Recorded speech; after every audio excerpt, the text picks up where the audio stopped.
Chapter 401. The reason he gave the mount to Emperor Mu was simple. Levi harbored ulterior motives. He wanted more than just the ether stones. He desired Emperor Mu's Saint 8 breathing technique, and his loyalty as a legendary knight. Captain, my strength has improved greatly after I entered seclusion. You have to be careful from now on. I am no longer the Emperor Mu of the past, Emperor Mu shouted, his voice ringing with newfound confidence. Levi offered a faint smile. Bring it on. Let me see the results of your cultivation. Emperor Mu grinned. Black hair sprouted across his body, and layers of pale golden scales shielded his skin. Levi recognized the defensive skill as the golden horn breathing technique. Judging by his appearance, the man had cultivated the golden horn breathing technique to the level 9 gaseous golden scale stage. Levi sighed to himself. The proficiency panel proved excellent. He had started cultivating this technique much later than Emperor Mu. Moreover, he had to balance the many breathing techniques and meditation arts of the wizards. The golden horn breathing technique served as a mere passing lesson for him, yet his achievements in it already surpassed Emperor Mu. Levi's golden horn breathing technique stood at level 10, and he would likely reach its maximum next year. However, he chose not to show off in front of Emperor Mu. He relied solely on his black snake breathing technique to counter the man. Bring it on. Emperor Mu leaped, mimicking an angry gorilla. He swung his fist into the air and brought it crashing down toward Levi. Levi did not dodge. Instead, he activated his black snake scale to absorb the impact of the attack. Bang! The two fighters clashed on the island. Smoke and dust filled the air as they battled from dusk into the night. Levi's frustrating special effect, favored by the night, activated once more. Levi's strength began to swell uncontrollably. I am sorry, Emperor Mu. I cannot help but become stronger with this effect, Levi mused. His physical fitness grew with every passing minute. As his power increased, Emperor Mu struggled to counter the barrage. Eventually, a single strike from Levi's iron fist sent the man crashing to the ground, unable to move. I lost again, Emperor Mu sighed, his breath hitching. Levi offered a nod of consolation. However, you are much stronger than before. This is my ancestral Saint 8 breathing technique. Take it and use it. You can return it to me after you are done practicing, Emperor Mu said. This is the black whale breathing technique, a method from the Montenegro mountain family of the Emerald Kingdom. It is comparable to your Saint 8 breathing technique, Levi countered. Thanks. Emperor Mu stowed the item away and collapsed onto the ground, panting. Levi joined him, stretching out on the earth to stare at the starry night. He had made copies of all the breathing technique inheritance diagrams he had obtained, keeping the parchments in the special storage bag. If he chose to establish his own faction or family in the future, these techniques would prove invaluable. I really envy you. Not only are you stronger than me in the path of knights, but you are also far stronger than me in the path of wizards, Emperor Mu lamented. There is no need to be envious of me. I just had some fortuitous encounters. Everyone has their own opportunities. With your strength, you will go down in history as a top-notch legendary knight. I reckon that even the Blood Knight might not be a match for you. Levi suddenly thought of Anderson in the human world. I am still far inferior to him. The Blood Knight is unfathomable, and I cannot compare. However, one day, I will definitely surpass him, Emperor Mu declared. He possessed the golden spine bone, a true treasure. If he studied it thoroughly, he might stimulate the power of the golden bloodline. By then, he might even surpass Levi. Captain, when I have enough capital in a few years, I will leave the realm of Azure Cloud. This place is not suitable for me. I want to go to the realm of life, Emperor Mu informed him. The realm of life? Are you trying to comprehend the mysteries of the golden bloodline, or are you planning to learn more breathing techniques? Levi asked. Emperor Mu nodded. I have reached the end of the path of a legendary knight. What lies ahead is unfathomable to me with my current level of comprehension. I want to make myself as strong as possible. My only option is to learn more breathing techniques. The path of wizards is also a good choice. Although the talent of the children of chaos is limited, there are still ways for you to advance to an official wizard, Levi suggested. I know, but I realized that I prefer the path of knights. Only this kind of physical battle can make my blood boil and give me the satisfaction I crave, Emperor Mu explained. All right then, if you need any help, you can let me know, Levi offered. Everyone had their own aspirations, and there was no issue with Emperor Mu's path. Perhaps joining the life school of thought was the only way out of his current predicament. However, entering the realm of life from this realm was expensive. Even with Levi's current wealth, he could barely afford a round trip. Although Emperor Mu was a legendary knight, it remained difficult for him to accumulate enough ether stones to safely enter the realm of life. After all, the laws of the Panplane Wizard Council only protected official wizards, not legendary knights. Levi could only wish Emperor Mu the best. Oh right, leader. I heard from Sage Mason that there is a powerful 5th circle wizard in the Star Sea. Her name is Flower Witch Elena. She also has another title, the Flower Knight. It is a pity that she is too powerful. Otherwise, we could have recruited her into our Twilight Knights, Emperor Mu added. Chapter 402. The Flower Knight is a legendary figure like the Blood Knight. As expected, she has also become a wizard.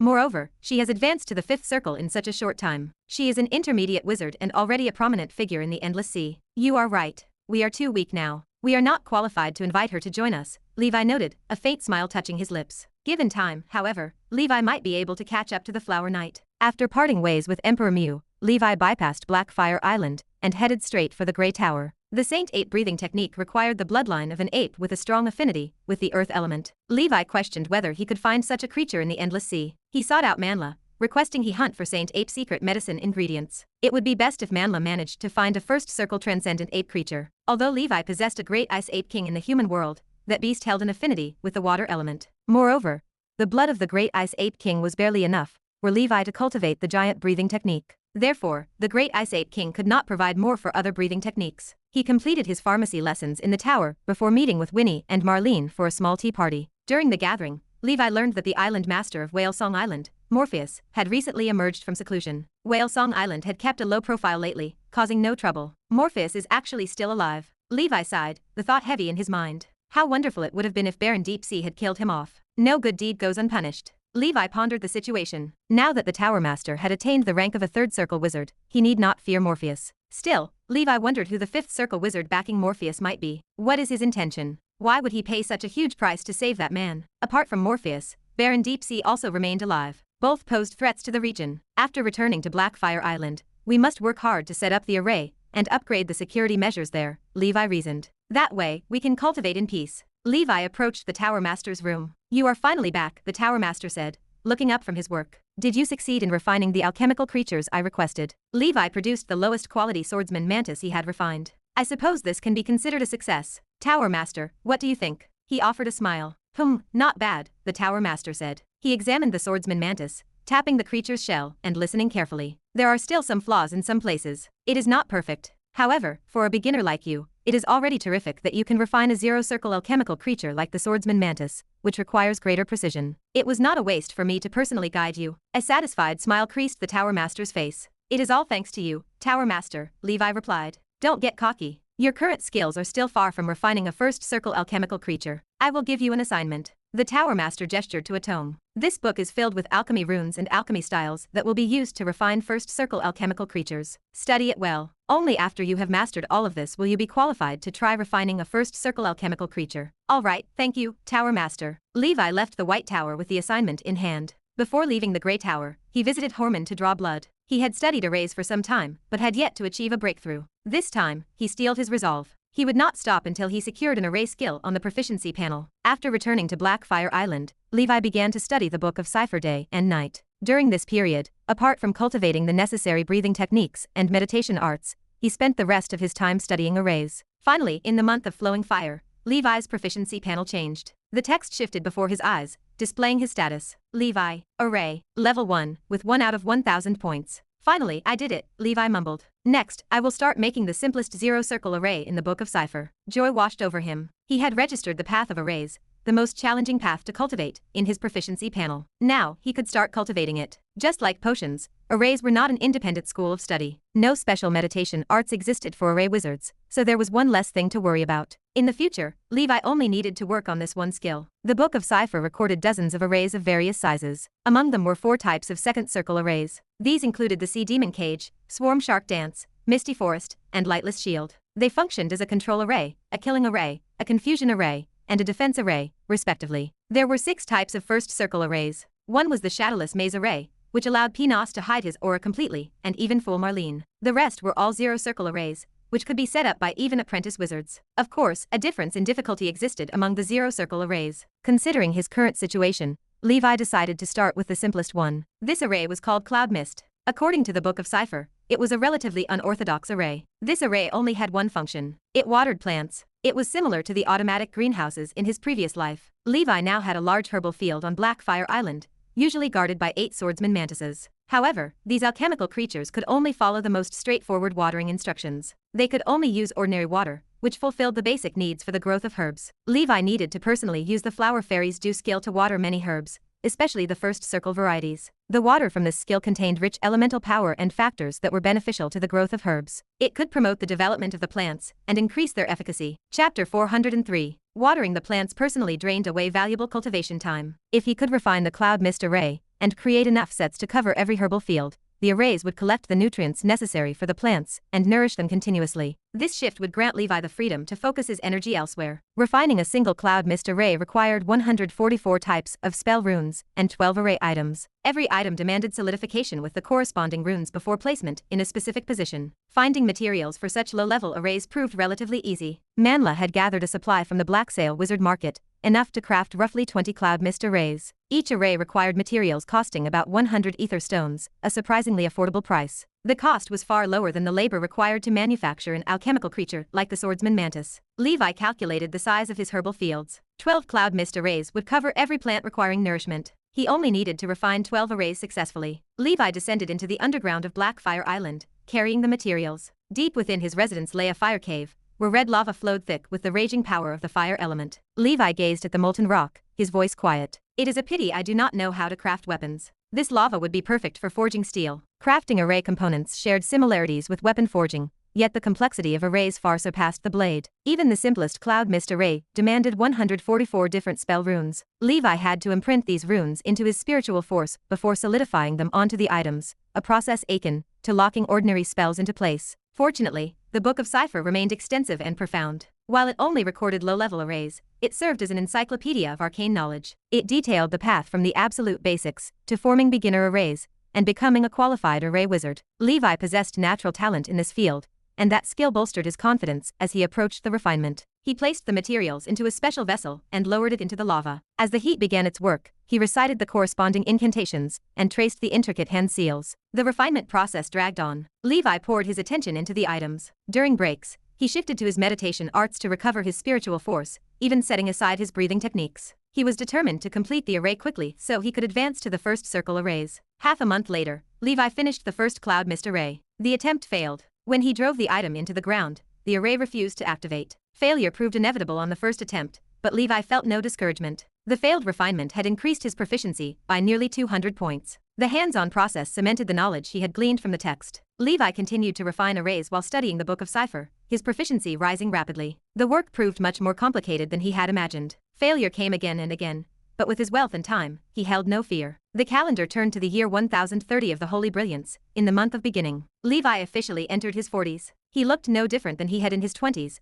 though Winnie had mistaken him for a 40-year-old uncle long ago. For the past half a year, Levi had devoted himself to one task, the refinement of arrays. After a total of 12 failures, the repetition had numbed him. He took out the 13th set of array items and climbed to the herbal field on Fire Dragon Peak. Most of the herbs he had planted had sprouted and grown well. The 4 swordsman mantises patrolled the herbal field in an orderly manner. They moved like robots, preventing hateful seagulls and other seabirds from stealing the precious medicinal herb seedlings. Levi chanted an incantation. 12 array flags, each embedded with ether stones, took flight. They transformed into streams of light, surrounding the patch where the blue fire grass grew. Streams of white light shot from the flags and connected, forming the final structure. As the array activated, wisps of white smoke diffused into a thick mist. The fog filled the field and lingered, while drops of nutritious dew condensed on the leaves and roots of the blue fire grass. I succeeded. Levi heaved a deep sigh of relief. With this success, refining the remaining arrays would be easy. Chapter 404. The cloud mist array consumed very little energy, so it did not require a lot of ether stones to sustain it. After the first activation, it could rely on the power of the ether in the world to form a perfect cycle. Moreover, this array was initially created to make it convenient for pharmacists to manage herbal fields. Therefore, this array possessed some unique features. If too much moisture in the air affected the normal growth of the herbs, the array would automatically shut down. Levi smiled at the results. He decided to strike while the iron was hot. He would refine all the remaining materials, so that his array proficiency could reach level 3 as soon as possible. He returned to his work with renewed focus. 2 months later, Levi had successfully refined 5 arrays from the remaining 7 sets of materials. In the end, Levi,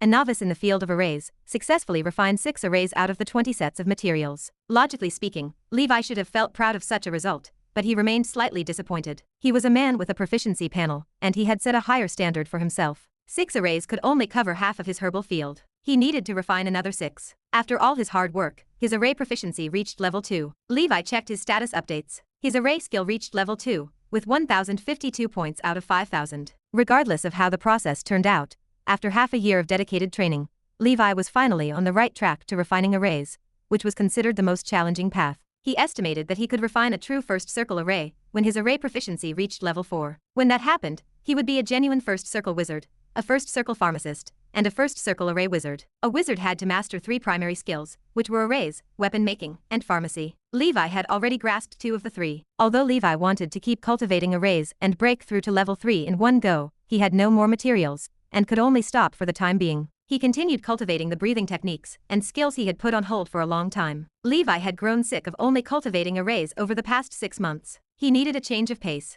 Raising his array proficiency to level 4 in one go would take at least 3 to 5 years. After all, refining arrays consumed too much time, money, and energy. Compared to arrays, pharmacy was much more manageable. Furthermore, repeatedly refining the identical arrays would give fewer proficiency points as Levi became increasingly familiar with them. Levi had to refine more types of arrays, just like how he practiced his pharmacy. Through this process, he would accumulate more practical knowledge and experience of different arrays. Only then would he be able to increase his array proficiency quickly. At present, half of the herbs on Fire Dragon Peak were covered by his arrays, which gave life to the originally desolate Blackfire Island. The 4 swordsman mantises shuttled through the mist, patrolling the area without stopping. Levi arranged for the other 4 to patrol the surroundings of the island. After returning to his cave abode, he cultivated the deep sea, night crow, earth, sun, and furnace meditation arts. After that, Levi took out the Klein crystal and checked his current spiritual force. His spiritual force measured 25. His spell power reached 500 points. Then, Levi examined his proficiency panel. The deep sea meditation art stood at level 4 with 3,567 points out of 20,000. The night crow meditation art reached level 4 with 7,844 points out of 20,000. The earth meditation art hit level 4 with 10,234 points out of 20,000. The sun meditation art stood at level 4 with 10,001 points out of 20,000. Finally, the furnace meditation art reached level 3 with 4,399 points out of 10,000. Levi mumbled to himself. After the first circle, the effect of the Sandman potion has significantly weakened.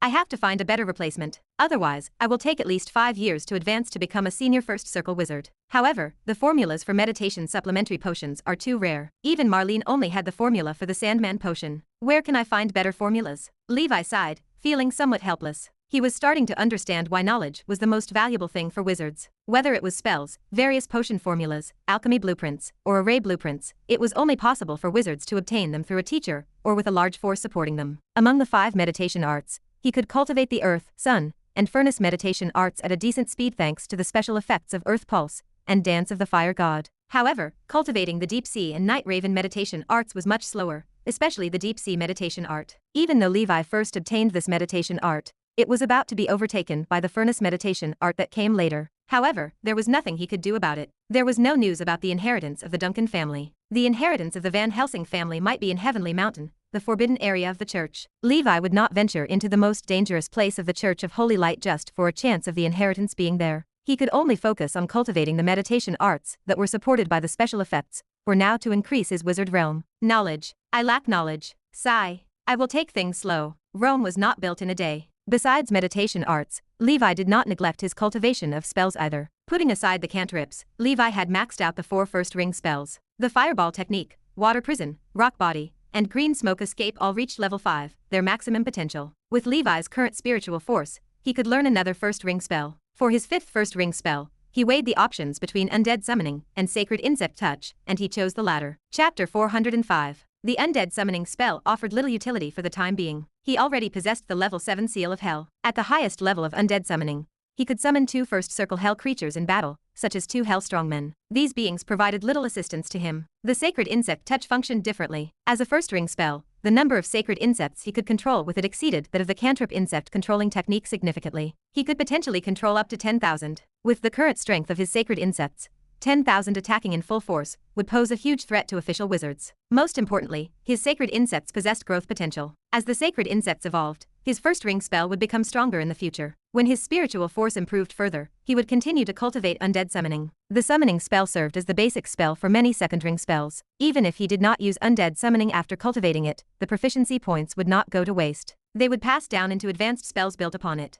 Theoretically, a first circle wizard could learn 20 first ring spells. However, his current spiritual force required improvement. His foundation remained weak. He needed to choose which spell he learned carefully. The order in which he learned the spells remained crucial. Levi made his choice. He decided Manhua would continue to collect the refining materials for the arrays. Next, he would start constructing the spell model of the Sacred Insect Touch. Too many Saint Scorpions crowded his breeding base now, and they moved almost beyond his control. He retrieved the manuscript for the insect controlling technique. The book recorded the spell model of the Sacred Insect Touch, The Sacred Insect Touch counted as a medium difficulty spell among the first ring spells. With his current level, it took him less than half a month to successfully construct its spell model. During construction, he noticed many structures in the insect controlling technique mirrored those of the Sacred Insect Touch. One of them had clearly referred to the other. Since he already established the foundation of the insect controlling technique, he constructed the spell model of the Sacred Insect Touch smoothly. To his surprise, the proficiency points of the insect controlling technique passed onto the Sacred Insect Touch. The Sacred Insect Touch stood at level 3,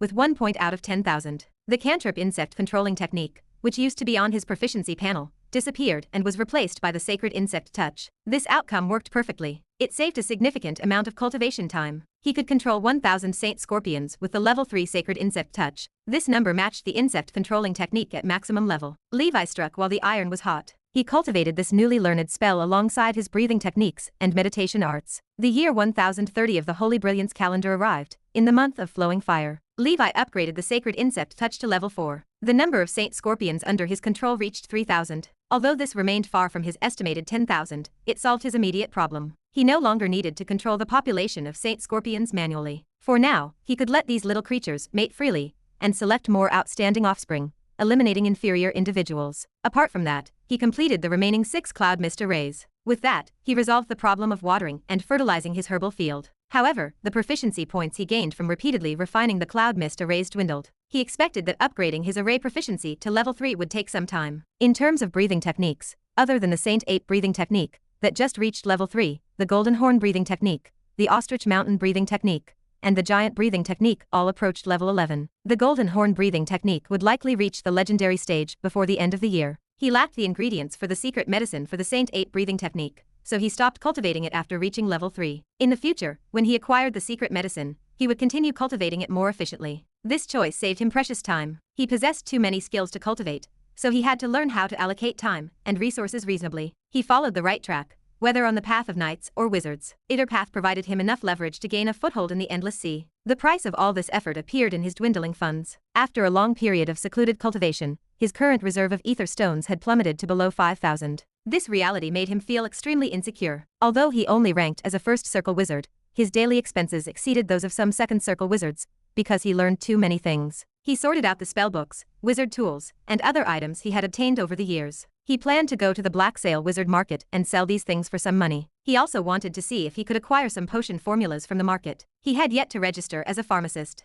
Although his potions maintained authenticity and high quality, he could not sell them in certified stores. Therefore, he could only set up stalls or sell them on the black market. During the Sea Beast Tide, the president of the Pharmacist Association in this region, Angus, died at the hands of Baron Deep Sea. According to the Pharmacist Association regulations on the administration of the pharmaceutical industry, the president of a branch of the Pharmacist Association had to hold the rank of at least a second circle pharmacist. As the only second circle pharmacist in the region, Marlene did not want to be the president. As a result, the Pharmacist Association in Area 9 merged with the Pharmacist Association in Area 8. The headquarters sat very far away from his location. He did not have time to get certified for the time being. Regardless, the potions he refined now served mainly for his own usage. Chapter 406. Levi set off from Blackfire Island while riding atop Leviathan. He left the rock troll couple, Terrell, and the poisoned firebone snake, Igor, to guard the cave abode. His entourage included the other 4 generals. Behind him, 3 first circle living dead, 1 first circle transcendent creature, and 8 swordsman mantises remained. They were enough to deal with most intruders. There was no need to leave every living dead guard behind. Bringing some along would increase his combat strength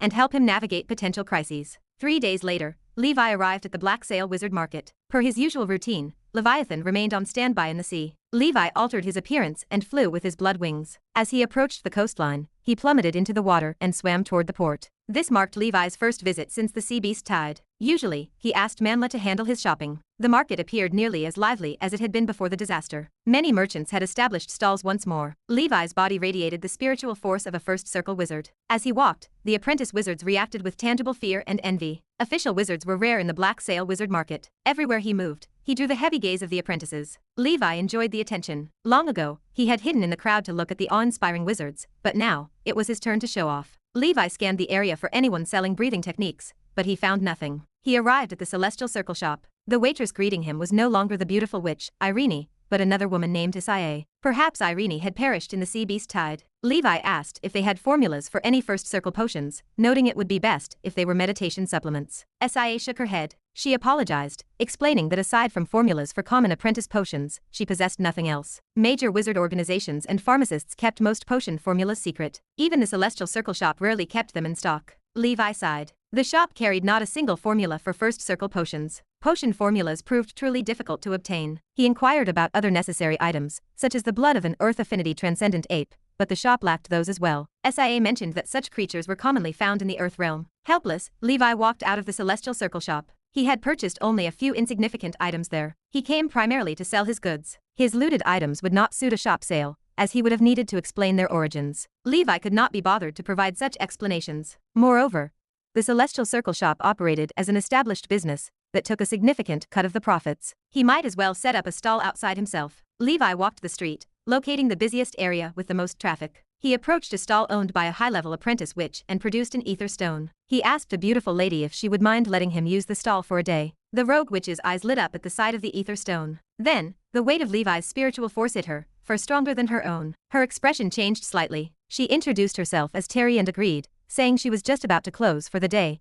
and he could use the stall for free. Levi complimented her as a smooth talker, and told her to take the stone because he felt generous. He stuffed the ether stone into Terry's hand, and began unloading his goods. Soon, a variety of items filled the stall. The most valuable item among them was the first circle wizard tool, the fire shield. Beside it lay spellbooks, potions, and quasi-wizard tools. Levi had no use for any of them. After the display was ready, he posted a sign declaring his intent to buy first circle potion formulas, alchemy blueprints, herbal materials, alchemy materials, and breathing techniques of various grades. He signed it as the Black Sail grocery merchant, Gerald. After arranging his goods, Levi closed his eyes and covered his face with a copy of the Love History of Ancient, which is to wait for customers. Dressed luxuriously with a large belly, he looked exactly like a fat merchant who loved money more than life itself. A passerby noticed the wares, exclaiming that they could not believe a first circle wizard tool was actually for sale, though they lamented that the item was for the burning faction. Others approached with questions. Some asked if the wizard tool met specifications, while others wondered why the potions lacked certification and whether they were authentic. From time to time, apprentice wizards inquired about prices,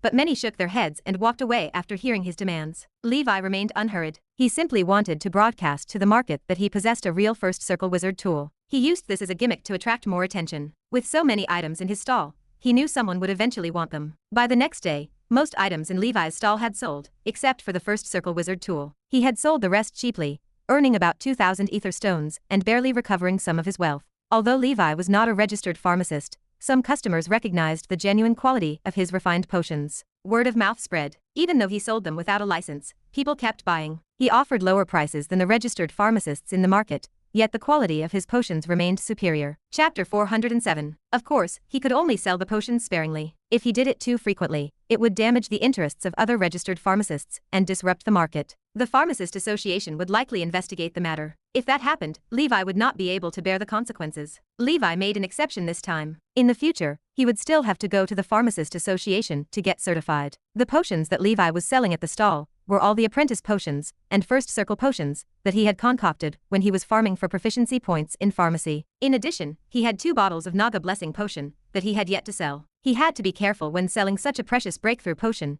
because it might draw unwanted attention to him. He might be targeted by some people with ulterior motives. Unfortunately, after so many days, Levi had only bought a few basic breathing techniques, none related to endurance or perception. He was somewhat disappointed. 3 days later, Levi packed up his things. I have sold almost everything. It is time for me to leave. The only thing left unsold was the first circle wizard tool. Levi planned to sell it in the future. A tall and thin wizard wearing a black robe and a hood stopped in front of Levi's stall. The spiritual force of a first circle wizard emanated from the stranger. Sir, this first circle wizard tool belongs to the black-hearted arsonist, Terrell, right? The wizard spoke through the secret transmission spell. Levi's expression did not change. He sent a voice transmission back. That is right. It seems that you have a keen eye. How about it? Do you want to buy it? Terrell was a dark wizard, and his death was justified. Levi would have handed Terrell head to the Star Tower in exchange for a reward, but he did not do so because he made a living dead out of the corpse. Hence, Levi was not afraid of being recognized as the one who killed Terrell. I am a dark wizard hunter, when chasing Arrow Canker. Terrell once escaped from me, and he was no weakling. I did not expect him to be caught by you.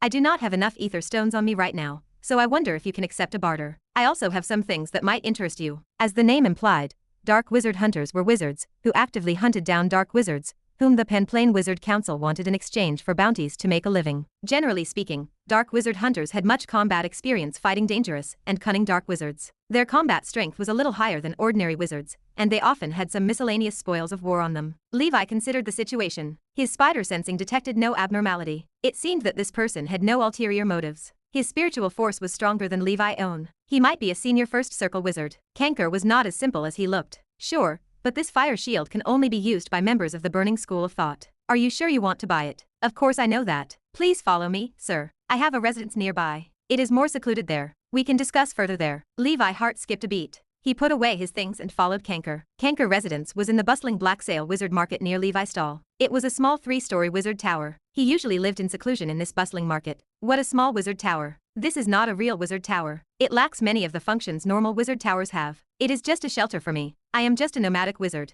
How would I have the money to build a wizard tower? Kanker smiled wryly. It must have been difficult for you to reach your current level as a nomadic wizard. After becoming an official wizard, one could start building a wizard tower. Generally speaking, a wizard tower was a place for wizards to cultivate, similar to the temples and monasteries of religious groups. There were not as many wizards in ancient times as there were now. Back then, all official wizards would build a wizard tower and find apprentices to do odd jobs there. Most wizards did not interact much with each other. They would stay in their towers and do their research. However, with the evolution of the wizard civilization, especially the establishment of the Pan-Plane Wizard Council, the relationship between the wizards became closer, and the number of official wizards also exploded. In this day and age, very few first circle wizards would build their own wizard tower. They would only consider building their wizard tower after reaching the second circle. In this era, many wizards had long given up on building their own wizard towers and chose to use the towers of others to cultivate. An actual wizard tower was something that only grand wizards were qualified to establish. Levi knew little about this, but he roughly knew that under the wizard tower system, with the Grand Wizard as the core and official wizards of all levels as branches and leaves, it formed a perfect wizard ecosystem. In this system, the Tower Master was at the top and ruled everything. The others had their duties. When official wizards of the wizard tower advanced and became stronger, it would be like the roots transporting nutrients to the rest of the tree. They would allow the Tower Master at the top to enjoy increased spiritual force. The Tower Master's strength would also affect the official wizards under him. Furthermore, wizards were born to seize the fortune of heaven and earth, unravel the mysteries of the universe, pursue the untouchable truth, and defy the heavens. Therefore, it was said that after the fall of a high-level wizard, their wisdom would return to nature. Since long ago, wizards had discovered that it was more effective to meditate where high-level wizards had fallen. Some talented people could even occasionally feel the mark of truth of the deceased high-level wizards. In other words, they would obtain enlightenment and fortuitous encounters similar to the deceased. They would gain many strange benefits. Chapter 408. Fortuitous encounters did not always bring blessings. An intermediate wizard named Pucci once triggered the mark of truth in the Star Sea. He obtained the secret technique of a grand wizard, the step of ascension. Pucci lost his grip on reality and became a mad wizard, far more dangerous than any dark wizard. He muttered incessantly, I understand. I will become a god. Authorities imprisoned Pucci in the Abyss City underwater prison in the Star Sea for leading an evil cult in the wizard world. He died suddenly in prison. The secret technique of the step of ascension vanished with him. The evil cult left behind continued to attract followers and cause chaos, eventually evolving into a distinct faction of dark wizards. When high-level wizards fell, miraculous incidents followed. Wizards likened these phenomena to whale fall in the natural world, naming them wizard fall. The discovery of the wizard fall phenomenon increased the value of high-level towers. In closely knit wizard communities, even if high-level wizards traveled to other planes, they made every effort to return to their towers when death approached. Their final moments brought immense value to the towers, allowing them to leave a lasting mark on the younger generation. All wizards within a tower shared a deep connection under its ecosystem. These structures still existed within many wizard factions, maintaining strict requirements and restrictions for recruitment and expulsion. Once a tower master advanced to legendary rank, the wizard tower relied on their powerful spiritual force to transform into a legendary demiplane. The legendary wizard acted as the god of creation for this demiplane, granting benefits to the other wizards residing within. A rising tide lifts all boats. Wizard towers remained an unfamiliar concept to Levi. He possessed only scant knowledge gained through basic education. Kanker's tiny wizard tower stood in silence, standing in stark contrast to the hustle and bustle of the market outside. Sir Levi, would you care for some wine or another drink? Kanker asked. I am fine. Just produce the item you want to barter. Levi replied with a smile. A red-haired witch in a loose nightgown descended from the second floor. Do we have a guest? The witch asked. This is my partner, Tina, Kanker said, flashing a smile. She is an official wizard of the Burning School of Thought. Levi glanced at the couple. It appeared that Kanker intended to purchase the fire shield for his wife. Kanker retrieved items from his storage bag and laid them upon the floor. They included first circle wizard tools, spell books, potions, and casting materials. Sir Levi, does anything catch your eye? Kanker asked. Levi examined the items on the floor. He required no more wizard tools, for he possessed plenty. He scanned the spell books and discovered texts from every faction. Kanker proved himself a true dark wizard hunter, having looted these from his kills. Levi paused, his gaze fixing on a spellbook with a green cover titled Nature's Secret Language. This is a spellbook of first-ring spells I obtained from killing a dark wizard of the School of Spiritualism. It is a rare item in the realm of Azure Cloud. It should be enough to exchange for your fire shield, Kanker suggested. Agreed, Levi said. He had long sought to learn the beast-taming spell of the School of Spiritualism, but failed to find a source. He would not let this opportunity slip away. He wanted the spell primarily to cultivate his breathing techniques, not for combat power. My name is Gerald.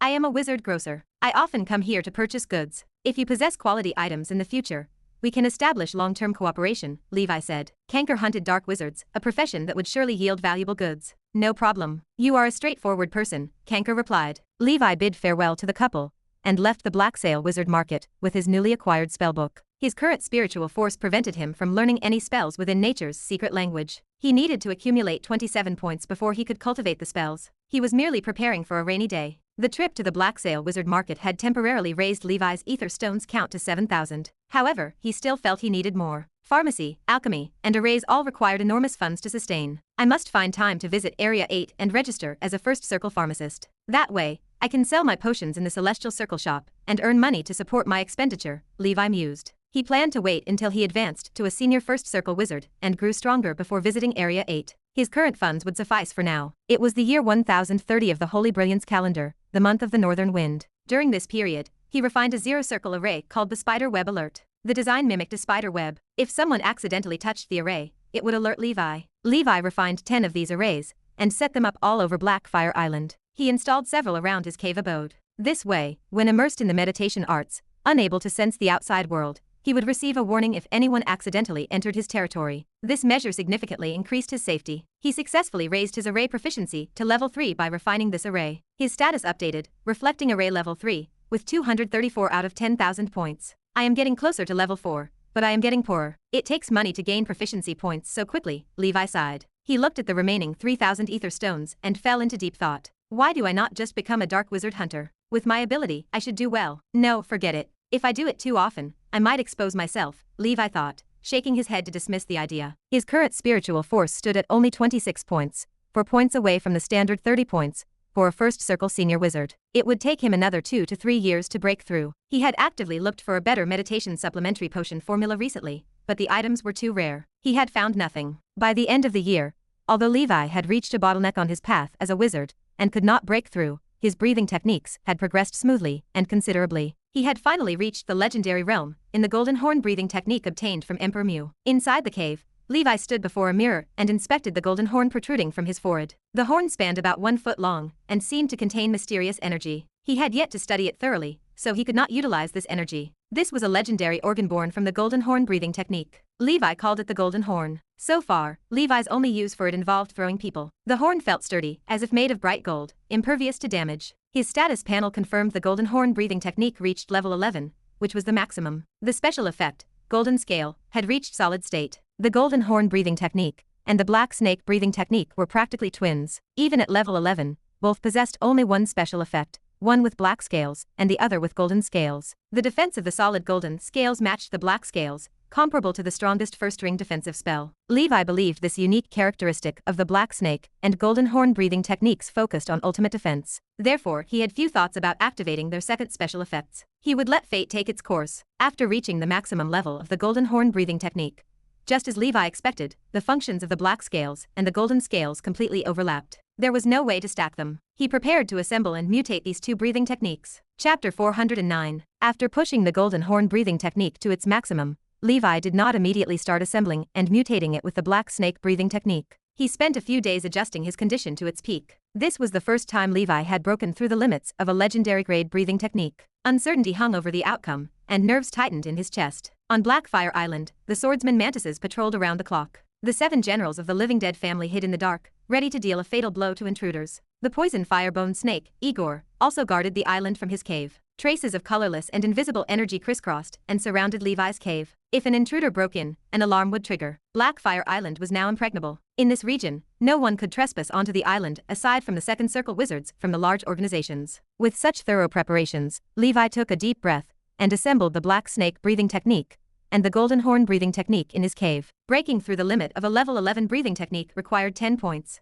Maxing out a level 11 breathing technique contributed 8 points. Therefore, Levi needed an additional 2 points to aid in assembling the 2 breathing techniques. Fortunately, Levi had prepared beforehand and learned a basic defensive breathing technique to its maximum of level 5, which provided him with just enough points for this assembly. Levi focused internally. The majestic black snake with a candle and the domineering golden horn beast began to clash. Upon impact, the black snake proved inferior to the golden horn beast. It held a disadvantage from the start. After all, the black snake breathing technique was once a breathing technique at the maximum of level 9. Although they were both legends, the black snake's original level was not as high as the golden horn beast's. Levi remained mentally prepared for this outcome. He watched the black snake, which struggled to keep its footing. The golden horn beast stood as the dominant force of this assembly. The golden horn beast quickly pressed the black snake to the ground. It flapped its wings as if announcing its victory. The black snake coiled its body around the golden horn beast, binding it tightly. This was the first time Levi had experienced such an intense assembly. He hoped the black snake would win. It was a breathing technique passed down from his ancestors, and it had grown stronger with him. In Levi's opinion, the black snake breathing technique had always been on par with the golden horn breathing technique. However, even though Levi had forcefully broken through its limit to level 11 with his proficiency panel, the black snake remained slightly inferior during the assembly. Levi accepted the outcome. He had to break through the limits regardless. He felt little concern over which side emerged victorious. With the proficiency panel, this mutation would likely succeed. He had no control over the specific mutation that would emerge. This assembly lasted for an exceptionally long time. The assembly of the night owl and the man-faced spider could not be compared to it. The mutation ended on the third day. Levi focused his awareness inward. The black snake and golden horn beast had disappeared entirely. In their place stood a gigantic object that surpassed the seeds of other breathing techniques. It coiled around Levi's heart. This giant had a slender and powerful snake body. Its entire body was covered in black gold scales interlaced with gold and iron. The pair of golden dragon wings on its back covered the sky. Its head remained the same as that of a black snake, but a single horn shone with golden light on its forehead. When the giant snake extended its golden tongue, a candle appeared,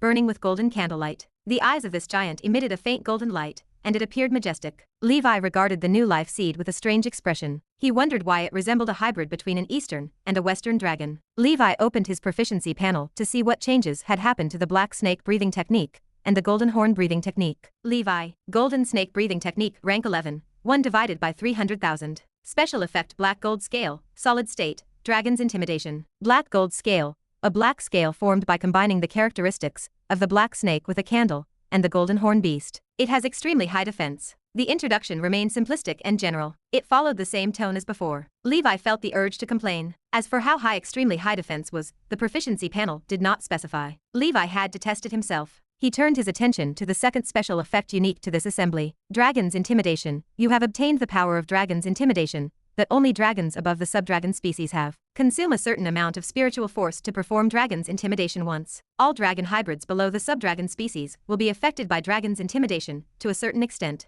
All existences with weaker spiritual force than yours will also be affected by it. This special effect cannot be upgraded, but it will increase as the purity of your dragon bloodline increases. His defensive breathing technique finally possessed a second special effect. Reaching this stage had proven difficult. Yet, why did this effect resemble the seal of dragon might? Could the Winchester family be descendants of the dragon clan? Chapter 410. Levi rarely used the seal of dragon might after mastering it. He occasionally invoked the special effect of dragon affinity to tame beasts. His previous suspicions proved correct. The black snake with a candle and the golden horn beast were both draconic creatures, yet the golden horn beast possessed a slightly higher lineage. These two breathing techniques fused into the new golden snake breathing technique. Levi's future evolution moved beyond the black snake or golden horn breathing techniques. He stood upon an entirely new path. Although the name golden snake did not imply membership in the dragon clan, a golden snake should prove stronger than a hunchback dragon. Dragons were mighty, yet some powerful snake rulers existed within the multidimensional plane that were not inferior to dragons at all. Levi's evolution did not need to aim solely toward the dragon clan. He had to combine the advantages of dragons with those of other powerful entities. He sought to create a perfect, all-rounded, extraordinary existence with no shortcomings. This was the path Kars from that old anime dreamed of, becoming an ultimate creature. Levi analyzed the ability. This dragon's intimidation special effect functioned as a pure mental attack. Yet, this attack did not come from a spell. It welled up from the trace of dragon blood within his veins. Used properly, it should play a significant role in battle. It functioned much like a low-level burst of Conqueror's Haki. Levi studied the newly mutated breathing technique. He touched the golden horn on his forehead and extended his golden snake tongue. The golden horn and the black snake's tongue remained.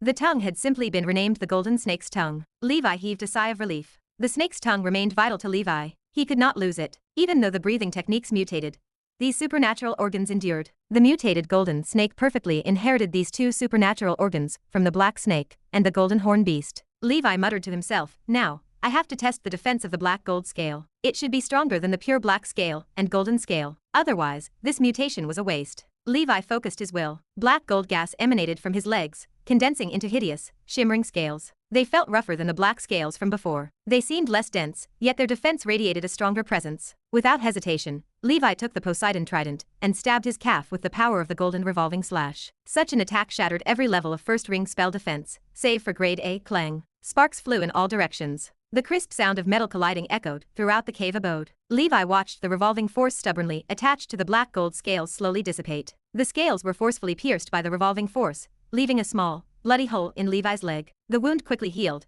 disappearing after a few minutes. This level of injury felt like a mere needle prick. It took the revolving force so long to penetrate the black gold scale. It is indeed stronger than the black scale. However, this test is inconclusive because I did not use full strength. I need to continue testing. He covered his entire body with black gold scales and instructed the living dead, Kane, to cast a fireball. Kane bombarded Levi without hesitation. Boom. Flame soared toward the ceiling as the fireball exploded. Levi stood enveloped in raging heat, yet he emerged unscathed. He shook his body, dusting the flames away. Once the fire dissipated, the black gold scales appeared only slightly charred. A small portion of the scales cracked from the force of the explosion, but it mattered little. The attack posed no threat to his safety. A fireball with grade B attack power cannot break through my black gold scale. I wonder if it can block the attack of a second ring spell. Although Levi wanted to experiment further, he would not throw his life away battling a second circle wizard. He abandoned the notion for now. Although both stood at level 11, the black gold scale's defense was definitely stronger than the solid-state black scale. The solid-state black scale rivaled a grade of first-ring defensive spell. This black gold scale should reach at least grade A+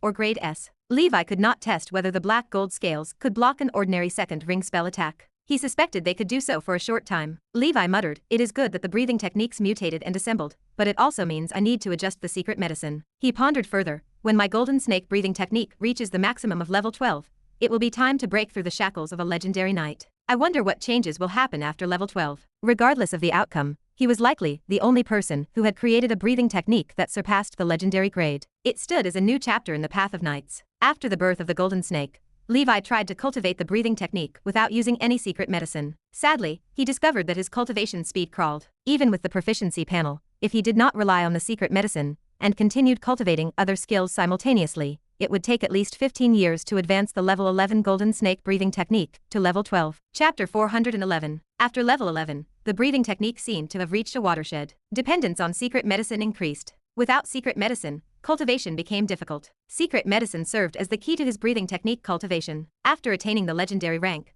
the materials required for the secret medicine demanded an update. Many mortal components required removal. Extraordinary materials with similar functions had to take their place. While reliance on ordinary secret medicines sufficed before becoming a legend, the post-legendary period required corresponding extraordinary secret medicines to gain experience quickly. Furthermore, simple concoction no longer sufficed. The next secret potion might require pharmaceutical knowledge to carry out the refining. Levi smiled, pleased with the decision to become a pharmacist. Knights and wizards alike could not survive without the pharmaceutical profession. In Levi's breathing technique system, the saint ape, the giant, and the ostrich mountain remained the only ones requiring cultivation, alongside the golden snake. Having successfully broken the limit once, Levi planned to shatter the limit of the red lotus breathing technique as well. In the following days, Levi studied the golden snake potion while cultivating. Naturally, the mixture required snake blood, dragon horn powder, and ambergris. Using pharmaceutical knowledge, Levi identified suitable transcendent level substitutes in the wizard world to replace the ordinary ingredients. The potion made from Jorman's snake blood yielded effects far superior to the blood of the first circle sea snake. If the dragon horn powder and ambergris came from second circle transcendent creatures, the snake potion would improve further. For the post-legendary secret medicine,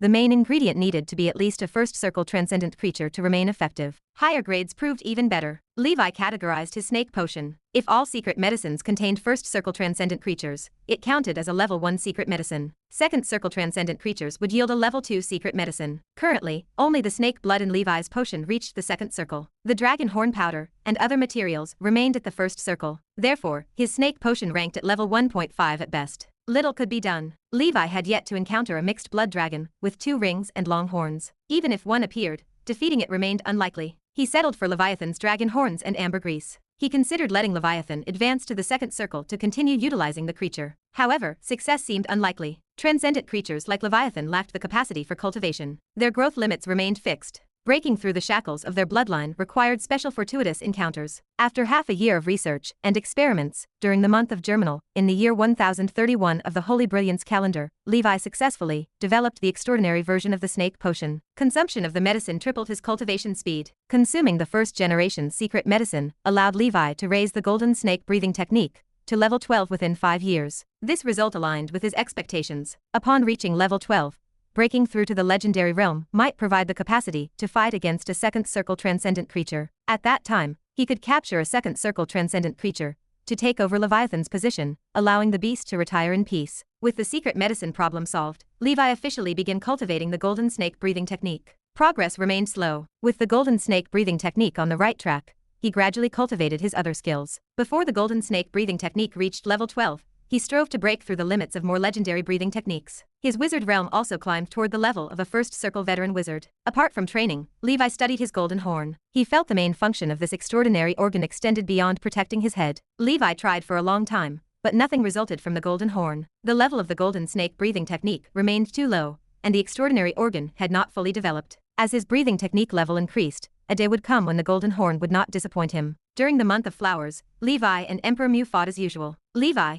possessing the defense of the black gold scale, deflected almost all of Emperor Mew's attacks. The more they fought, the more frightened Emperor Mew became. He refused to admit defeat. As a legendary knight, Emperor Mew felt the improvement in Levi's breathing technique. Levi had clearly advanced further on the road to becoming legendary. Emperor Mew accepted all kinds of missions upon returning to Sighing Sea Breeze. He earned money to enter the realm of life, desperate to stay away from the leader. Chapter 412. It was the year 1031 of the Holy Brilliance calendar, in the month of the Northern Wind. Levi's furnace meditation art had reached level 4. He had almost fully comprehended the first circle alchemy runes and alchemy style given to him by the Tower Master. If not for the fact that Levi only had 3,000 ether stones left, he would have easily afforded the cost of a first circle alchemical creature. He needed to get a blueprint of a first circle alchemical creature from the Tower Master to refine it. As his proficiency in the earth meditation art and the sun meditation art increased, Levi's spiritual energy rose as well. His spiritual force reached 27 points, and his spell power climbed to 540 points. It is about time. I can cultivate nature's secret language. Excitement surged through him. He had long wanted to learn this spell from the school of spiritualism,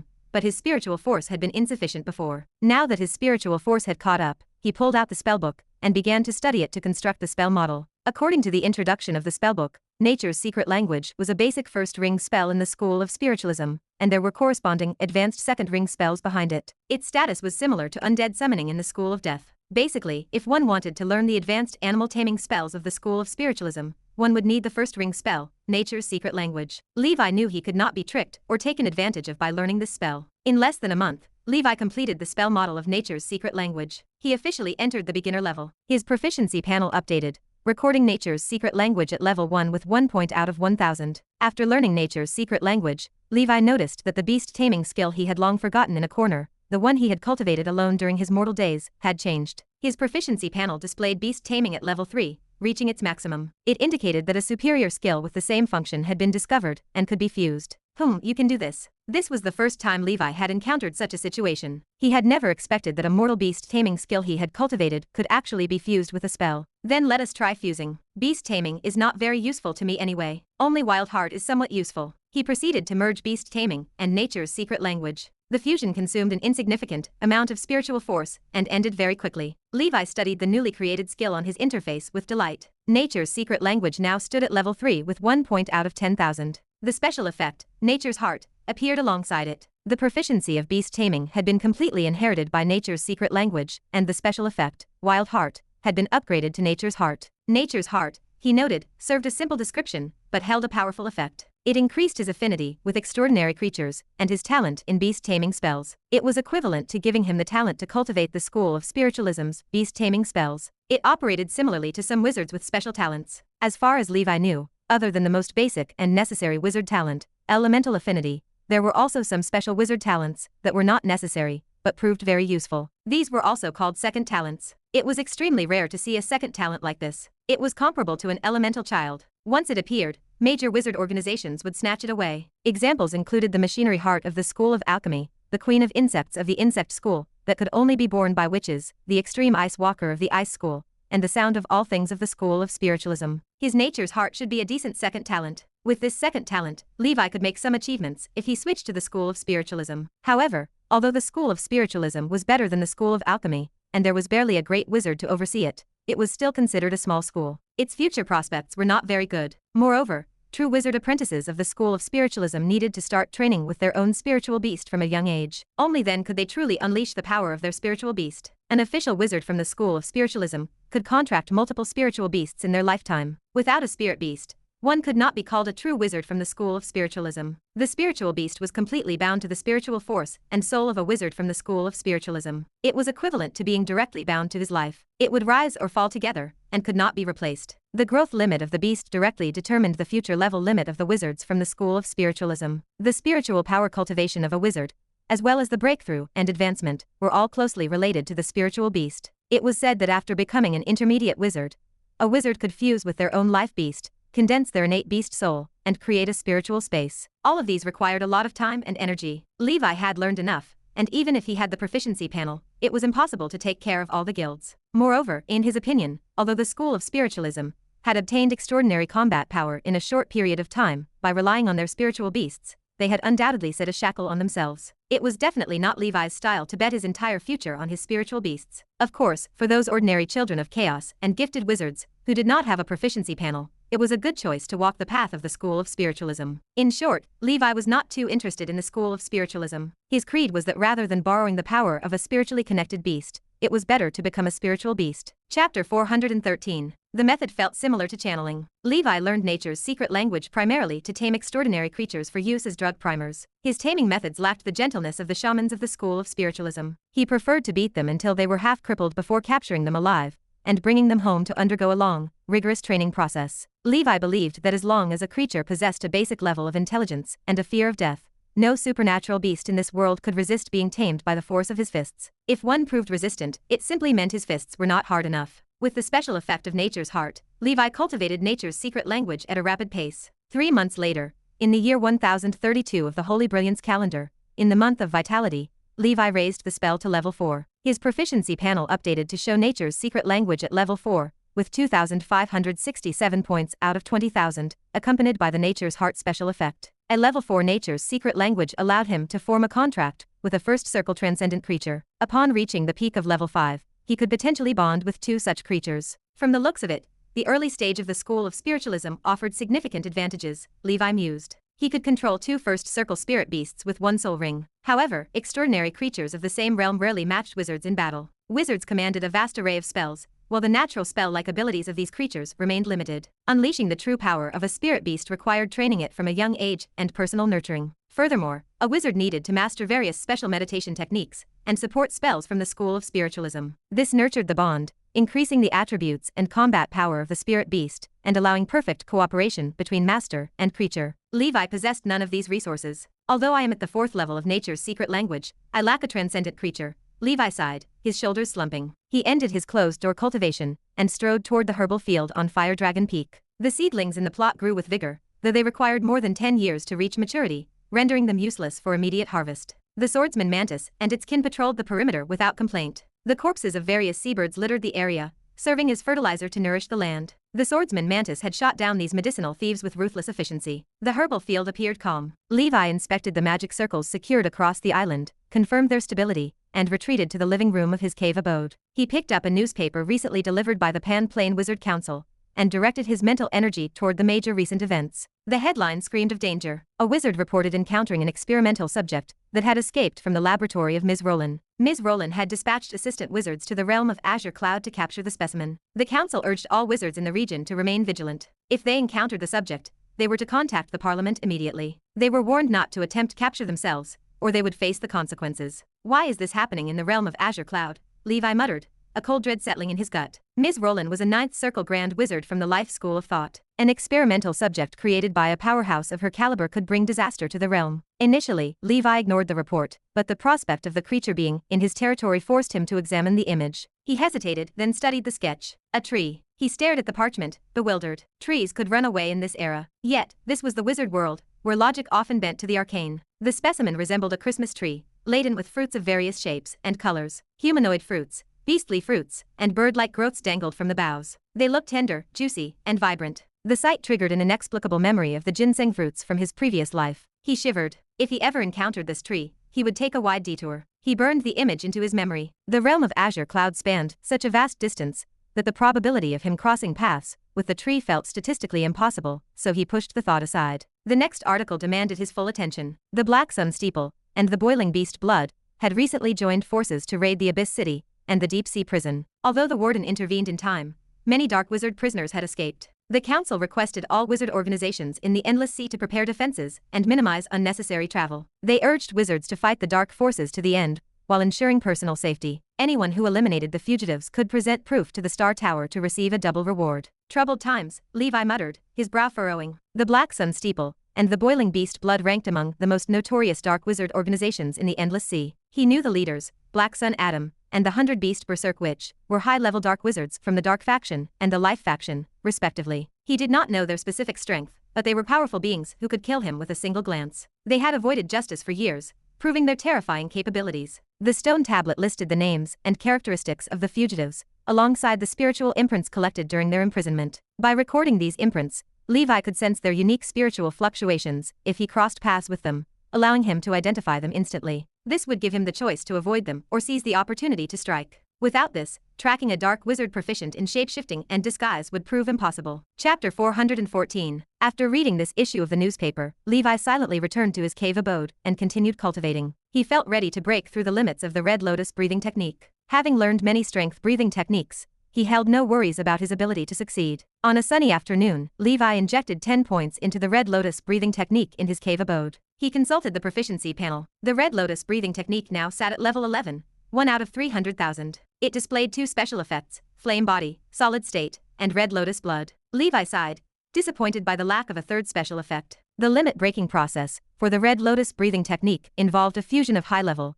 and low-level elements, so mutation issues did not arise. After breaking the limit of this breathing technique, it allowed for further cultivation, but brought no other changes. As more and more Dragon Clan breathing techniques broke through their limits, the demand for blood from mixed blood dragon creatures above the first ring would increase. He could not keep taking advantage of Leviathan and Jorman. He had to actively look for other mixed blood dragon creatures. Beyond mixed dragon race creatures, he also required extraordinary earth-type ape creatures, undying bird bloodline creatures of the first ring and above, and whale bloodline extraordinary creatures. He needed to prepare for all of these in the future to facilitate the subsequent cultivation of the 6-dimensional breathing technique. Then, Levi rested for a while to adjust his mental power and condition. He struck while the iron was hot and broke the limit of the Blood Beast breathing technique. He checked the proficiency panel. The Blood Beast breathing technique stood at level 11, 1 out of 300,000. It listed 3 special effects, Blood Wings, Solid State, Blood Contract, and 1,000 Faces. Like the Red Lotus breathing technique, the breakthrough remained calm. No third special effect appeared. Levi struggled to identify the specific conditions required to activate the special effects. He concluded that 3 possibilities existed. The first involved breathing techniques born naturally,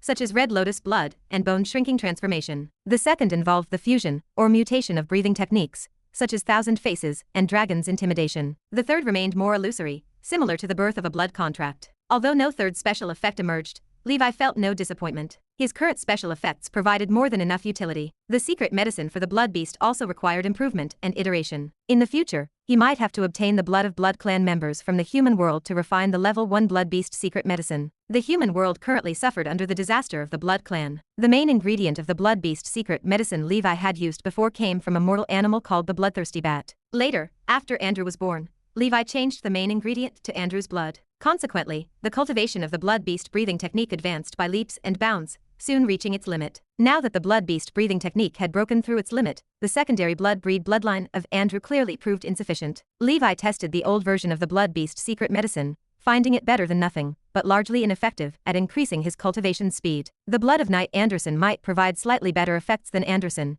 but only to a limited degree. They both belonged to the secondary Blood Clan members, so the difference remained negligible. Anderson held strength superior to Andrew not because of his Blood Clan bloodline, but because of his legendary Knight cultivation. With Levi's current Blood Beast realm, refining a real transcendent level 1 Blood Beast secret medicine required the original blood of primary Blood Clan members. Primary Blood Clan members remained difficult to find in the current wizard world. They acted with caution, comfortably reigning as ancestors in the human world and treating mortals as food. They could change their appearance at will to evade notice. However, in the wizard world, While official wizards were not everywhere, a significant number existed. Any one of them could at least fight the primary blood clan members. If they encountered a stronger one, the wizards would capture and bring them back for experiments. This terrified the primary blood clan members. The wizards would not kill them or let them commit suicide, so they could not be reborn in the blood river. They could only become slaves to the wizards forever, until the long life of the primary blood clan came to an end. They would die of old age or torture the wizards to death. After primary blood clan members died of old age,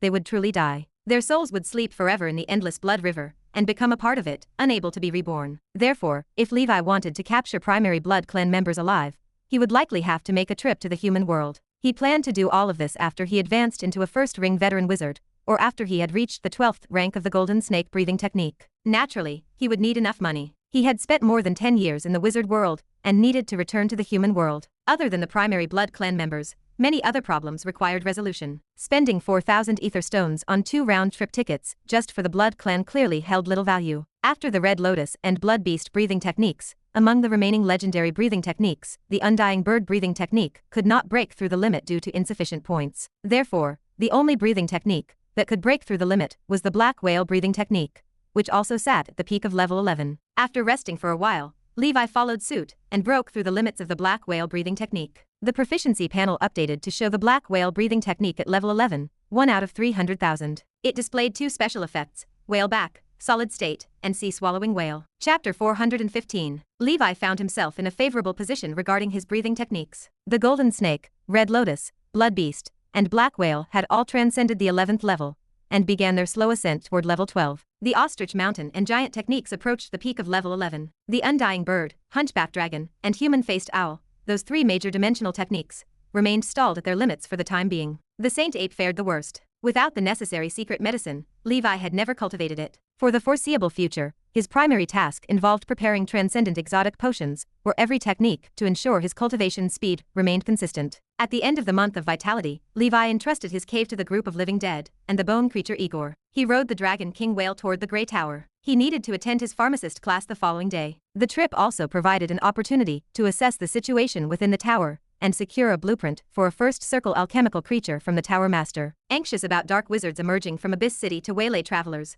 Levi maintained extreme caution. He remained tucked inside Leviathan's mouth, traveling through the deepest sections of the sea. The black whale's lungs granted him this advantage. Levi felt like half of a member of the Sea Clan, swimming effortlessly alongside Leviathan. Levi arrived at the Grey Tower safely the next day. A month had passed since his last visit, yet the tower remained unchanged. Upon entering, he made his way directly to Manla's shop. Manla looked up, his face breaking into a wide smile. "A rare guest indeed," Manla said, gesturing to the shelves. "From the look of you, your cultivation must have improved recently." "It is all right, I have gained something," Levi replied. He leaned against the counter, then asked, "Manla, do you have any clues about the formula for that meditation supplementary potion?" Manla shook his head, his expression turning serious. "I have asked around for you, but they are just too rare. I suspect the formula you want is not even in this sea area. After all, even a second circle pharmacist like Granny Marlene does not possess it. How could anyone else have it?" Levi let out a long sigh, admitting that his friend was right. For many official wizards, acquiring a meditation supplementary potion like the Sandman potion, which increased cultivation speed by 10%, was already enough of a blessing. They did not dare hope for anything better. "However, I have helped you find clues about the extraordinary ape creature you wanted,"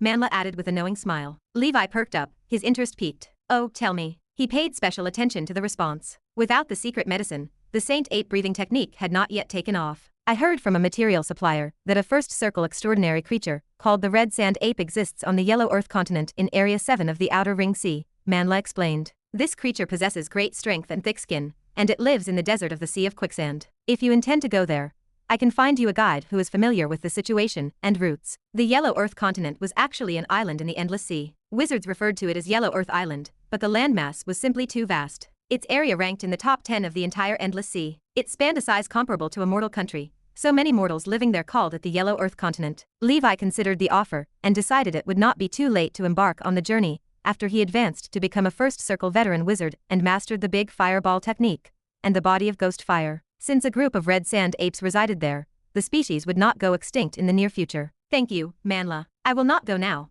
but I will contact you when I do, old friend," Levi said, patting Manla on the shoulder. They continued to chat about the recent market fluctuations for various materials, a subject where Manla served as an expert. Levi also learned that Manla's daughter, Dora, was doing quite well at Sighing Sea Breeze and had reached the rank of mid-level apprentice wizard. This news gave Manla hope for her future. He worked even harder to save money, ensuring his daughter could progress further on the path of a wizard. If she could become an official wizard like Levi and secure a position as a teacher in Sighing Sea Breeze, Manhua would die without regrets. After exchanging pleasantries, Levi left behind a piece of ether stone and stepped out of the store. Upon hearing that Levi had returned to the tower, Marlene immediately instructed Winnie to summon him to her room. Levi found Ms. Marlene in good condition and high spirits. "Not bad," Marlene said with a smile. "I can feel that your spiritual power is drawing closer to that of an experienced wizard." "Junior brother Levi, what is your current spiritual energy level?" Winnie asked, her curiosity piqued. "I am at 27 now. What about you, senior sister?" Levi replied with a smile. Winnie's expression fell. "I only have 23 points, she lamented.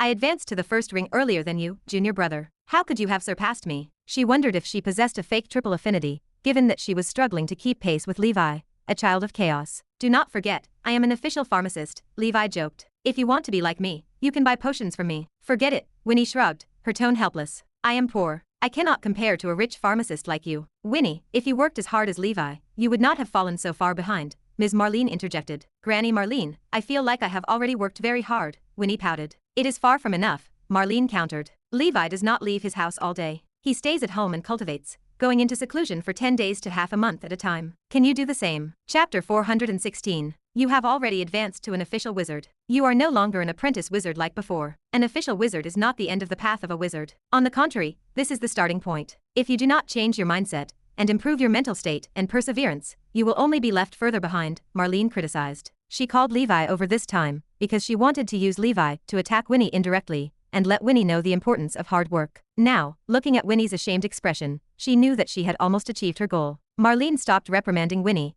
and said to Levi, "Levi, your current pharmaceutical skills are considered to be very advanced among the first circle pharmacists. When do you plan to get certified as a registered pharmacist?" "Teacher, the Pharmacist Association in Area 8 is too far away. In the middle, we have to cross a dangerous sea area in the uninhabited area. I plan to cultivate for a while more before going there," Levi said honestly. "Okay, do not forget about this. I know you do not like these empty titles, but only after becoming a registered pharmacist can you truly establish yourself in the pharmacist industry. In the future, you can get to know and make more connections with pharmacists," Marlene reminded him. She spoke at length about the benefits of becoming a registered pharmacist. Levi knew about this, but he liked stability, so this matter had dragged on for a long time. "Oh right, teacher, I just learned a simple zero-circle array some time ago. It can replace the apprentice to complete the watering work of the herb garden, and the effect is better." "Do you want to install a mulch for the small garden?" Levi asked. On the one hand, he wanted to repay the kindness shown by Marlene. On the other hand, he wanted to use the funds in the tower to refine the array and increase his proficiency in the array. Although the proficiency given by the cloud mist array was very low now, it was still progress.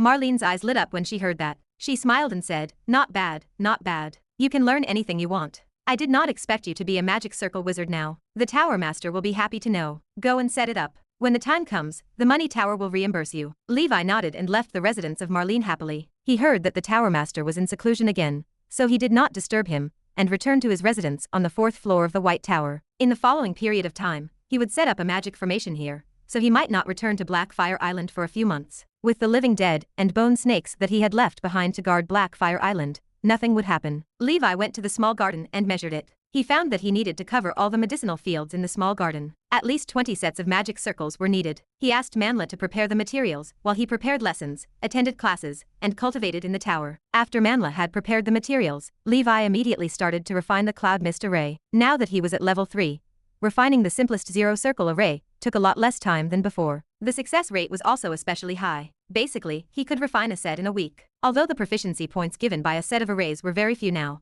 there were still a few dozen points, which was very impressive. The reason why Levi stopped refining on Blackfire Island was purely because he had no money. Now that the problem of money was covered by the funds in the tower, Levi had no issue. It was the year 1032 of the Holy Brilliance calendar, the month of flowing fire. A total of 22 sets of cloud mist array were completed by Levi, and they were all set up in the small garden. After the magic formation began to operate, the entire small garden area was shrouded in smoke, like a fairyland. "It is too beautiful," Winnie said in surprise. "The efficiency of watering with this magic circle is much higher than that of an apprentice cantrip. The cost is not very high either. The wisdom of the ancient magic circle wizards is indeed unfathomable." Marlene looked at everything with satisfaction and could not help but praise. Very soon, Marlene had also paid Levi the money he had spent on refining the array. Apart from that, she also gave Levi an additional 1,000 ether stones for his hard work. This was a pleasant surprise for Levi. He happily accepted the ether stones and opened his proficiency panel to check his progress. Levi observed his array skill. He had reached level 3, with 5,679 points out of 10,000. He was getting closer and closer to level 4. He earned money and gained experience points. It was killing 2 birds with 1 stone. After he was done with the matters in the tower,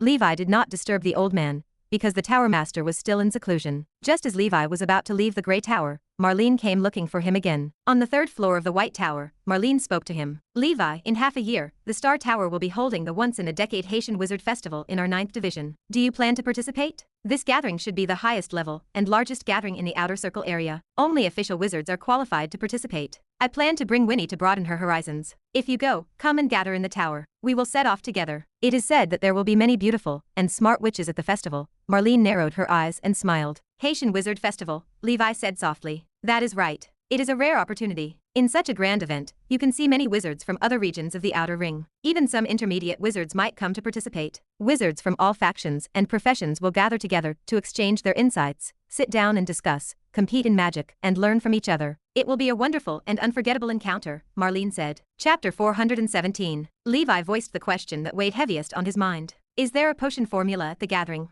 Marlene nodded, gesturing toward her own collection. I bought the recipe for the Sandman potion from a second circle pharmacist at the last gathering. Levi offered no hesitation. All right, teacher, I will go. Marlene smoothed her robes. Yes, remember not to spend money recklessly during this period of time. Save it for the gathering. Levi grimaced, his mind racing. Teacher, why did you not say so earlier? If I had known sooner, I would have kept many more ether stones. Now, he only had 4,000 ether stones left. Marlene tapped her chin, her gaze sharp as she assessed the predicament. If you are short of money, you can participate in the Arena Challenge of the Assembly. You can earn a lot of money if you get good results. The Arena Challenge of the Haitian Wizard Festival is friendly, and there will be no safety issues. Levi bowed, relieved. All right, teacher. Thank you. Levi took his leave and returned to Blackfire Island. Returning to the island, he found the bone snake Igor devouring the corpse of a sea monster. The purpose of this skeletal creature remained a mystery, though a sea beast had likely strayed into the island territory only to be caught by the serpent. The island remained secure, so Levi retreated to his cave abode. Levi paced the floor, counting the months. There is still half a year before the Haitian Wizard Festival. I will have to prepare at least 10,000 ether stones to participate in such a large-scale meeting. What I lack the most now is a potion formula that can greatly improve my meditation speed. This is definitely one of the most expensive potion formulas, second only to the potion formula for breaking through realms. I might not be able to buy it without 20,000 ether stones. With half a year left, Levi resolved to plan properly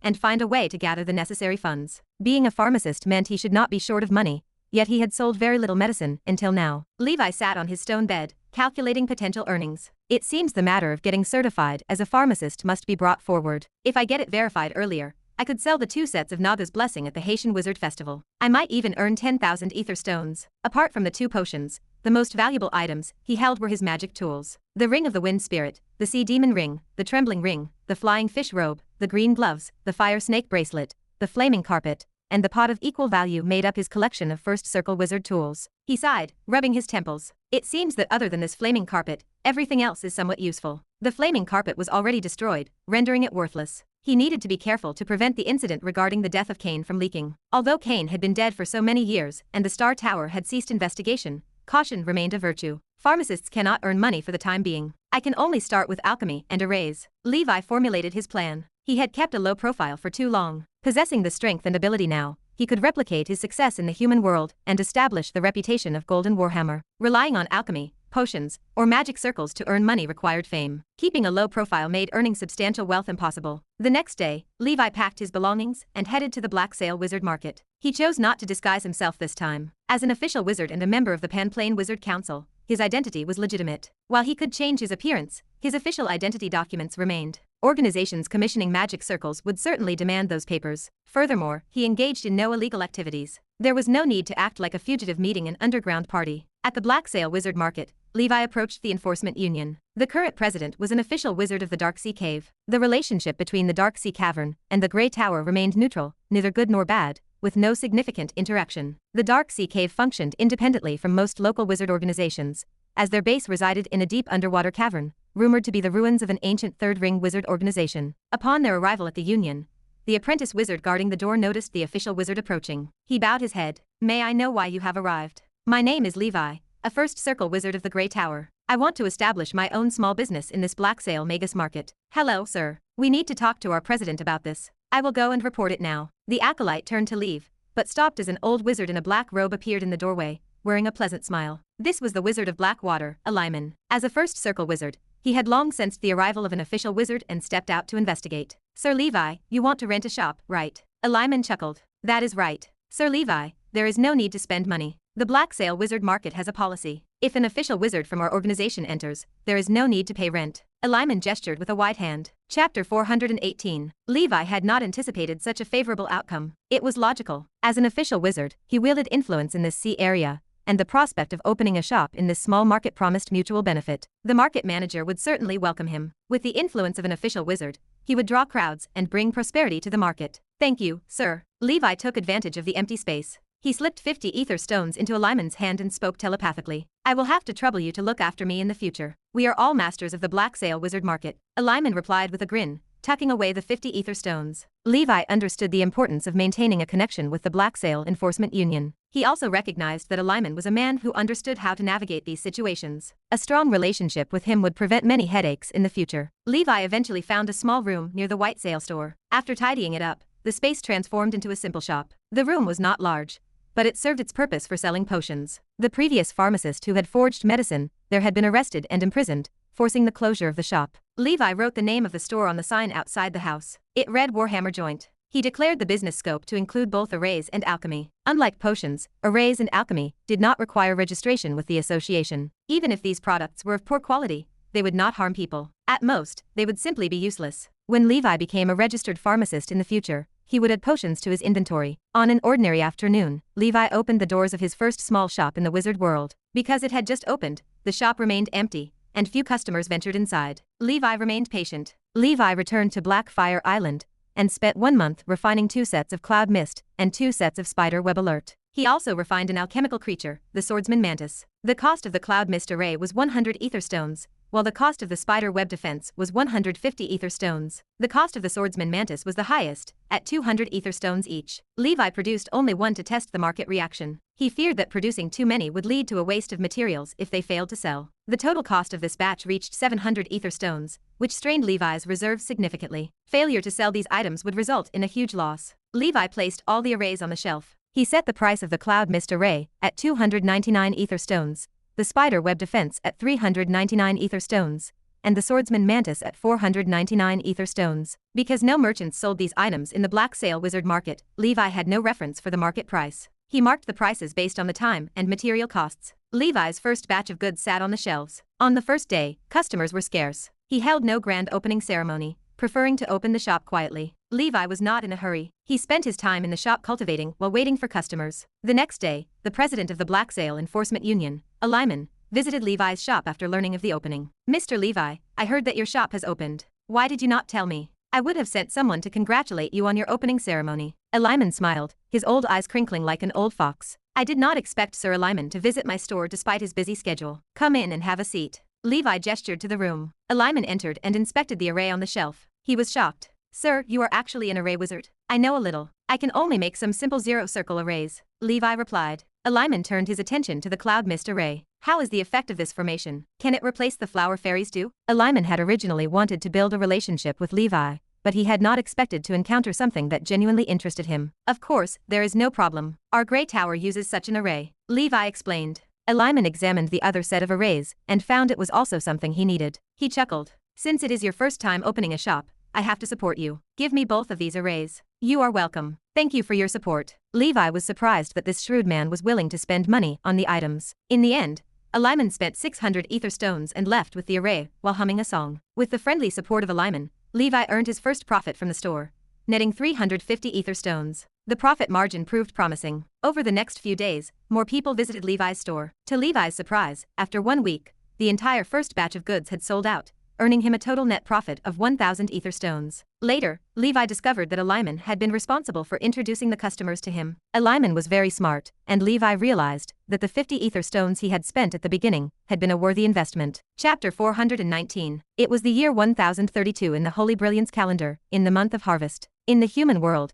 inside the Emerald Kingdom of Flower City, a man wearing a gold mask placed a rough but extremely well-made suit of armor on the counter before the staff of the Shining Tavern. The tavern staff peered at the metal. Golden Warhammer Master, is this your new work? The muscular man with the golden mask nodded. That is right. The staff member gestured to the armor. All right, Master. We will arrange the auction immediately. In addition, Master, there is something I have to tell you. The golden masked man spoke with calm authority. Tell me. The staff member hesitated before continuing. The Lord of the Northern Icewind Territory, the Earl of Silver Mountain, wants to contact you through us. I do not know. The golden masked man cut him off without hesitation. No problem. The staff member let out a breath as if he had been granted amnesty, and hurried away. In front of this golden Warhammer Master, he felt like a lonely boat that could be drowned at any time by the sheer aura of a powerhouse. Earl of Silver Mountain. Why was he looking for the golden Warhammer? Andrew muttered the words to himself as he quietly returned to Black Snake Castle. The golden Warhammer was merely a transformation Andrew used. When Levi left the human world, he had prepared dozens of suits of armor and weapons for Andrew to ensure the status of the golden Warhammer vest would not go to waste. He had asked Andrew to go to the Shining Tavern to auction one every 1 or 2 years. Therefore, even though Levi had left the human world for more than 10 years, the name of the golden Warhammer continued to be passed down. The chessboard in the castle sat abandoned. No one played chess these days. Since the disasters of the Blood Clan became more frequent, rumors regarding vampires spread through the human world. Incidents of vampires attacking humans occurred constantly, affecting not only the Emerald Kingdom, but also the other 6 countries. This was undoubtedly something Anderson refused to ignore. He had bid farewell to Andrew and began his long journey through the 7 kingdoms. The former Blood Knight Brad, who now operated as Anderson, found it difficult to change his old habits. He still tried to save pitiful people in this suffering world, ridding the land of evil, and performing good deeds wherever he could. That was all that mattered to him. On the other hand, Anderson also searched for other legendary knights. Just as Levi had predicted, he wanted to establish a Twilight Knight Legion made up of legendary knights. Through such a group, they could interact, and perhaps it would prove helpful in breaking through to the legendary stage. After Anderson left, Andrew lived alone in Blacksnake Castle, completing the mission Levi had assigned to him. 3 days later, at the Shining Tavern in Icewind City, Andrew sat in the private box with the slim Earl of Silver Mountain. The Earl possessed a head full of silver hair,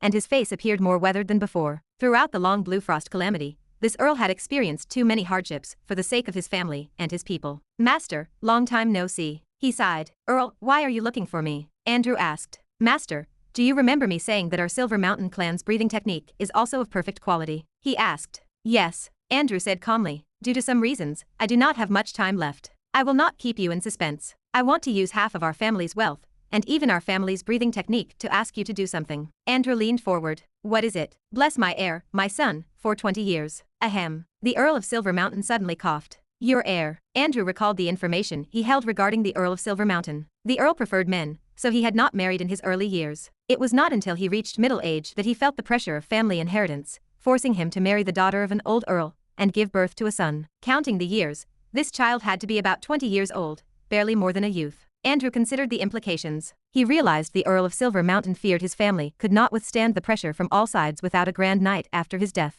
The Earl offered his ancestral breathing technique and wealth as a reward, hoping to let Golden Warhammer protect his heir for 20 years so that his son, who currently stood as a mere quasi-knight, could develop into a real grand knight. Why is the Earl looking for me? Andrew asked. I believe in your strength. Most importantly, I believe in your character. The Earl responded firmly. Give me some time to think about it. Andrew kept his heart calm. He planned to write a letter to ask for his master's opinion, as he also wanted to mail some items. The Earl of Silver Mountain thanked him sincerely. All right, thank you for coming despite your busy schedule. After returning to Flower City, Andrew started writing letters. Ever since Levi became rich, he had Anderson write to him every year to report on the situation and send him the breathing technique. In Area 9 of the realm of Azure Cloud, on Blackfire Island, Levi counted his recent business gains. 7,000 ether stones. Levi heaved a sigh of relief. In the past few months, he had earned more than 3,000 ether stones by selling arrays and alchemical creatures. Adding those earnings to his previous savings, he had reached the 7,000 ether stone mark. Among his inventory, the best seller was the Spider Web Alert Magic Circle. After Levi's reputation and fame gradually spread, many official wizards from nearby wizard organizations came to Levi to buy the array. On the other hand, the sales of Cloud Mist did not match what Levi had imagined. He conducted a private market survey and found that most apprentice wizards could not afford such a luxury. Although some official wizards could afford it, they preferred to take advantage of the free labor of apprentice wizards, and thus they gave up the idea of buying the Cloud Mist arrays. Chapter 420. The alchemical creature, known as the Swordsman Mantis, carried a high price tag. It cost nearly as much as a cheap First Circle wizard tool. Consequently, the number of buyers fell short of Levi's expectations. So far, only 2 sold. Levi found the purchasing power of the wizards in this sea area lacking. Official wizards often lacked the spare capital for alchemical creatures. The swordsman mantis proved useful, whether guarding the house or standing as a personal guard, and it stood equal to a top-notch Grand Knight. Still, profit arrived. When free time permitted, he occasionally crafted more for sale. This first venture into business in the wizard world proved a success. He avoided failure and turned a profit. The business environment in the wizard world felt superior to his previous life. Days passed.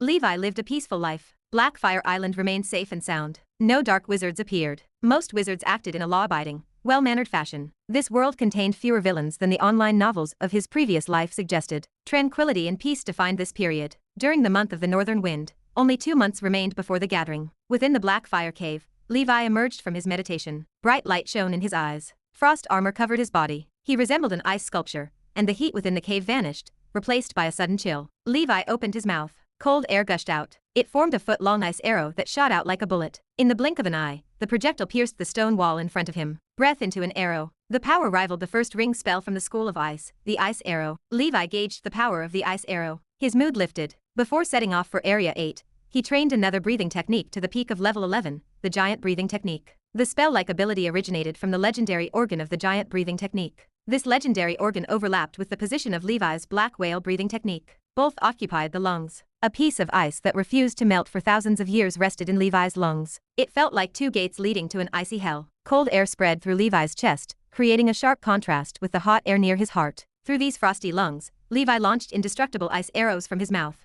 He matched the capabilities of certain ice-type extraordinary creatures. The arrows possessed enough force to pierce steel and shatter ordinary first circle magic defensive force fields. Now, his lungs earned the name Chilling Whale's lungs. They could store a large amount of air like sea beasts, and they could exhale cold air like the frost giants. Levi felt satisfied with the legendary organs of the Giant Breathing Technique. The ability to spit out ice arrows served as a lethal weapon. Few would suspect a wizard of spitting ice arrows. Levi's ice arrows required no casting or chanting.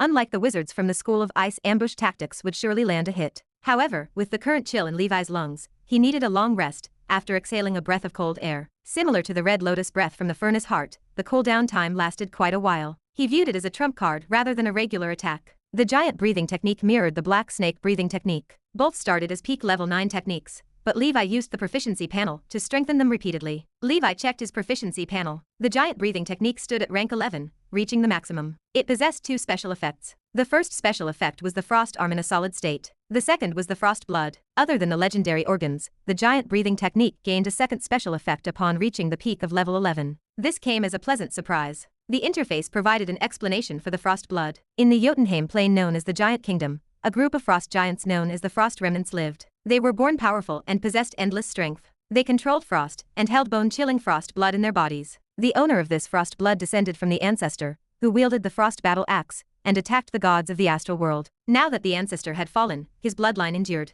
A trace of the power of frost blood awakened in his body. His affinity with the frost element became extraordinary. This special effect could not be leveled up, but it improved slightly as the concentration of frost blood in his body increased. Levi frowned at the text. He muttered a complaint about the lengthy explanation. The frost blood ability functioned like the 4 elemental affinity. It gave Levi a passive halo. The halo increased the speed at which Levi cast ice spells or performed meditation techniques. However, Levi lacked ice spells or meditation techniques on hand. He could not judge the effectiveness. He considered the implications. If he activated more abilities similar to the frost blood, he wondered if he would become omnipotent. No matter his faction, he would always be a little genius. Levi removed the frost power from his body. He prepared to set off for Area 8 to obtain certification as a registered pharmacist. Before leaving, he used a breathing technique. Confidence swelled within him. The only one left that had not reached the limit of the strength breathing technique was the Ostrich Mountain. Levi sighed to himself. Chapter 421. Levi felt no urgency to break through the limits of the Giant Breathing Technique. He planned to wait until the Saint 8 breathing technique reached its limit. Then, he would fuse it with the Giant Breathing Technique to trigger a mutation. After all, both breathing techniques focused on strengthening the arms. Once Levi emerged from seclusion, he prepared for the long journey. He retrieved the sea map he had obtained earlier, which recorded the path to the Lost Pan Labyrinth. The trip to his destination from Blackfire Island would take about half a month. A round trip required 1 full month of travel time, including the time needed to gain pharmacist certification.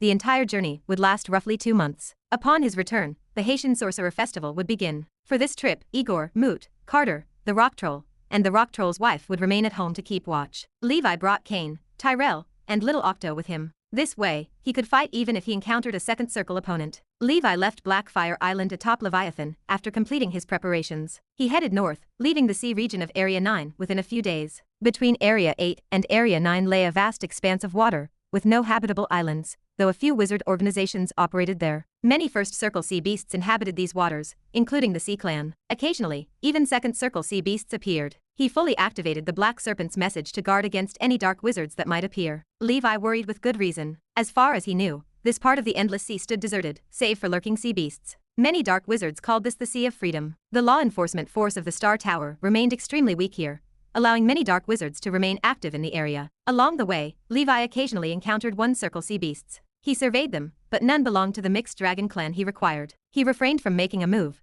lest he attract other two circle sea beasts. With his current strength, he lacked the confidence to face such threats. Levi traveled safely for 3 days. Only 4 days remained before he would leave this uninhabited sea area. On the 4th day, while Levi meditated in the mouth of the Dragon King whale, an alarm sounded. The whale alerted him. Advanced perception rippled outward, revealing a huge ship sailing slowly about 1 kilometer ahead in the sea. 2 groups of people fought on the deck. It is not the Azure ship. The Azure ship does not pass through uninhabited waters like this. This is a private boat, likely a wizard ship belonging to some wizard organization. In the Endless Sea, some rich wizard organizations purchased or constructed their own wizard ships. These vessels consisted of precious extraordinary materials and stood solidified with various spells. They also carried alchemy cannons and arrays, functioning as moving fortresses on the sea. Only such a ship dared to sail in the uninhabited waters where sea beasts lurked. The ship before Levi fell into this category. Levi floated 1,000 meters below the vessel, observing its massive frame of 200 meters. It consisted of Black Sea Ancient Tree, a material that floated well and possessed great solidity. Solidification spells worked effectively on the wood,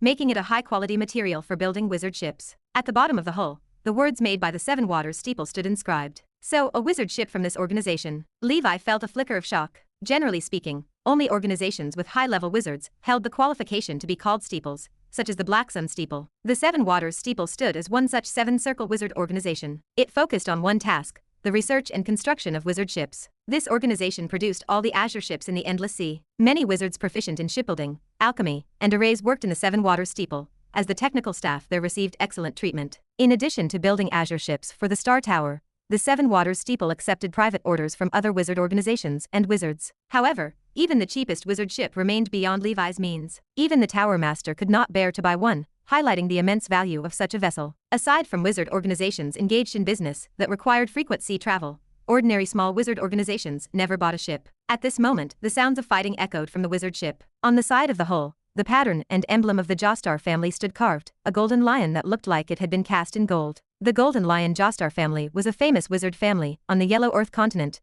boasting many three-circle wizards within its ranks. The family business spanned medicine, metals, materials, and other industries. A young wizard with thick blonde hair and a burly figure, who had obviously also cultivated the Path of Knights, parried attacks from 2 first-circle wizards. Bad luck. I did not expect dark wizards who escaped from Abyss City to have already come to this sea area. Dino's Jostar, the blonde wizard, looked anxious. He was the 3rd young master of his family, and the youngest son of the leader of the Golden Lion Jostar family, a man known as the Old Golden Lion. His father had sent him to train on the family merchant ship some time ago. He had completed a large trade order and finished his training, expecting a smooth journey back. He did not expect his return journey to be filled with such bad luck. Chapter 422. Dinos had not intended to cross this uninhabited sea area. A rare hurricane, one of the 3 disasters of the Endless Sea, changed his plans. The terrifying wind swept the merchant ship into this dangerous territory. Even within this deserted stretch, the wizard ship commissioned from the Seven Waters Steeple should have offered safety. But shortly after entering, a group of dark wizards, escapees from the underwater prison, assaulted the vessel. 4 first-circle dark wizards surrounded the ship. One held the rank of senior wizard, while the other 3 were ordinary. Dinos leveled his gaze at his attacker. His voice carried a cold warning. If you offend the Golden Lion Jostar family, you can forget about staying in this sea region in the future. He relied on his training as a top-tier Grand Knight and his family's Golden Lion breathing technique. Having advanced to a first-circle wizard not long ago, and armed with numerous first-circle wizard tools from his family, he held his own against 2 opponents. His personal butler, Ford, provided the only other magical defense on board. The butler struggled to hold back a single dark wizard, unable to spare attention for anything else. Spells erupted in a chaotic bombardment. Mortal sailors littered the deck, dead or wounded, while the apprentice wizards fared little better. Regret burned within Dinos. He should have pushed himself harder. With the vast resources of the Golden Lion Jostar family, and his rare double affinity talent, he should have reached the senior first circle rank years ago. The dark wizard laughed. I do not care about the Jostar family. I have never even heard of it. I have survived Abyss City, so why would I fear your family's revenge? He unleashed a manic laugh. Naive brat. Brothers, if we steal this wizard ship, we will not need to work for the next 30 years. 3 dark wizards kept Dinos and Ford pinned down. The 4th moved through the ship with abandon. Blood pooled on the deck. Alchemy cannons stood silent, their apprentice operators already dead. This final dark wizard, the group leader, was known as the Sea Ghost Wizard Iguz. Iguz had been a criminal imprisoned on the first floor of Abyss City. He possessed the strength of a senior First Circle wizard. He combined the powerful physique of the Sea Clan with the spellcasting abilities of a wizard. This unique combination allowed him to seize command of the criminal gang. Dinos watched the dark wizard burn and slaughter with helplessness. He could handle 2 First Circle opponents at best. The butler, an ordinary First Circle wizard, could only manage 1. The remaining apprentice wizards stood no chance against the Sea Ghost Wizard. I am going to become a legendary knight like my ancestors. How can I die here? Jostar roared in fury. Golden fur erupted across his body, and a majestic golden mane circled his neck. He appeared as a young lion in the heat of battle. The dark wizard fighting Jostar sneered. Hey, never mind that you are just a grand knight. What if you are a legendary knight? Across the deck, Iguz laughed wildly. He tore through the remaining defenses, intent on reaching the safety cabin to claim the ether stones. An old mortal sailor reached for an alchemy cannon, but Iguz spotted him. A water arrow struck the sailor in the head. Ha ha ha, awesome. I have not killed so comfortably in a long time. Weak humans. Iguz laughed maniacally, his scarlet tongue licking his lips. He surveyed the sailors and apprentice wizards rushing toward him like ants. He began to chant an area of effect spell. Suddenly, Iguz began to tremble. His limbs, fingers, and even the blood in his veins, his soul, and his spiritual force convulsed uncontrollably. His spellcasting failed, and his chanting halted. An arrow of condensed ice crashed down, shattering the defensive force field around Iguz before dissipating. Iguz realized he had been ambushed, but he could do nothing. His body felt paralyzed. He could only tremble uncontrollably. Is this a paralysis spell? Iguz recalled a terrifying possibility. A figure struck the deck like a cannonball. A prepared fireball engulfed Iguz. Flames roared, and Iguz screamed in agony. As mobility returned, he quickly cast a spell to extinguish the flames. His physique rivaled that of the Sea Clan, so the simple fireball technique could not kill him, even without his defensive field. Green vines erupted from the deck and wrapped around Iguz. It was the First Circle spell, Green Vine Love. Damn it. Iguz roared silently. He stared at the man who had descended onto the deck. This was the man who had cast the paralysis spell and bound him with vines. Chapter 423. In the end, the Poseidon Trident, enchanted with the power of the golden revolving slash, tore through the air. It pierced through Iguz's body. Without losing momentum, the weapon nailed its target to the cabin wall. Levi arrived in front of the malevolent-looking Iguz at lightning speed. He used the undying fire claw to pierce Iguz's chest and crush his heart. Levi exhaled, his mind racing. He had not expected to land the paralysis spell on his first try. Perhaps he had exhausted the rest of his life's luck on this singular moment. He stood speechless over the cooling corpse. He had hidden inside the body of the Dragon King whale to watch the battle from below the sea. Observation confirmed that dealing with these dark wizards would prove simple. Moreover, his current shortage of funds motivated him to intervene. His decision solidified when he activated the paralysis spell while Iguz chanted. The result shocked him. It succeeded. It felt as if the heavens told Levi that his chance to make a fortune had arrived. After the paralysis spell struck, Iguz stood rooted to the ground, trembling as if he had gone crazy. Levi did not hesitate. He took decisive action. First, he used the ice arrow spat from his mouth to break Iguz's defense. Then, he let Leviathan use Dragon King's breath to shoot him out like a cannonball, allowing him to approach the dark wizard at lightning speed. He followed with the fireball technique, Green Vine Love, and finally, the Poseidon Trident. The series of attacks flowed smoothly, and Iguz died on the spot. Iguz was too careless. He likely assumed no other wizards roamed this uninhabited sea except for his group and the merchant ship. When Levi hid in the mouth of the Dragon King whale, the dark wizards failed to discover him with their inspection spell. They probably detected the whale, assumed it was a passing creature, and dismissed it. Either way, the moment Levi appeared, he instantly killed a senior First Circle wizard. He did not even rely on his knight ability. The paralysis spell is really godly. Levi sighed. After he dealt with Iguz like a god descending to the mortal world, the surviving sailors and apprentice wizards stared at the trident holding burly wizard in shock. They stood stunned for a moment. The other 3 ordinary First Circle dark wizards turned around. They were scared out of their wits. A burly man holding a trident had appeared out of nowhere and stored their boss's corpse inside his ring. Now, the stranger looked at the 3 of them with a money-growing gaze, the look of a person hunting for ether stones. Damn it, it must be a dark wizard hunter. These First Circle wizards immediately retreated from the battle, desperate to escape. Dinos and his butler were overjoyed. Sir, please help us kill these people. The Jostar family will definitely repay your kindness. The dark wizard hunter who had suddenly appeared possessed immense power. Dinos and his butler, who were busy fighting the dark wizards, could not comprehend how the stranger had killed Iguz so quickly. Levi did not need them to ask. He currently suffered from a dire need for money, so he required harvests from the dark wizards to replenish his finances. Black gold scales covered his entire body, and he shot forward. The Poseidon Trident was brandished brazenly, killing one of the escaping dark wizards directly with the golden revolving slash. As that dark wizard fled, he threw first circle spells at Levi. Levi did not even dodge, allowing the spells to impact his scales. He quickly caught up to the target, and the Poseidon Trident beheaded him. As for the other two wizards, one suffered a serious injury from Jostar while running away. While the wizard panicked, Levi took the chance to tear him in half like a demon god before throwing the corpse into his storage bag. The last first circle wizard was quickly killed by Levi and the others. After finishing the task, Levi looked at the blonde wizard and smiled calmly. Sir Jostar, you do not mind me taking these dark wizards' corpses away, right? You should know that people in my line of work rely on this to make a living. Jostar remained immersed in Levi's terrifying aura. He snapped back to his senses and nodded. Of course, I do not mind.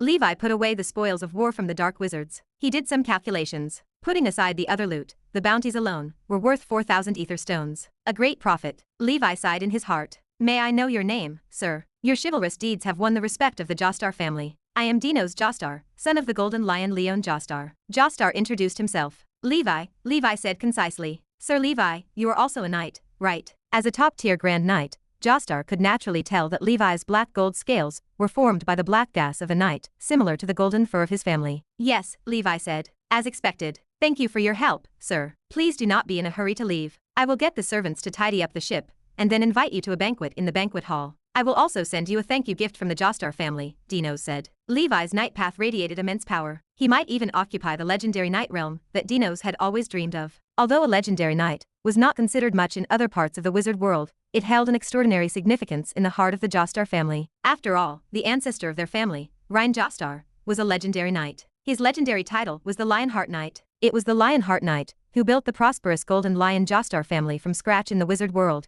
making it one of the top 3 circle organizations in the Yellow Earth Continent's Area 7. Therefore, the Jostar family had always held a special persistence and fondness for legendary knights. Unfortunately, since the death of the Lionheart Knight, the Jostar family had never produced a true knight genius, although they produced many double affinity wizard geniuses who had smooth sailing paths as wizards. Even Golden Lion Leon of the Jostar family, the most outstanding genius in the past 200 years, and a famous third circle wizard in Area 7, had not broken through to the legendary knight realm. Since the other party had extended an invitation, Levi naturally would not refuse. He had his reasons for helping. When he dealt with Manhua from the materials store, he gained some understanding of the Jostar family. He knew that it had a good reputation in the wizard world. They knew how to repay kindness, so Manhua liked to work with the Jostar family. It had always been a stable supplier of materials to the store. The reputation held true. Levi, who had succeeded in his plan, stood with his hands behind his back like an expert. He stood alone at the bow of the ship and waited for the banquet. In the meantime, the dragon king whale followed in the deep sea below the ship. Sir, is that sea beast below your companion? The butler came to Levi's side and asked. Yes, Levi said. My name is Fort,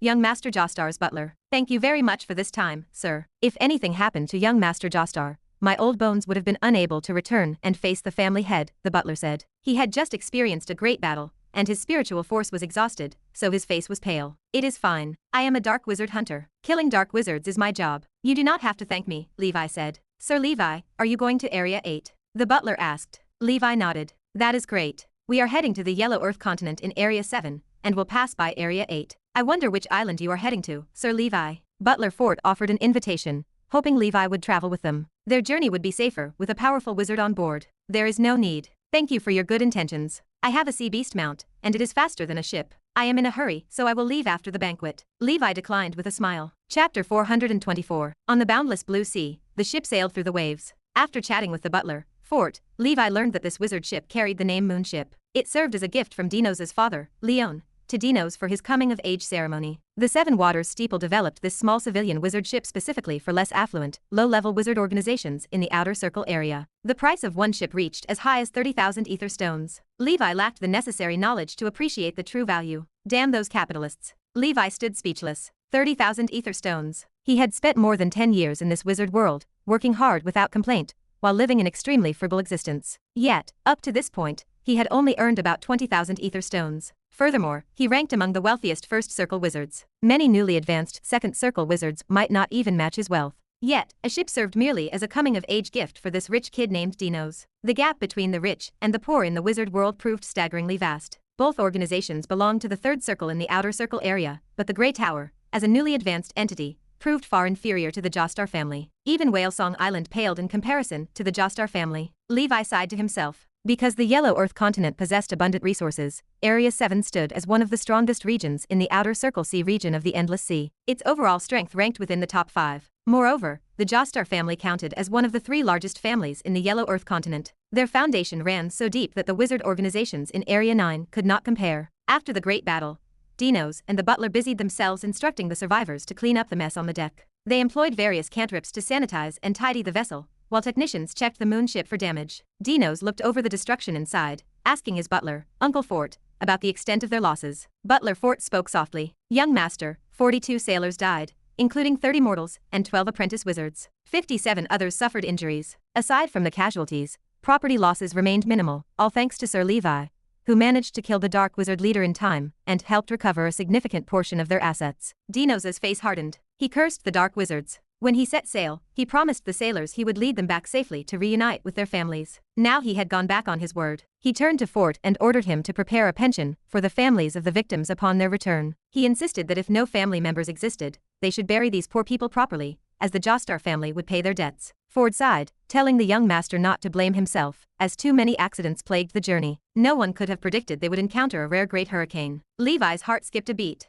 A great hurricane. No wonder they avoided the safe sea route and traveled through this dangerous uninhabited expanse. The Great Hurricane ranked as one of the 3 major natural disasters of the Endless Sea, alongside the Sea Beast Tide and the Mirage. The Sea Monster Tide required little explanation. It erupted sporadically. Every 500 years, a huge tide swept across the Endless Sea. Levi had just experienced one. In general, although the Sea Monster Tide covered a wide area and occurred frequently, the death rate remained relatively low, as wizards understood the pattern of its occurrence and could make preparations in advance. The Great Hurricane acted as a superstorm that suddenly appeared in random locations across the Endless Sea. It usually materialized without warning and remained unpredictable. Sometimes, the entire Endless Sea went 100 years without seeing one. Other times, they appeared continuously. In short, no pattern existed. According to the classification of the Star Tower, Great Hurricanes divided into 9 levels, based on the degree of danger. Even the weakest level 1 Great Hurricane proved far more dangerous than storms on the mortal sea. Were it not for the Jostar family's wizard ship, a mortal ship would have long been destroyed by the gale. The danger of great hurricanes increased sharply from level 3 onwards. Even if an official wizard accidentally fell into a great hurricane, the terrifying storm could tear through magic defenses and blow him into a bloody mist. In the event of a legendary level 9 great hurricane, no one other than high-level wizards stood a chance to escape. This occurred because high-level wizards had already formed their primordial souls, allowing them to escape at any time. That being said, if a high-level wizard stayed in a level 9 great hurricane area for a long time, the storm would blow out and dissipate even their primordial soul. This explained why even wizards with great powers labeled it a calamity. Many different opinions existed regarding the cause of the Great Hurricane. No unified conclusion existed in the wizard world. Some theorized it resulted from a mutation at the intersection between the realm of Divine Wind and the realm of Azure Cloud, where the Storm School of Thought resided. Others claimed the astral world's Lord of Storm caused it. Some even suggested the hurricanes originated from other unknown shadow realms or multidimensional planes. Lastly, the Mirage stood as the most mysterious and strange disaster because wizard civilization had not studied it much at this stage. The Mirage appeared the least frequently of all natural disasters. It remained a phenomenon that even wizards could not explain. Its appearance lacked warning and followed no patterns. Chapter 425. Sometimes, the Mirage appeared as a ghost market that manifested suddenly on the sea. Within that ghost market were all kinds of strange things and beings. Sometimes, it was a magnificent ancient temple with eerie statues that felt forbidden to look at directly. At times, it might even be a lost civilized city,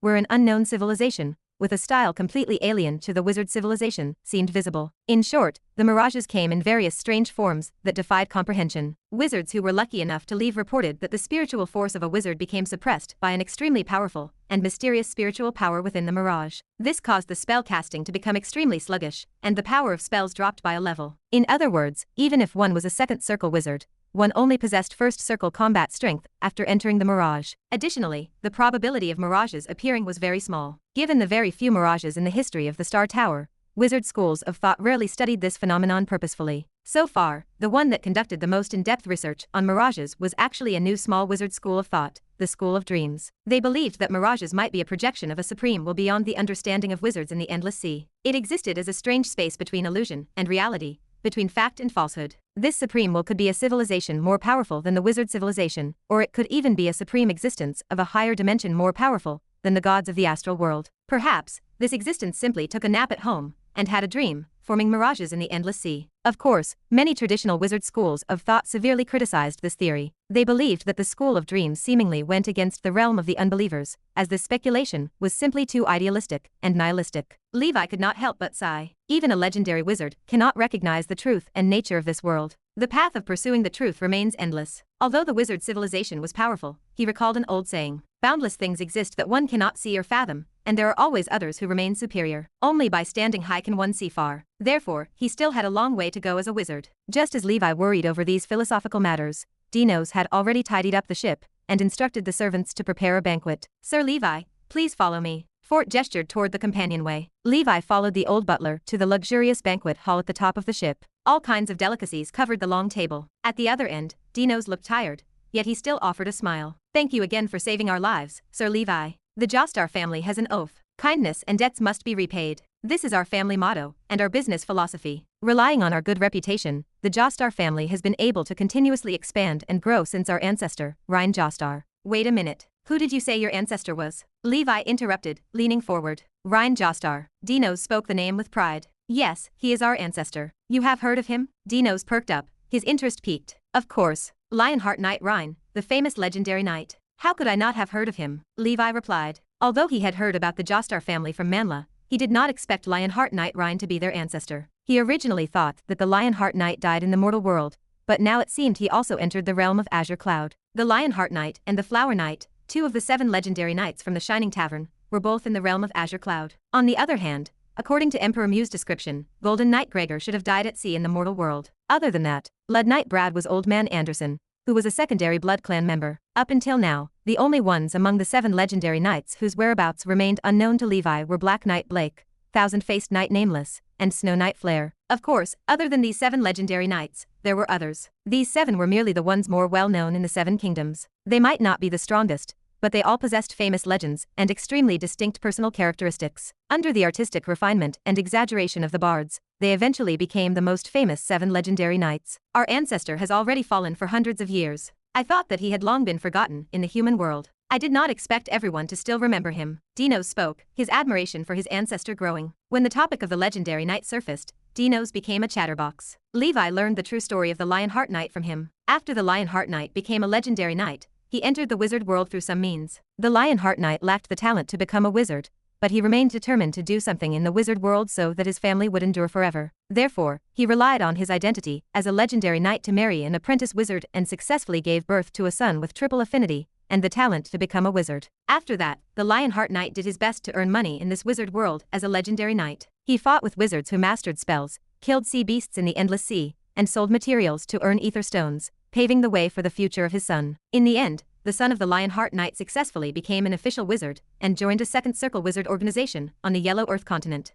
This was undoubtedly a good start. Chapter 426. The history of the wizard family's struggles deserved a place in a chronicle. Hundreds of years passed. The legendary knight Ryan had long turned into a pile of dust. Yet, the wizard family he created, founded by a mere mortal, took root in the wizard world and grew stronger. It became one of the 3 major families of the Yellow Earth continent, the Golden Lion Jostar family. The family thrived. Levi nodded, his mind drifting. A legendary knight could make a name for himself anywhere. Those who could cultivate the night-breathing technique to the legendary realm in the mortal world were no ordinary people. He felt a deep sense of respect for the Lionheart Knight. He shared a strange fate with the Lionheart Knight. Tucked away in his storage bag rested the Lion King Pride, a weapon the Lionheart Knight had wielded in the mortal world. God only knew how that weapon eventually fell into the hands of Duke Bluefeather. During the dinner party, Levi ate sparingly. Dinos talked on and on, recounting the legendary stories of his ancestor passed down by his father. After the banquet, Dinos realized he had lost his composure. He looked embarrassed. Sorry, he admitted. I really want to become a legendary knight. The Lionheart Knight is indeed amazing, Levi replied. Back when I was in the Shining Tavern in the mortal world, I ordered a glass of Lion King Spirit every time. He recalled the years spent struggling in the mortal world and sighed at the relentless speed of time. The mortal world, huh?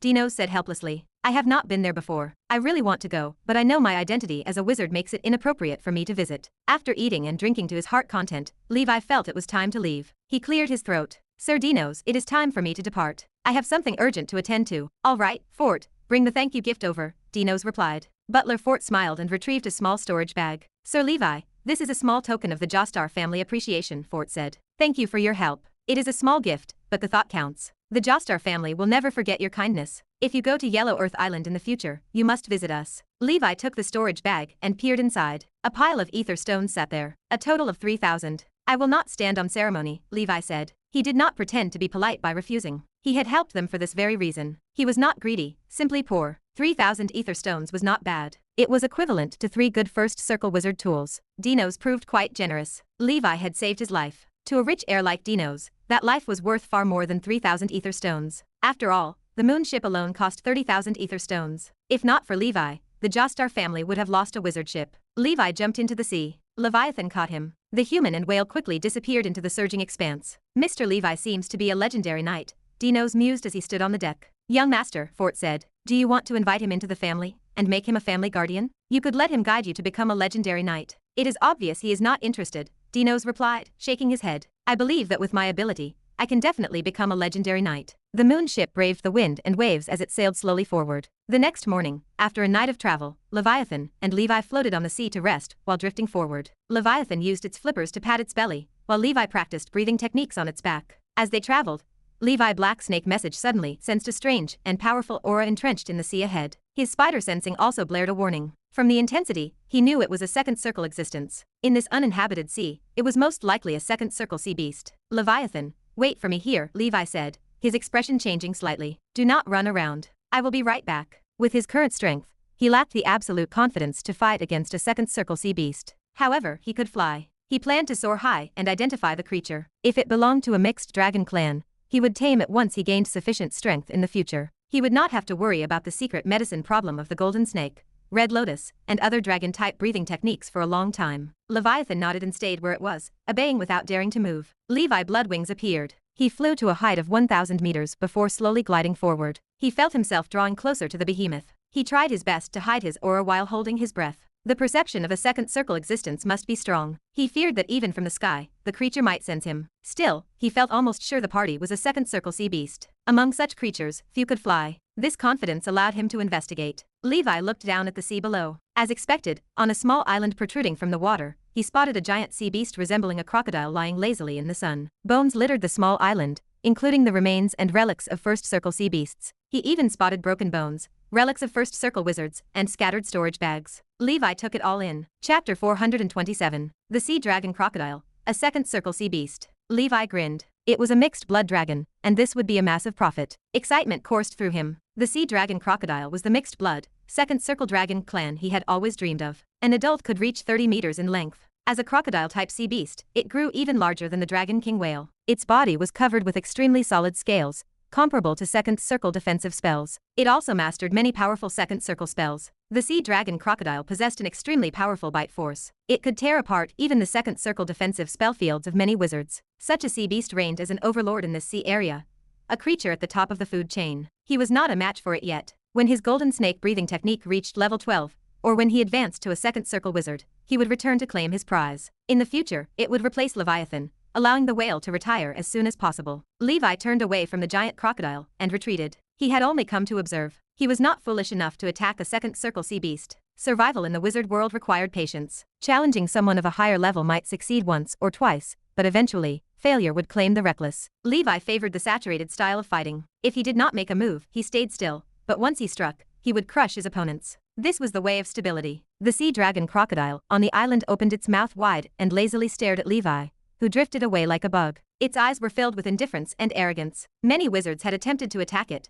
but they all perished in its massive jaws. It was no ordinary second circle sea beast. It was a mixed blood dragon clan. Just a while ago, a second circle wizard from Area 8 had arrived to look for trouble. The crocodile had beaten him until he fled. Gustav reigned as the master of this sea. The name was deeply buried in its bloodline memory. It seemed as if the creature was born with the name Gustav. It possessed intelligence and strength that far surpassed its kind, and ordinary second circle wizards could not compare to it. Anyone who looked down on Gustav would pay the price. Levi marked the coordinates of this place on the sea map. He stored the aura of the Sea Dragon Crocodile in the Black Snake Message. Once Levi possessed the strength, he would return to capture and tame it. Second circle sea beasts usually served as lords in their territories, possessing a strong sense of ownership. They rarely moved about, lest they be attacked by other second circle sea beasts. Levi did not worry that he would lose track of the Sea Dragon Crocodile. Judging from the island conditions, the beast treated it as home, and had lived there for more than 100 years. After returning to Leviathan, Levi had the whale take a long detour around the sea area, where the Sea Dragon Crocodile lay entrenched. In the year 1032 of the Holy Brilliance calendar, Levi finally arrived at Area 8 at the end of the month of the Northern Wind. The situation in Area 8 mirrored Area 9. It contained 2 third circle organizations, and more than 10 second circle organizations. Among them, the Pharmacist Association that Levi intended to visit operated within a third circle wizard organization, called the Hot Wind Harbor Wizard Alliance. The Hot Wind Harbor Wizard Alliance stood as the largest wizard organization in Area 8. It boasted 2 third circle wizards. One was the leader of the alliance, the Master of Flames Clore, and the other was the Lush Forest Witch Lola. The Lush Forest Witch served as the president of the Area 8 Pharmacist Association, and held the rank of senior second circle pharmacist. The two appeared to be husband and wife, but for some reason, their relationship remained disharmonious. Many different factions vied for power within the Hot Wind Harbor Wizard Alliance. The leader of the alliance, the Master of Flames, belonged to the Burning faction, while the deputy leader, the Lush Forest Witch, led the Life faction. Levi had done his homework before arriving. From the information he had gathered, the Lush Forest Witch was relatively easy to approach. Moreover, his teacher, Marlene, had requested someone to inform the Lush Forest Witch about him earlier. Presumably, the woman would not make things difficult for him, so the process of becoming a certified pharmacist should proceed without issue. To avoid drawing unnecessary attention, Levi did not plan to concoct a precious first circle potion for the certification. He intended to prepare a simple first circle health potion. As long as it passed the standard, he would succeed. He only wanted to register as a pharmacist to sell potions. Ocean Current Island, where the Hot Wind Harbor Wizard Alliance maintained its base, was enormous. The wizard organization occupied a quiet harbor surrounded by mountains. When they remained some distance from the Hot Wind Harbor Wizard Alliance, Levi disembarked from the Dragon King whale and instructed the beast to wait in the depths of the ocean. He activated the first circle flying spell, Flying Fish Ocean Leap, which came with the flying fish robe, and began to glide long distances over the sea. He boarded an azure ship that was about to arrive at the port. Many passengers traveled on the ship besides Levi. 3 official wizards stood on the deck, all wearing the robes of the Alliance. Besides them, the ship carried many apprentice wizards and some mortals. These mortals were the potential wizards that the Hot Wind Harbor Wizard Alliance had recruited recently. Most of them were children. They stared at the magnificent wizard city, Hot Wind City, ahead of them with curiosity and fear. Chapter 428. Levi watched the apprentices as memories of his own early days in the wizard world surfaced. Time had marched forward, and he was no longer the mortal rookie who had just arrived. He now stood as a fledgling wizard. An official wizard glanced at Levi, the stranger who had just boarded the vessel. His gaze swept over the deck before he smiled. He told his companion that finding another potential wizard with fire and water double affinity would surely make Lord Clore very happy. The second official wizard nodded in agreement. With double affinity, the child would likely reach the second circle without any trouble. It might even be possible for the youth to ascend to the third circle one day. Levi listened to their assessment of the water and fire affinity. Memories of Jagri from Whale Song Island surfaced. He wondered if that boy had survived the disaster that consumed their home. Ever since that incident, Whale Song Island had isolated itself from the outside world. They kept a low profile, causing no trouble and making no contact with outsiders. Consequently, Levi possessed very little information regarding the situation on the island. On this ship, the potential wizard with double affinity was a silver-haired girl named Sheely. Like Levi, she hailed from the Emerald Kingdom. To a certain extent, they came from the same hometown. Sheely looked no older than her teens. Her eyes fluttered nervously, and she seemed out of place among the official wizards. Levi closed his eyes, sinking into deep thought. These matters held no relevance for him. He simply waited for the ship to dock. An official wizard approached Levi with a smile. He noted that Levi looked unfamiliar and asked if he hailed from Hot Wind Harbor. Levi opened his eyes, acknowledging the question. There was nothing to hide, so he told the man he had come for pharmacist certification. The wizard brightened. He introduced himself as Doug, a first circle wizard and weapon craftsman from Hot Wind Harbor. He expressed excitement at meeting a pharmacist from such a distance. Levi glanced at Doug. This was his first encounter with a weapon craftsman. He recalled that Hot Wind Harbor contained many regions of underground fire, much like Blackfire Island. This environment supported the creation of medicine and the refining of weapons, drawing many craftsmen and pharmacists from nearby districts. This gathering of talent was the reason Hot Wind Harbor had risen rapidly over the past 200 years to form a powerful Third Circle Wizard Alliance. After leaving Area 9, Levi realized that even in the Outer Circle region, Area 9 remained relatively backward. Both high-end and low-end combat capabilities fell short of the standards he saw here. Doug had free time, so he chatted with Levi throughout the voyage. He even invited Levi to serve as a subordinate to Clore, claiming an organization like the Grey Tower held no future. Levi merely shook his head, declining the offer. Fortunately, Doug did not take offense. Most wizards maintained calm temperaments, as a more amicable approach made survival in this world much easier. Their conversation continued until the vessel docked. Doug enthusiastically shared the location of the Pharmacist Association before departing with his group of apprentices. Levi stood still, surveying the seaside port city. Mortals and wizards coexisted here, much like on the Yellow Earth continent. On the higher ground stood 2 imposing wizard towers. One appeared charred black,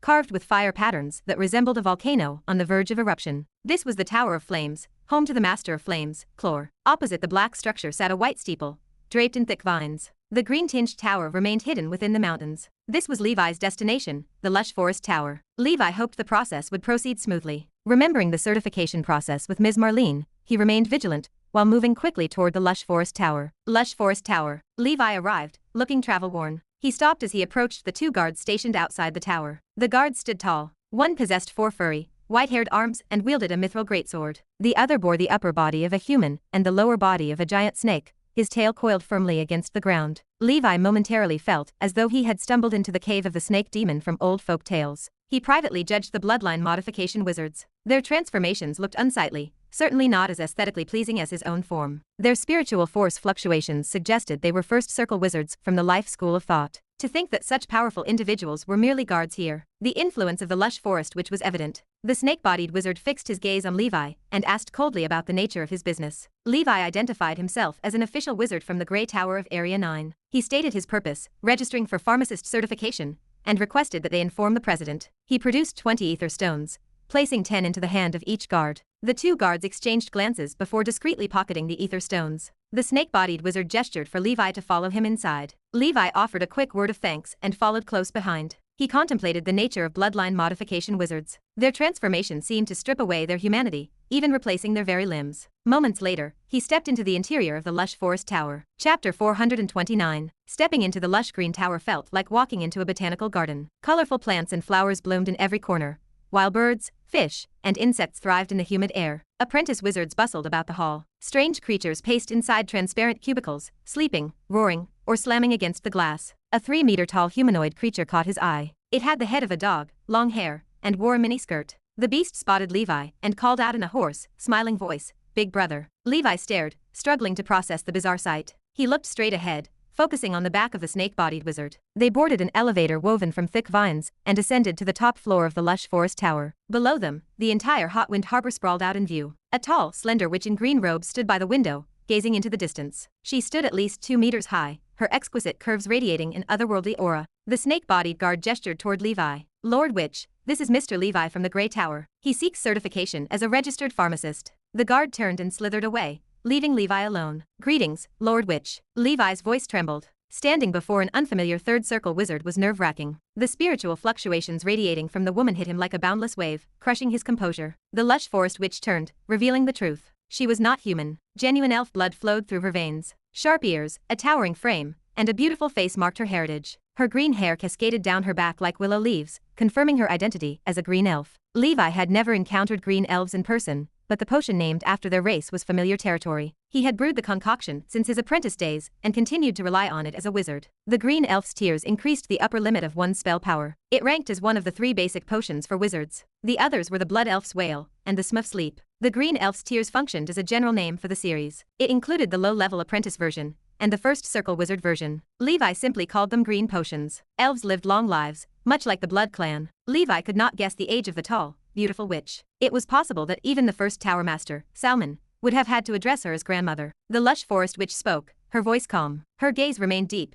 carrying the heavy weight of centuries. "I have already heard about your situation from little Marlene. Wait for 3 days in Hot Wind Harbor. The other 2 first circle pharmacists participating in the certification have not arrived yet. When they do, the assessment will commence." "Yes, Lord Lola." Levi nodded and stepped out of the lush forest tower. He needed to find a place to stay for the next 3 days. He found a small hotel and settled into a room, heaving a sigh of relief. The witch was a true expert. The pressure she exerted had been immense. The lush forest witch seemed far stronger than the tower master, who had only recently advanced to the 3rd circle. Then again, the Tower Master's comical appearance likely diminished his prestige and aura of power. Aside from their low birth rates and scarce numbers, elves far surpassed humans in every other regard. Their lifespans lasted 3 times as long as humans. Even those with the Children of Chaos talent could rely on the sheer passage of time to accumulate power. Almost every elf became an official wizard eventually. Elves often possessed more talent than humans. Many boasted triple or double affinities. Blue elves produced a child of the elements with water affinity every 100 years. The other 2 races operated in much the same way. According to the wizard history curriculum, elves were not natives of this world. Like the Blood Clan, they arrived as visitors when a multidimensional plane intersected with the celestial sphere long ago. Their hometown, the Pandora Plane, was a water world similar to the Endless Sea. It housed 3 major races, the Blue Elves, the Green Elves, and the Blood Elves. These races worshipped a common entity called the Pandora Matriarch, a towering tree that resembled the World Tree. According to elven lore, the fruit of the Pandora tree bred the first elf sages. These sages eventually forged the prosperous Pandora Empire. At its peak, the Pandora Empire rivaled the early wizard civilization. Though few in number, the elves were all elites with their own unique spell-casting system. Arrogance consumed them. They attempted to invade the wizard civilization. This aggression ignited the massive elf-wizard war. The wizards won the war. Sauron, the first legendary wizard, even cleaved the Pandora tree in half. Had Sauron not possessed kindness and a reluctance to sever the elven inheritance, their civilization might have been uprooted entirely. After Sauron established the Panplane Wizard Council, he returned the Pandora tree to the elves. He solidified a legendary spell upon it, known as Pandora's Eternal Covenant. This act severed the elven path to the legendary level. It reduced them to a subsidiary of the wizard civilization. The two sides became allies and ceased their hostilities. The large-scale war ended with a decisive victory for the wizards. It stood as the first major victory for wizard civilization since its emergence. The other planes learned to fear the power of the wizards. Sauron, the Knight of Wisdom among the 7 Knights of the Sky, was the ancestor of all wizards. Levi first heard of him in church legends describing the 7 Knights of the Sky. The Church of Holy Light demonized the ancestor of wizards. He held many titles, including the first legendary wizard, the founder of the Panplane Wizard Council, and the Eternal Grand Council Chairman. Even a low-level weakling like Levi knew much about the man. It remained a pity that Sauron abandoned the council later. No one knew his destination. He might have been wandering through other multidimensional planes. Some legends even claimed he entered the astral world and ascended to godhood. Chapter 430. The next day, Levi spent the night cultivating in the inn. He opened the window, welcoming the sea breeze. From time to time, streaks of light flew across the sky. Levi sensed at least 30 official wizards living in Hotwind City, despite the Hotwind Harbor Wizard Alliance claiming a count of 20. Hotwind City operated much like the Black Sail Wizard Market, serving as a natural hub for nomadic wizards. Unlike the wizard organizations in Area 9,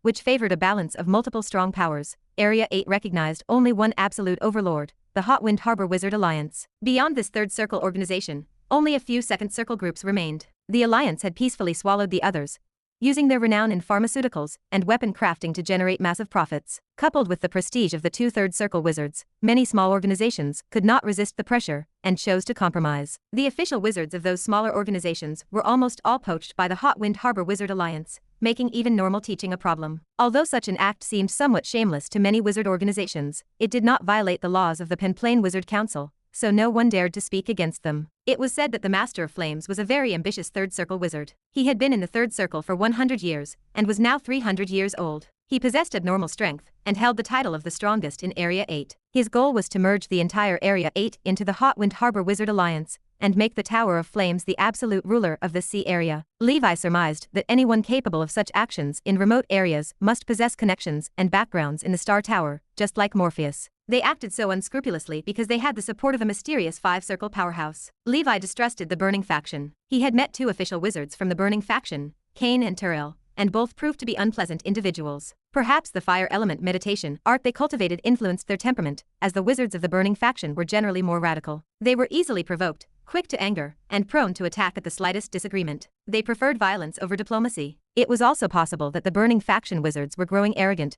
because the Blazing Sun God Wizard, Edmund, served as the current Grand Council Chairman. There were still 2 days left before the pharmacist certification assessment. Levi currently possessed 10,000 ether stones, so he planned to walk around Hotwind City to see if he could find anything he wanted. He intended to buy only cheap items, as he needed to save his ether stones for potion formulas at the Haitian Wizard Festival. As he strolled through the streets, Levi arrived at a small shop. He stood before Doug's Wizard Tool Store. Doug had opened an operation here after all. The shop was closed. Levi wished he could have gone inside to check the prices of the wizard tools and gauge the market situation in Area 8. After that, Levi quickly browsed through the remaining shops in Hotwind City and returned to his hotel in satisfaction. Levi marveled, having stumbled upon an endurance-type breathing technique. He took out an inheritance diagram of the mountain wolf breathing technique. It was a basic breathing technique he had discovered in an antique shop. The mountain wolf breathing technique could be cultivated to the limit of level 5. Although it was very trashy, it had a limit breaking point of 2 points. Endurance-type breathing techniques were too rare. The more he could collect, the better. Apart from that, Levi did not find any potion formulas, which remained within his expectations. At night, Levi cultivated the golden snake breathing technique in the hotel. He remained alert, as his spider sensing had provided a slight warning throughout the day.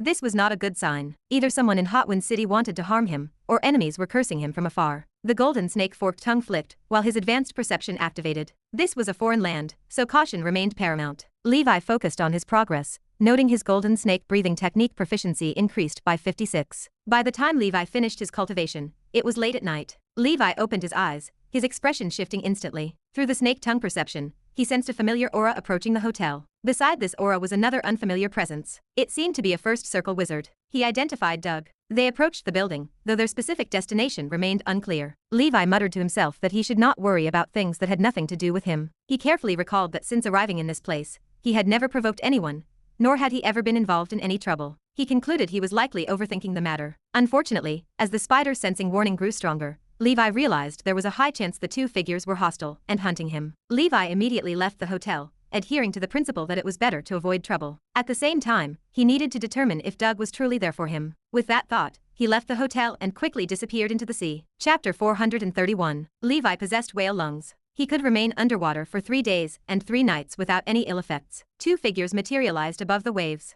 They floated in the air, wearing black robes stitched with flame patterns. Doug sneered to himself as he scanned the empty horizon. Did he vanish into the ocean? He must be a helper that old woman Lola invited. The man claimed he was here for pharmacist certification. Doug had heard rumors that Lola maintained a close friendship with Marlene of the Grey Tower. This interloper must be a plant sent by her. Doug felt unsure at first, but Levi had bolted from the hotel the moment he sensed their arrival. This confirmed his suspicions. Levi was hiding something. Innocent men did not run. Killing Levi was never the objective. Levi was an official wizard of the Grey Tower, an organization backed by a newly advanced Third Circle wizard. Furthermore, the laws of the Panplane Wizard Council strictly protected him. Murdering a First Circle wizard would be an unwise move. Doug only wanted to bring Levi before Lord Clore. The Lord could determine if the man acted as a subordinate for the Lush Forest Witch. Rumors suggested the relationship between the witch and the Master of Flames remained strained. In truth, they stood on the brink of open warfare, fighting a clandestine battle that could explode into public view at any moment. Doug projected his thoughts into his companion's mind. Forget it. I simply need to confirm that something fishy is going on with this interloper. I must inform Lord Clore and make preparations.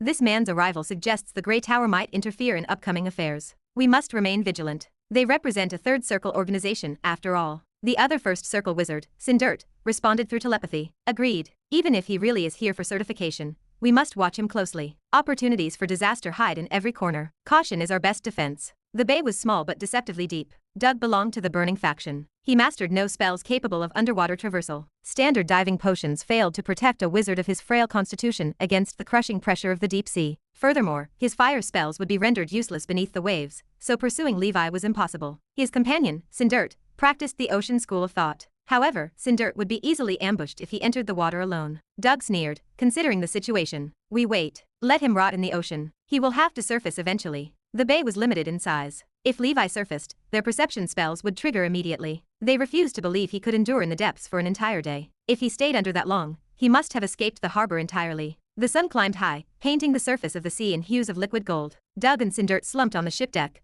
exhaustion etched onto their faces. They had maintained their perception spells through the entire night, yet that damned Levi had not emerged from the abyss. Sindert sounded puzzled. Could he be a mixed blood of the Sea Clan? Or has he already fled? Perhaps he mastered some profound spell to conceal his aura. Doug stood up. Let us go. Do not waste time. He has likely slipped away. Sindert hesitated. Are we not going to wait a little longer? Would you like me to dive down? Doug dismissed the idea with a wave of his hand. Forget it. We have waited long enough. Now that witch Lola has secured an ally in the Grey Tower, we must prepare ourselves. Ignore him. A First Circle wizard is insignificant. The man himself does not worry me, but the Grey Tower standing behind him does. The two First Circle wizards communicated through voice transmission, then vanished into the distance. Deep in the water, Levi sensed the two figures vanish from the reach of his snake tongue perception. He did not rush to the surface. Instead, he pondered in the darkness of the seabed. What have I done? Why are they hostile toward me? None of this makes sense. Levi felt aggrieved. His 2-meter-tall frame leaned against a massive rock on the seabed. In a flash of frustration, he threw a punch,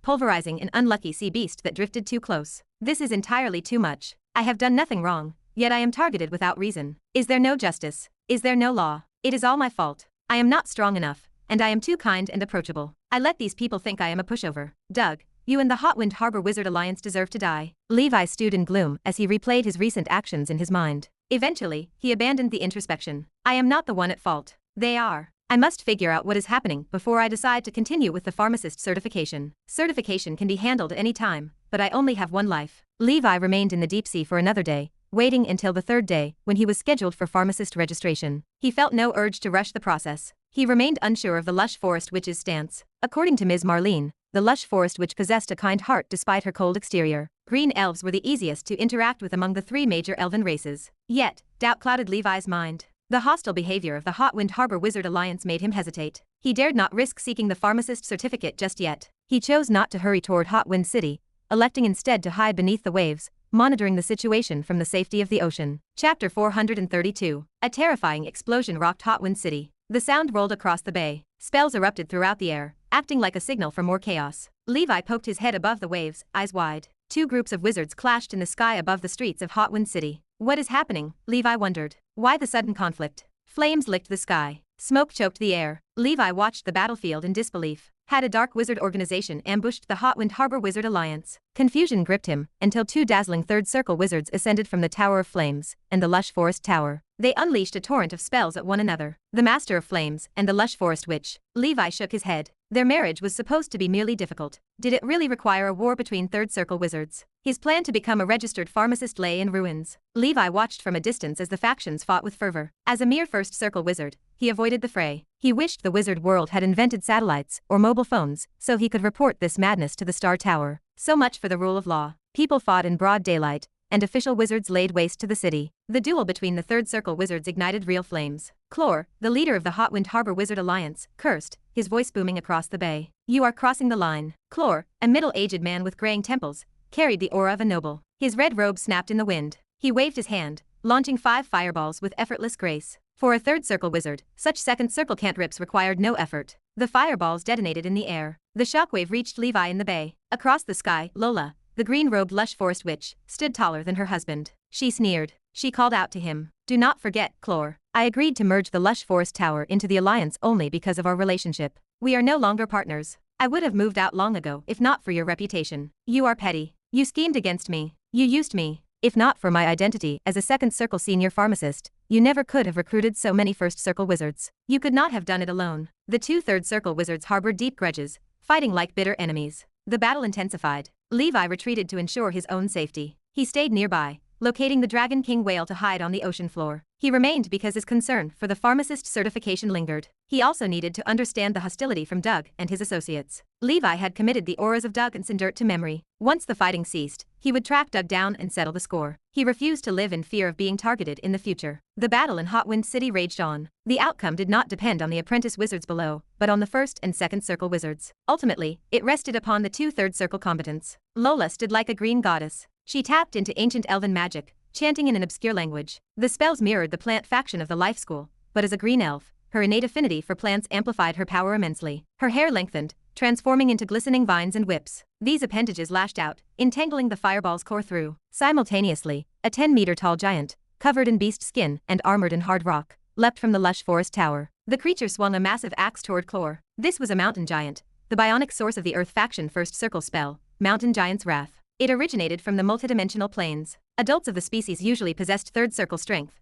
though they were extremely rare. Lola had modified her mountain giant through experiments and spells from the life school of thought. She had outfitted it with powerful biological prosthetics. The giant boasted the head of a second circle mixed blood dragon clan, the dragon halberd whale. The dragon head opened its bloody maw. It spat a column of water that dwarfed even the dragon king whale Leviathan, dousing the fire. Massive wings sprouted from the mountain giant's back, blocking out the sky. They flapped, creating a whistling wind that drove the flames toward the Tower of Flames encampment. Clor roared, his face flushing red. You wicked woman. You would wake this monster just to fight me. You are infuriating. He began to chant, weaving the threads of a terrifying third circle spell. He summoned the sun flame explosion. It felt as though a small sun had manifested in the sky above Hot Wind City. A fireball, 5 meters in diameter, hovered above Clor's right hand. His red robes fluttered violently in the heat. Boom. The sun flame explosion collided with the mountain giant. Terrifying flames sprayed across the air. The city trembled beneath the impact. The power of the third circle was truly terrifying. Chapter 433. They fought high in the sky. Had they battled on the ground, the explosive forces would have leveled houses and claimed countless mortal lives. On the battlefield below, Doug and Sindert joined forces against the senior first circle wizards of the Lush Forest Tower. As the two sides fought in an even match, the 5 fireballs technique descended from the clouds and engulfed the senior first circle wizard. A beautiful, scantily clad second circle which stepped upon the charred bone powder of the fallen wizard and laughed sharply. Doug and Sindert bowed their heads respectfully. Thank you, Lord Red Flame Witch, they said in unison. The scantily dressed Red Flame Witch chuckled. Doug, you claimed a wizard from the Grey Tower arrived. Where is he? Lord Red Flame Witch, that wizard might have fled. I have not seen him yet, Doug answered in a low voice, his frame trembling with fear. The Red Flame Witch served as Lord Clor's new lover. She stood as the final catalyst that caused Lord Clor and Lola to fall out. No one understood the magic she possessed. A mere second circle wizard had managed to ensnare Lord Clore, a third circle wizard. Oh, I see. It is acceptable then. Perhaps he really is only here to be certified as a pharmacist. The red flame which turned and departed. She held the rank of second circle wizard, but she avoided the second circle battle. Some time ago, she had encountered a second circle sea beast, a sea dragon crocodile. Upon realizing the creature was a mixed blood dragon, she had attempted to subdue it. She believed her strength would be sufficient to overcome a mixed blood dragon, but the beast had fought back. The injury inflicted by the sea dragon crocodile lingered, and she had yet to recover. She could not even cast essential second circle spells. Clore had allowed her to slack off during the battle planning for this war. He excluded her from the second circle skirmishes, because the current red flame which operated as little more than half a second circle wizard. She lacked the necessary strength. In any event, the Tower of Flames possessed more second circle wizards than the Lush Forest Tower, so they did not require her presence. Just as the battle between the two third circle wizards reached a critical moment, a hexagram array materialized in the sky. A figure wearing a star-patterned robe descended from within the mysterious array. His powerful spiritual force swept across the entire city. Stop this foolishness. Do you believe the charter exists for mere show? The old man berated them coldly. His white hair appeared disheveled. He looked casual and unshaven, the image of a dedicated researcher. This was Riemann, the star supervisor of Area 8. Every region in the outer and inner sea territories maintained a law enforcer, known as a star supervisor. They usually possessed the power to suppress all rebellions, but they avoided intervening unless a situation involved an entire region. Now, the war between the two third circle wizards had seriously affected the order of the area, leaving Riemann no choice but to intervene. Riemann arrived on time, because the lush forest which had informed him of the battle beforehand. She realized that her former partner might incite trouble, leading to a large-scale wizard war. She reported the matter in advance to ensure the supervisor stood prepared. As the star supervisor, Riemann possessed space teleportation scrolls distributed by the organization, allowing him to reach the location easily. The actions of the lush forest witch mirrored those of Tower Master Herman, who had reported the battle to the Star Enforcer before the conflict with Harland. As a fourth circle wizard, Riemann possessed immense power. A fourth circle wizard rarely appeared in a remote place like the outer circle area. He remained here purely due to the mission of the organization. Riemann casually cast the third circle spell Sea Giant Hand. A giant blue palm formed in the air and slapped Clore away. He turned his attention to the lush forest witch. Put away your modified creature. This creature will easily go berserk. When that happens, you might not be able to control it. It is better to use it less. All right, Lord Supervisor. The lush forest witch cast a spell to send the mountain giant back to the lush forest tower. She signaled the wizards under her command to cease fire, and looked coldly at the dazed Clore. Clore observed the situation. This woman definitely maintained an extraordinary relationship with the supervisor. There might even be an affair between them. Otherwise, why would the supervisor show bias when both had clearly fought? The other party had only struck him, and left the woman unscathed. Clore felt the sting of betrayal. He realized he had been cuckolded. The fury boiled within him. He marveled at the green elf, for she had deceived him without anyone suspecting a thing. Clore, Lola, you two are the leaders of a third circle wizard organization, yet you led the wizards under your command to start an internal war, causing huge casualties. Now, in the name of the Star Tower, according to the Panplane Wizard Congress Act, I arrest you. You will be judged by the Wizard Tribunal. Clore's expression changed slightly at the declaration. He remembered the powerful figure backing him, so he remained silent. Even if he went to jail, that woman would accompany him. As a third circle wizard, the Panplane Wizard Council would not easily impose the death penalty. In the future plane war, every third circle wizard remained an important asset. At worst, he would be locked in Abyss City for a time. Once released, he could recover his legal identity. Chapter 434. Riemann stood before her, his expression grim. Lola, you reported the collusion between the third circle wizard Clore and the Dark Wizard Organization, the Black Sun Steeple. The Panplane Wizard Council has investigated and confirmed the truth of your claims. According to the Panplane Wizard Congress Act, you do not need to appear before the Wizard Tribunal for the time being. However, you must pay a fine of 100,000 ether stones and enter a 100-year observation period. If there is no major violation of the law during this period, you will be exempted from prosecution. Lola dipped her head. Thank you, Lord Supervisor. I fought against Clore for my own protection, not out of malice. I possess a slate recording every illegal act Clore committed in the past few years. She waved her hand, and streaks of light drifted into Inspector Riemann's palm. Riemann examined the light. He spoke with a calm detachment. I have received the evidence. You may leave for now. Clore stared at them, his expression contorted with rage. His voice rose to a scream. You adulterous couple framed me. I did not collude with the Black Sun Tower. He turned his eyes to the witch. You reported me. It appears you have been planning this for a long time, back when we were still partners. Lola remained silent. She turned and walked away without looking back. Riemann sneered. He stood with the unshakable confidence of a fourth circle wizard. There are witnesses and evidence, yet you still dare to quibble. Clore, surrender now. Clore's face drained of color. He let out a harsh, wild laugh. In that case, I will not pretend anymore. I will lay my cards on the table. I am indeed a member of the Black Sun Steeple. Brothers, I will retreat first. We will meet again if fate allows. He slammed his hand down, creating a thunderous boom. Clore whipped out a scroll engraved with the image of a black sun. He prepared his fourth circle spell, the Black Sun Annihilation. Chlor's expression turned icy. The Black Sun Steeple had approached him before, trying to persuade him to join their dark organization. He had refused. He was unwilling to surrender his identity and status in Area 8, the hard-won fruits of 100 years of toil. But now, with the path ahead closed, Chlor felt no hesitation. He ripped the scroll open, and the shadow of a black sun erupted into existence. Rimon's confidence vanished. He cast his fourth circle spell, the Sea Sky Wall. Between Rimon and the black sun, a blue curtain hundreds of meters tall surged upward to form an indestructible barrier. The black sun detonated without a sound, erasing everything in its path. The blast seemed to swallow the surrounding light, plunging the entire bay into instant darkness. It was the signature fourth circle spell of Black Sun Adam,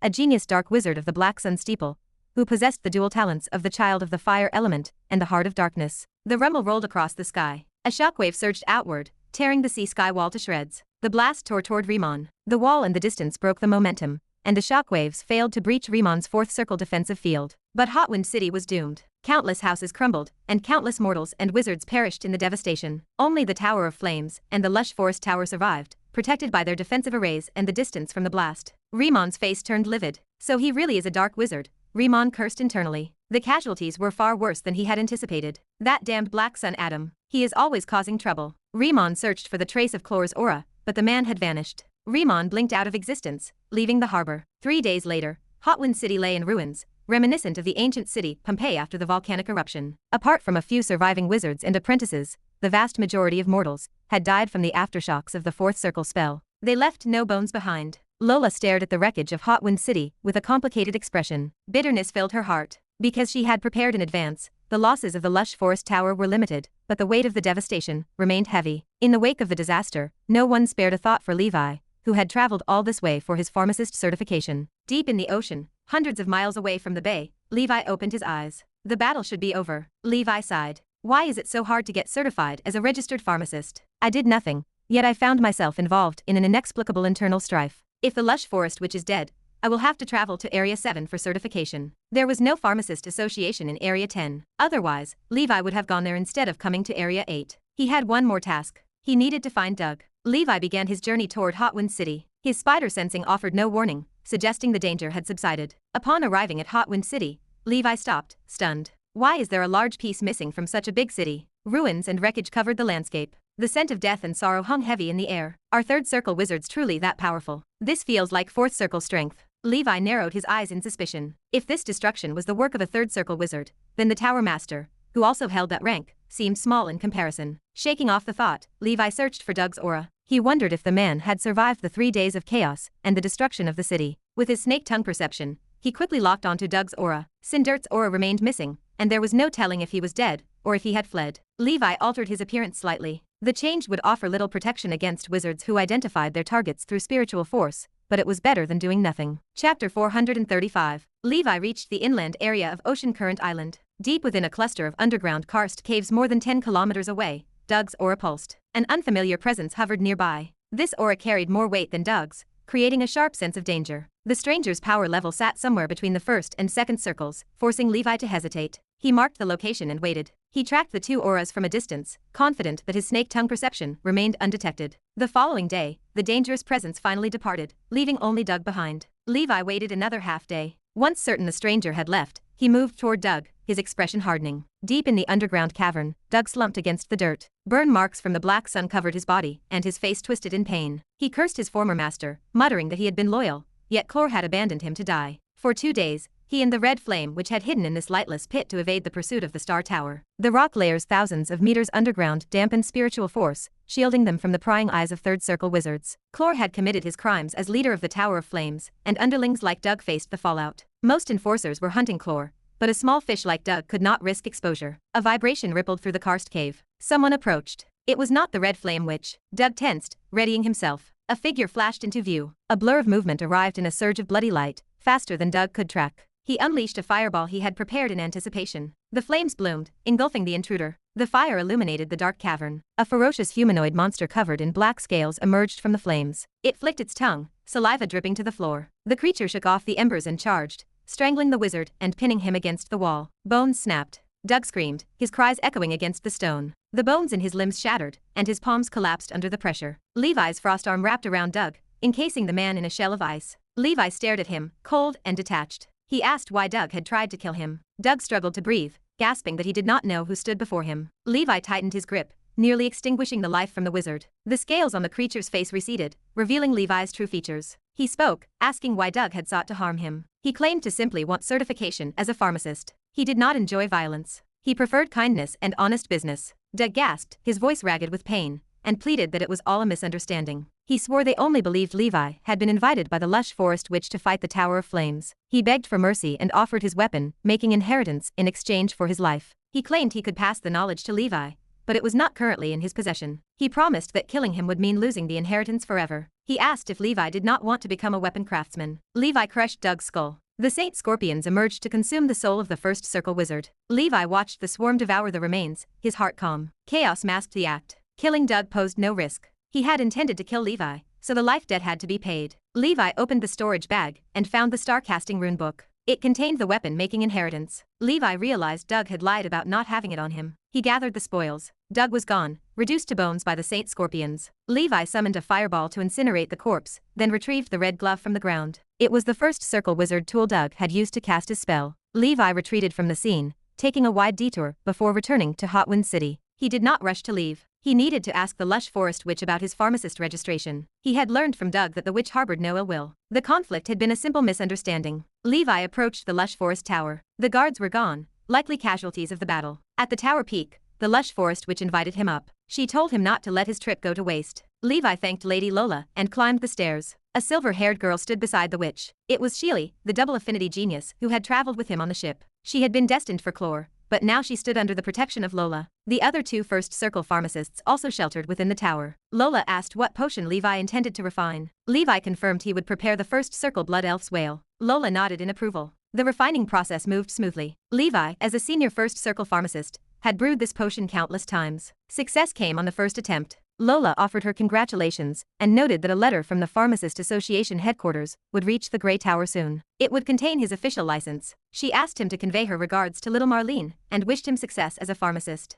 Levi thanked her profusely and bowed before leaving the tower, his heart finally lightening. The primary mission of his journey stood complete. He had also secured an unexpected prize in the form of Doug's weapon-making inheritance. Although weapon crafting had never been a priority, he would not discard the knowledge. He would learn it in time, though it remained at the bottom of his list of priorities. He would simply let the future take its course. Chapter 436. The journey home proved much smoother. Levi and Leviathan traveled stealthily through the depths of the ocean and finally returned to Blackfire Island in safety. Levi let out a long, weary breath. The journey had been fraught with complications. The path to pharmacist certification had proven more arduous than he ever imagined. He retrieved Doug's storage bag and dumped the contents out. Inside lay 3,000 ether stones. Doug had certainly proven his worth as a weapon craftsman. The man had lacked raw power, yet he possessed significant wealth. He had managed to amass a small fortune even after accounting for the exorbitant costs of his craft. Next came the standard spellbooks, meditation arts, and casting components belonging to the burning faction. Levi examined them briefly before tossing them aside. These were useless. He already possessed copies of these common, widely circulated incantations. Finally, he uncovered a mound of materials intended for crafting weapons. Beyond the standard alchemy components like brass, mithril, and luminate gold, several unfamiliar substances caught his eye. Most of these originated from the anatomy of sea beasts.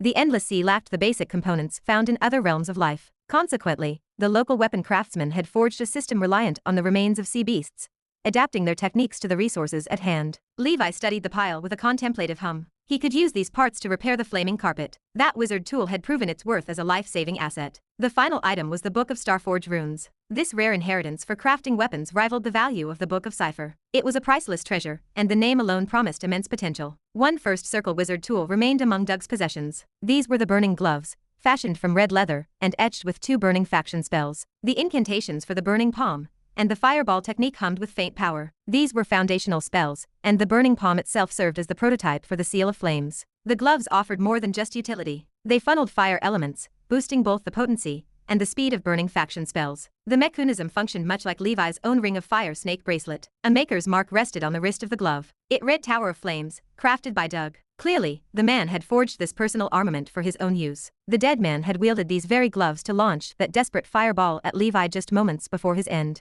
Levi slipped the gloves on. He would put them to good use once the current heat died down. He had taken the life of a first circle wizard, but Doug had been an accomplice to the dark wizard Chlor. The chaos engulfing Hotwind City provided convenient cover. The Penplane Wizard Council would surely attribute the man's death to the general war. His secret remained safe. Levi pushed the guilt aside and opened the book. The title page bore a single name, Starforge Wizard Oz. Levi muttered to the empty air. That sounded like the title of a high-level master. He dove into the text. He had already mastered the Book of Cipher, and the structural arrays within this new volume shared a striking resemblance to the path of the weaponsmith. The pages turned easily. A notification flickered on his proficiency panel as he finished his initial survey. Levi, weapon making, level 1, 23 experience points out of 1000. The progress arrived swiftly. His existing foundation in level 3 arrays and alchemy clearly accelerated the process. Arrays, alchemy, and weaponsmithing shared a common DNA. Mastering one paved the way for the others, yielding double the results with half the effort. It mirrored his experience with breathing techniques. The more he learned, the faster he progressed in subsequent ones. He formulated a plan. Arrays would remain his primary focus, followed by alchemy, with weaponsmithing filling the remaining time. The introduction to the Book of Starforge runes surprised him. Oz had not been the legendary master Levi envisioned. The man was merely an ordinary intermediate wizard who carried the bloodline of a foreign race known as the Starforgers. Levi lacked the title of weapon craftsman, but his standing as an official wizard and array expert provided him with a working knowledge of the craft. Conventional weapon smithing relied on a simple process. A wizard constructed a spell model in their mind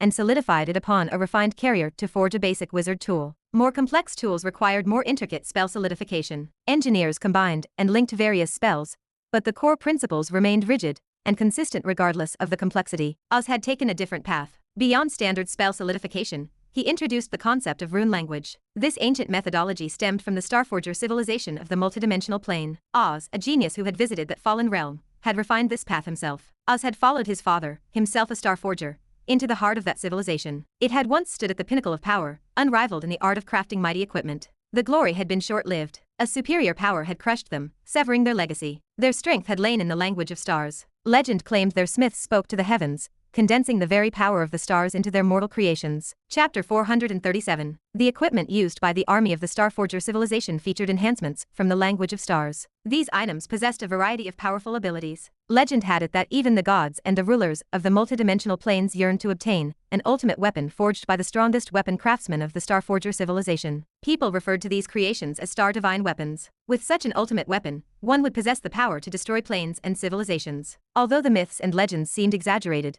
they highlighted the potency of the language of stars. Unfortunately, only the Starforgers could master the language of stars. After Oz departed from that civilization, he translated, modified, and optimized the language. He converted it into the rune language that wizards could utilize. Although the power of the rune language proved far inferior to that of the original language of stars, it could still enhance the quality of a wizard tool in ways beyond standard spell solidification. In the era of Oz, the rune language he created failed to pass the knowledge certification of the Pan-Plane Wizard Council. He could not sell the work in the knowledge store to earn money by authorizing other wizard organizations to use his creation. In the end, Oz faced obscurity and sealed his work before his death. No one knew how Doug managed to obtain the book. Although Doug possessed the weapon-making inheritance, he failed to utilize it effectively. He treated the work as an ordinary weapon-making guide. He never delved into the rune language at all. This limitation existed because the rune language required construction within the mind, much like spell models. A wizard had to construct the star rune mentally. This replaced the original star power that the Starforgers used to communicate with the heavens. By doing this, they achieved a weaker effect of the language of stars. The difficulty of constructing star runes was several times that of constructing spell runes. For most wizards, this was a thankless task. After a wizard constructed a star rune, they had to meditate constantly. This practice guided traces of starlight into the rune within their mind, which increased the potency of the rune language. Different types of rune language required one to communicate with different stars. These star runes occupied the spell slots in the mind that originally belonged to spells, which overwhelmed the spiritual force of a wizard. This proved to be an extremely troublesome weapon-making path. Consequently, the method Oz developed appeared useless in the field of weapon-making theory at the time, and it simply could not be popularized. The Academic Review Board directly rejected the request for the rune language to be sold in the Council Knowledge Store. The rune language did possess one advantage, however. It could be upgraded continuously. Furthermore, it could be inherited from one wizard tool to the next. After Levi successfully mastered a rune language, he only needed to focus on solidifying and leveling up the rune language in the following days. Its power would grow steadily. One could understand the rune language as a form of spell, and spell rune that possessed the capacity to grow. In the future, no matter what level of wizard tool Levi used, he could remove the rune language from his old tool and embed it into his new one. Levi flipped to the rune language page. This book recorded a total of 22 types of rune language. According to Oz, there were over 100 types of languages of stars in the Starforger civilization. Even with his lifetime of research, Oz could only translate and interpret 22 types. Levi whispered the names of the runes, Strength and Hermit. As he studied the structure of the second rune, hermit, he felt an overwhelming wave of fatigue. He felt as if he had spent 3 days and 3 nights refining potions. He realized he could not continue. With his spiritual force, he could only read the 2 rune languages of strength and hermit. The rest remained inaccessible to him. Levi felt a flicker of shock. As a first circle wizard with 27 points of spiritual force, he could not even read the content at the end. An ordinary apprentice wizard would likely fail to read even one. It made sense that the burning gloves Doug made lacked the rune language. Since the spiritual force of Doug did not reach the level of Levi, he probably lacked the qualifications to learn the rune language. Levi shook his head, thinking about how this system differed entirely from the standard weapon-making path of a wizard. He marveled that the scholars and experts of the Penplane Wizard Council failed to approve such a thing. They were too arrogant. It was exactly what one would expect from those specialists. Levi felt sorry for Oz. He felt certain that shady business or conspiracies must have played a role. It seemed likely that the innovation of Oz touched the interests of influential people in the Penplane Wizard Council, leading to its merciless rejection. He mused that, according to the principles of wizards, they should remain open and tolerant toward unfamiliar things, regardless of utility. Not all wizards remained saints, however. Among the scholars, some conceited, arrogant, and stubborn individuals looked down on the younger generation and feared their own interests might suffer. It was a simple reality. Oz was merely unlucky, as he failed to meet someone who recognized his talent. Levi decided to set the matter aside. The Haitian Wizard Festival would arrive soon. He lacked the time to study this now. He decided to study it slowly after the event. Levi placed the book away with a solemn expression. The value of the Book of Starforge runes far surpassed that of any ordinary weapon-making inheritance, because it remained unique. Chapter 438. Giving this to Doug would be a waste of a heavenly treasure. It belongs to me. I possess the proficiency panel. These difficult rune languages will not remain an obstacle for long. Levi stared at the text, his resolve hardening. He trusted in the power of his system to bridge the gap. Year 1032 of the Holy Brilliance calendar, in the month of winter. The Haitian Wizard Festival drew nearer with every passing day. Not long after, Levi traveled to the Grey Tower to retrieve his letter. It contained his pharmacist certificate. He informed Ms. Marlene that he had survived the ordeal, ensuring she would no longer worry. Becoming a registered pharmacist did not stop him. He sold the surplus potions he created while honing his skills in the Warhammer joint. As a first circle senior pharmacist, the quality of his concoctions stood unmatched. The market responded with enthusiasm, and he earned a tidy sum. Earning money through potions relied on reputation. Selling potions independently, as he did now, would never generate a fortune. Only specialized pharmacist organizations possessed that reach. Still, through sheer effort, Levi saved 20,000 ether stones before the Haitian Wizard Festival began. Most of that wealth came from the rewards for killing the 4 dark wizards, the spoils of war from Doug, and the gratitude funds provided by Dinos. The time had been too short for potion sales to account for a significant portion of his earnings. Confidence swelled within him. He felt prepared for the upcoming festival. Aside from wizards belonging to large families and organizations, most ordinary first circle wizards, or even second circle wizards, could not match his wealth. He stood up in his residence, his mind clear. After days of cultivation and accumulating experience, his sacred insect touch reached level 5. The panel shimmered with the update. Levi acknowledged the limit. He could control at most 10,000 insects with the level 5 sacred insect touch. This sufficed for any first or second circle engagements. Next, he needed to focus on raising the grade of his Saint Scorpions. He arrived at the Saint Scorpion broodroom. In an underground cave, roughly 1,000 Saint Scorpions crawled across the stone. White eggs emitting a faint golden light clung to the rock wall. Some had yet to hatch, while others had already cracked open. Levi kept these Saint Scorpions away from their parents to prevent the adults from consuming their young. He kept the adult scorpions in the bug house. These 7th generation Saint Scorpions had just hatched, yet their bodies reached the size of the first batch of adults. They looked like the palm of a child. By the time they reached maturity, they would likely grow to the size of an adult hand. Levi clicked his tongue in wonder. After rounds of selection and nurturing, he had reached only the 7th generation, yet the quality of the Saint Scorpions already matched his high expectations. Their biting strength, defense, speed, and appetite had surpassed their ancestors. It was an all-around increase in attributes. Even if his fireball technique landed on these sacred insects now, it would only send them flying. Their shells might sustain a light charring, but they would survive. As long as he avoided high-intensity attacks, their carapace defense held firm. The Saint Scorpions possessed enough intelligence to sense danger and use their speed to dodge. These 7th generation specimens would likely rank in the top 200 of the Zerg rankings. Once fully grown, they would become true combat assets. With tens of thousands of these creatures under his command, even a second circle wizard would feel fear. Levi deployed a new cantrip array he had refined to surround the caves, preventing the young scorpions from escaping or falling prey to natural enemies. His strength had grown. Levi smiled. Every day brought a small improvement, and sooner or later, he would stand among the titans of the wizard world. He had reached a bottleneck in both the path of knights and the path of wizards, putting him in an awkward position. The limitation came down to a lack of secret medicine and potions. He needed an extraordinary level secret magazine for his knight path, while his spell path remained smooth. It was time to find Ms. Marlene. He looked forward to the Haitian Wizard Festival. Levi left his house and rode Leviathan into the deep sea. By the time they reached the Grey Tower, Marlene and Winnie waited, fully prepared for the journey. Winnie looked radiant in a low-cut pleated robe that revealed her charm and maturity. Marlene felt a pang of guilt as Levi approached. She had heard of the incident in Area 8. She never expected Senior Lola and Clore to clash so violently, forcing the Fourth Circle supervisor to intervene. Her worry centered entirely on Levi. She blamed herself for failing to take the position of president of the Pharmacist Association years ago.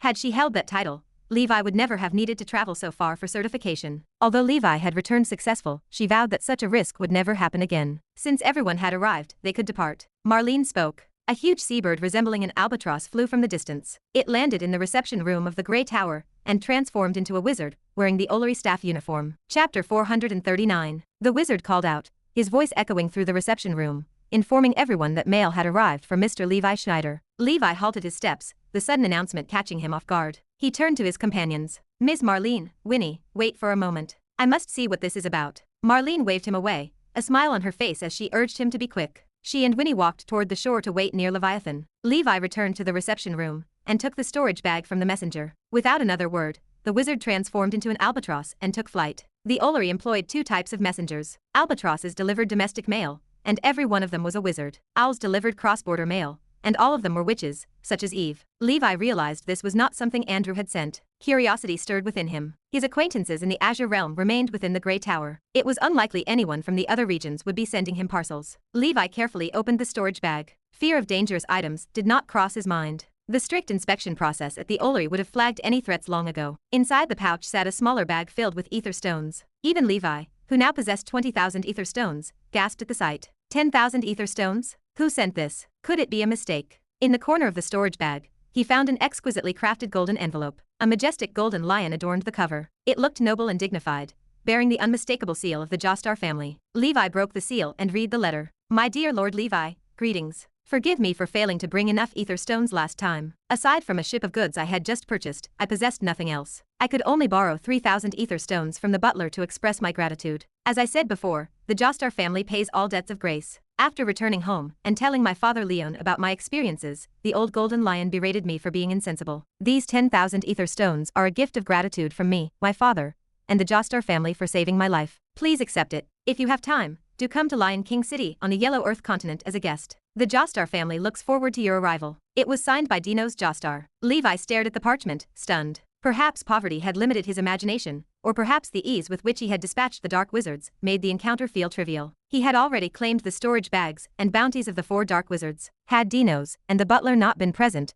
he would have expended much more effort to defeat the remaining 3. Therefore, Levi did not view 3,000 ether stones as a shabby gift. For most wizards in the Outer Circle Sea area, it was a staggering sum. Perhaps this is the way of the wealthy. This young man is truly thoughtful. Levi silently praised him, his opinion of the Jostar family rising significantly. They were indeed the descendants of a legendary knight, possessing a natural grace in human affairs. The legendary knights Levi had encountered so far, whether the Blood Knight or Emperor Mew, all possessed a distinct, admirable quality. They embodied a knightly virtue that remained precious in this world. Perhaps it was these qualities that defined a legendary knight in the first place. I have not even sold the Naga blessing, and I already possess 30,000 ether stones. Life is full of surprises. Levi sighed. 30,000 ether stones could purchase a low-grade wizard ship. He warned himself against arrogance. He needed to increase income and reduce expenditure, focusing his wealth only where it was truly necessary. He already possessed Leviathan, a transportation tool that required 100 pounds of meat for every 100 kilometers. There was no reason to waste ether stones on a wizard ship. Levi solemnly accepted the gift from the Jostar family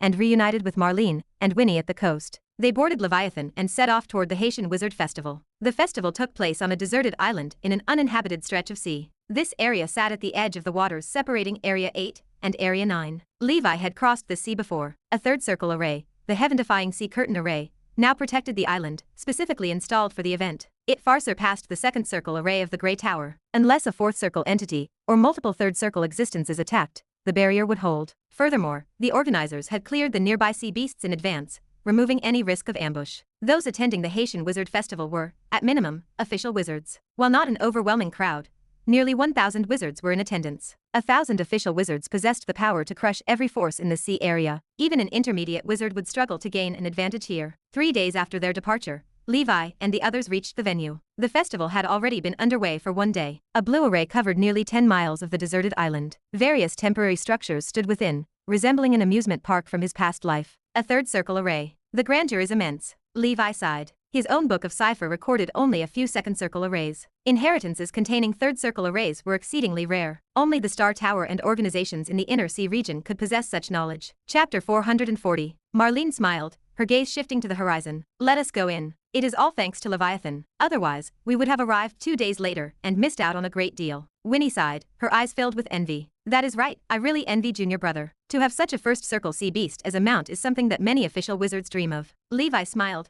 offering no reply. Leviathan's hard work had brought him this far. Once he finally subdued the sea dragon crocodile, he would let it retire early. At most, he would grind its horns to promote healthy growth. A second circle wizard from the Star Tower guarded the array entrance, his attention fixed on a book in his hand. The guard looked up. Report your identity and organization. I will record your spiritual imprint into the array so that you can enter and exit freely. In addition, each person must pay an entry fee of 100 ether stones. Afterward, you can enter and exit freely with your membership card or registered pharmacist certificate until the end of the Haitian Wizard Festival. Marlene nodded and handed 300 ether stones to the second circle wizard. Levi remained quiet. Marlene had taken the initiative to treat them, and rushing to pay would only cause her to lose face. He and Ms. Marlene stood on the same side, and paying this small sum of ether stones mattered little to her. Once inside, Winnie could not help but sigh. There are at least 1,000 wizards participating in this event, and each has to pay 100 ether stones. Just the entrance fee alone will amount to 100,000 ether stones. My goodness. The entrance fee covered only the basics. The Star Tower, acting as the organizer, also collected a commission or booth fee for every transaction taking place at the Haitian Wizard Festival. Over these few days, the Star Tower stood to make a fortune. They would earn at least hundreds of thousands or even millions of ether stones. For such a massive official organization, this outcome was normal. This held true even in the outer circle area, which contained only a group of poor wizards who lacked spending power. At the inner circle area's Haitian Wizard Festival, the Star Tower could earn hundreds of millions of ether stones every time it was held. This represented a staggering amount of wealth that most wizard organizations and individuals could not even imagine. A noisy atmosphere permeated the venue as soon as they entered. Hawking, discussion, laughter, and the sound of spells clashing in the center of the arena rose and fell in a constant rhythm. You have free time now, Marlene reminded them, her experience at the Haitian Wizard Festival evident. Just gather at the entrance after the festival ends. Do not get into any conflicts with others. There might be third circle experts at such a grand event. If third circle experts restrain their spiritual force fluctuations, you might even mistake them for mortals. Therefore, treat everyone here with caution. Yes, Ms. Marlene, Levi replied.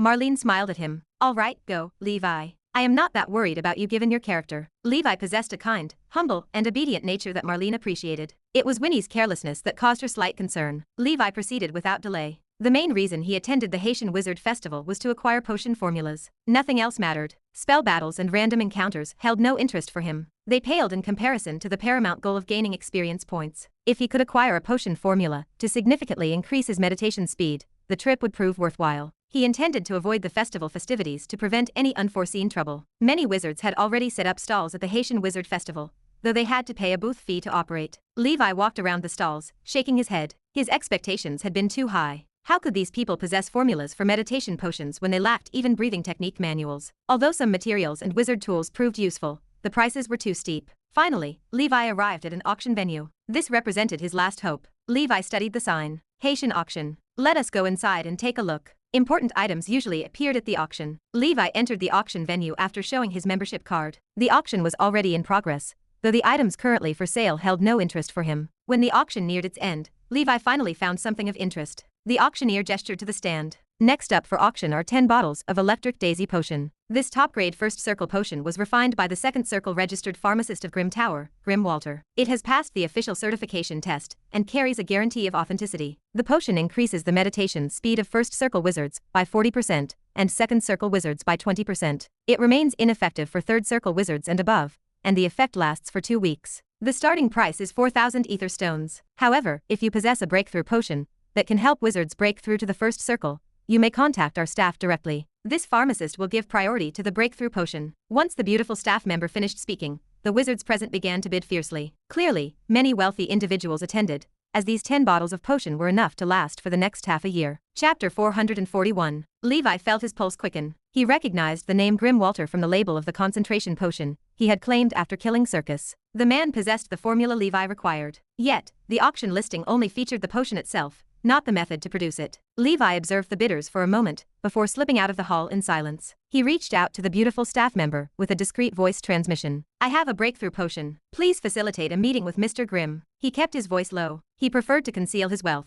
The precious breakthrough potion demanded secrecy. Wizards crowded the venue. Legal restrictions bound them, yet desperation drove men to madness. Levi had no desire to paint a target on his back just to acquire a potion formula. The staff member froze in surprise. She turned to the crowd and raised her voice. Everyone, please pause for a moment. The wizards in the venue exchanged glances. Confusion and frustration rippled through the crowd. Someone in the room possessed a breakthrough potion, forcing an immediate suspension of the auction. The identity of the owner remained a mystery. A private room backstage, shielded by soundproof spells, housed the meeting. Levi faced the second circle pharmacist, Grim Walter. Grim Walter was only a senior first circle wizard, a far cry from the second circle master Levi had pictured. The Grim Tower was a modest family operation, founded by Grim himself. Sir, do you possess a genuine breakthrough potion? May I ask the nature of the concoction? Grim leaned forward, his eyes bright with anticipation. Grim came from a long line of pharmacists. He held formulas for breakthrough potions passed down through generations. However, he struggled to gather all the necessary ingredients. Key components were often locked away in the Shadow Realm, or distant multidimensional planes. His eldest daughter, Emma Walter, had recently reached a critical juncture. She stood on the precipice of advancing from a high-level apprentice wizard to a first circle official wizard. Emma possessed average talent,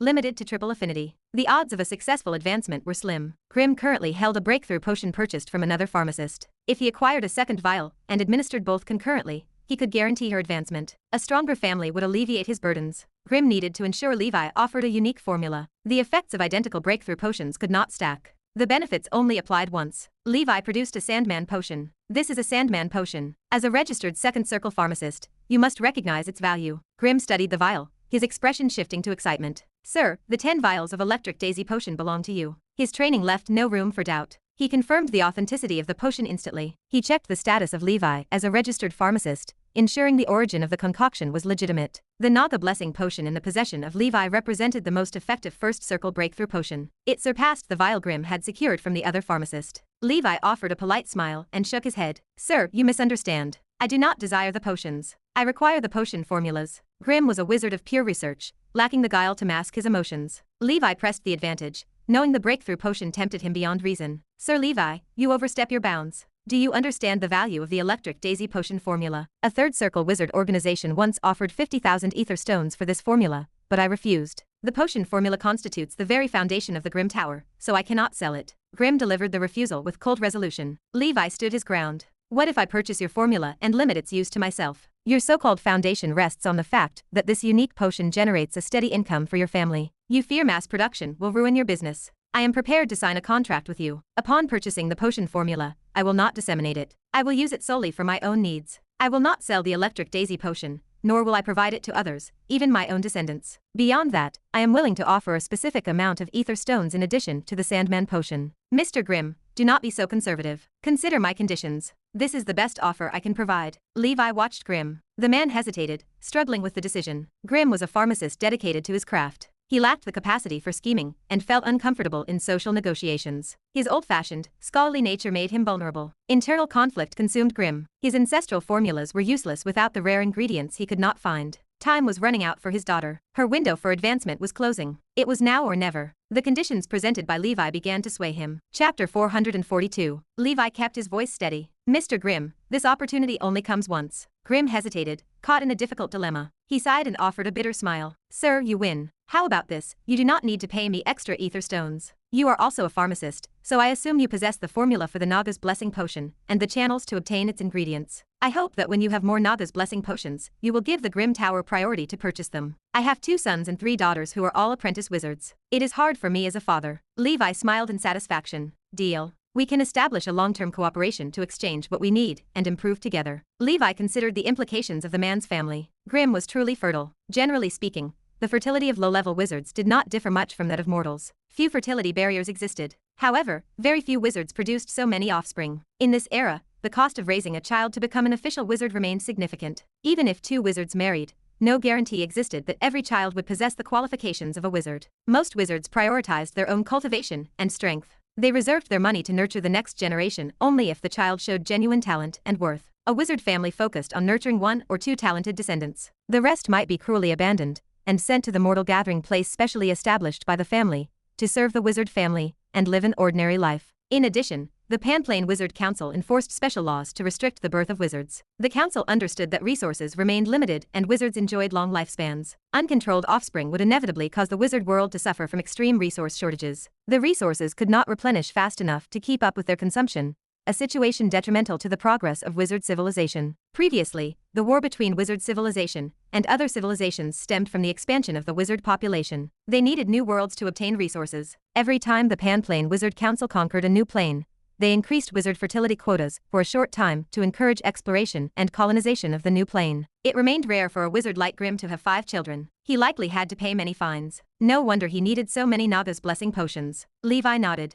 I agree to your request. My name is Levi, and I am a registered pharmacist of the Grey Tower. Let us sign a contract now. Playing with words like contract terms served as Levi's forte in his previous life. However, Grimm remained a good, honest man. Levi felt no desire to play the tricks he knew on him. He produced a contract slate. They decided on the terms together and signed the contract with the sole imprint of both parties. Once signed, neither party could violate it. The consequence of breaking it meant a backlash to their souls. Both parties found satisfaction with this arrangement. Levi obtained the formula for the electric daisy potion. In addition, Levi used another Naga's blessing potion to exchange for 20 sets of materials for refining the electric daisy potion from Grimm. This ensured Levi did not need to hunt for the materials himself. Grimm also agreed to continue selling some materials for the electric daisy potion to Levi. Levi solved his meditation supplementary potion problem. At the very least, he no longer had to worry about potions before he reached the second circle. Moreover, he could continue benefiting from the electric daisy potion even in the second circle. I will take my leave now. My goal has been achieved. There is nothing else I want from this festival. Levi strolled around. The festival looked fascinating. Winnie even sparred with others in the group arena. Marlene chatted with her old friend. However, Levi disliked crowds. He only wanted to return home to cultivate and refine potions. Levi said goodbye to Marlene and the others before leaving on Leviathan. With Ms. Marlene present, Levi felt no worry for their safety nor their means of returning home. After returning to Blackfire Island, Levi took out the materials for the electric daisy potion and attempted to refine it. He had reached level 8 pharmacy and operated as a senior first circle pharmacist. Although the electric daisy potion required slightly more complicated processes than the Sandman potion, it remained a first circle potion. Levi learned how to make it with ease. A month later, the Haitian Wizard Festival ended without a hitch. Marlene and Winnie returned to the Grey Tower, and life in Area 9 returned to normal. After failing once, Levi successfully refined his first electric daisy potion. After taking it, he entered the meditative state of the sun meditation art. Due to his presence on Blackfire Island, Levi progressed the sun meditation art the fastest. After completing a round of meditation, Levi checked his proficiency panel. The potion functioned precisely as advertised. The electric daisy potion acted as a first circle meditation supplementary potion, but it carried much more potency than the Sandman potion. Levi returned to his routine of making and consuming potions as he cultivated. A month later, Levi used up all 20 sets of potion materials he obtained from Grimm. His success rate in refining the potions proved admirable. He produced 15 vials of electric daisy potion. With the help of the electric daisy potion, Levi's progress in the sun meditation art and the earth meditation art began to increase rapidly again, especially for the former. Due to the level 2 fire element power of Blackfire Island, his progress in this meditation art moved the fastest. Time passed peacefully. While Levi cultivated, his companions in the Grey Tower also fared well. Levi learned that Chlor, the master of the Tower of Flames in Hot Wind City, remained at large. His lover, the Red Flame Witch, shared that status. On the other hand, the Lush Forest Witch hired a large wizard ship to move the Lush Forest Tower away from Hot Wind City. No one knew where she had gone to cultivate, and news of her had ceased. The Pharmacist Association in Area 8 declared bankruptcy. Ultimately, the Pharmacist Association headquarters merged all their offices in Area 7, Area 8, Area 9, and Area 10 into the Pharmacists Association in Area 7. This served as the residence of one of the 3 major wizard families in the Yellow Earth continent, the Wem family. This family focused on the Storm faction. The family head held the title of a legitimate third circle pharmacist. During these 2 years, Levi and Grimm maintained a close business relationship. To refine the electric daisy potion, Levi lavishly spent the 30,000 ether stones he had previously saved. Although income arrived from the Warhammer joint, it could not compare to his expenditure. It was the year 1034 of the Holy Brilliance calendar, the month of vitality. The herbs on Blackfire Island thrived under the cloud mist array and the care of the swordsman mantises. The bone snake Igor basked lazily in the sun. He lived a good life. In hell, he had to worry about being eaten by powerful beings, but he lived a life of leisure here. The 7th generation of sacred insect larvae neared adulthood. The sacred insects' growth cycle remained relatively short, and their lifespans were brief. However, because their reproduction speed proved decent, Levi held no worry about their numbers. They slowly approached 10,000 in count. In the Blackfire Cave, Levi just completed cultivating a cycle of the sun meditation art. As the spiritual force in his mind grew, he felt refreshed. He opened his eyes and quickly placed his hand on the Klein crystal. His spiritual force reached 30 points. His spell power climbed to 560. Levi exclaimed, "I now have 30 points of spiritual force. In the blink of an eye, I am also 44 years old." After having 30 points of spiritual force, Levi's gaze became even more serious. He stood up and emitted the spiritual force fluctuations of a senior wizard. Then, he opened the proficiency panel to see his progress. The Sun Meditation Art stood at level 5, with 23 out of 30,000 experience points. Now that I am a senior first circle wizard, I am not far from the second circle. Levi spoke with confidence. Chapter 443. With the Sun Meditation Art at level 5, and his spiritual force reaching 30 points, Levi had officially become a senior first circle wizard. Next, he needed to slowly catch up regarding his spell power. Relief washed over Levi upon becoming a senior first circle wizard. All his efforts until now culminated in this day. As long as he continued consuming the electric daisy potion, Levi anticipated a breakthrough to become a second circle wizard by age 50. Achieving this would be incredibly fast. The speed of his breakthroughs remained only slightly inferior to the children of the elements supported by various large factions. Levi had started his journey as a wizard late and remained a child of chaos. Without his proficiency panel, and the special effect of the Dance of the Fire God, he would never have become an official wizard. After 2 years, the relationship between Levi and Grimm had gradually improved. He had contributed nearly 10,000 ether stones to the Grimm Tower in the past 2 years by purchasing ingredients for refining the electric daisy potion, coupled with other miscellaneous expenses. Despite having a steady income stream, his current ether stone reserves had fallen from the original 30,000 to less than 20,000. Very few wizards in the outer circle area could use the electric daisy potion so extravagantly to cultivate. Most let nature take its course, unlike Levi, who splurged without restraint. Even Grimm hesitated to use the electric daisy potion too frequently because his aptitude remained insufficient. He felt that becoming a second circle wizard was his limit. Using the potion for himself would be a waste. Therefore, he was in no rush to cultivate. He earned more money by selling the electric daisy potions he saved. This way, his wizard family would gradually develop and grow. Perhaps he would have outstanding descendants who would rise and lead the family to become a powerful third circle wizard organization in the future. Gratification filled Levi. After 2 years of secluded cultivation, besides the meditation arts, the golden snake breathing technique was halfway done. In another 2 years, I will be able to reach level 12. Besides the golden snake breathing technique, he had achieved varying degrees of progress in other breathing techniques. Yet, their progress lagged far behind the golden snake breathing technique. The difference lay in the secret medicine. After years of experience, Levi identified the secret to cultivate his breathing techniques quickly. The ingredients used in the secret medicine had to be as close as possible to the original beast represented by the breathing technique. Their bloodlines and elemental affinity had to be similar. The secret medicine for the golden snake breathing technique required transcendent snake blood, ambergris, and dragonhorn powder. However, there were no elemental affinity restrictions. Therefore, the golden snake secret medicine made from Jorman snake blood sufficed. However, as his level increased and his bloodline became purer, Levi remained unsure if elemental affinity requirements would emerge in the future. As for the Red Lotus breathing technique, before the legendary grade, he only needed to include the blood of any dragon clan in his secret medicine. It did not matter whether he used the blood of an earth element earthly dragon beast or a water element leviathan. After advancing to the legendary grade, another requirement emerged. He had to use the blood of a fire element dragon clan. Otherwise, the effect of the secret medicine would be significantly reduced. He needed more specific blood to continue evolving the Red Lotus breathing technique. Indubitably,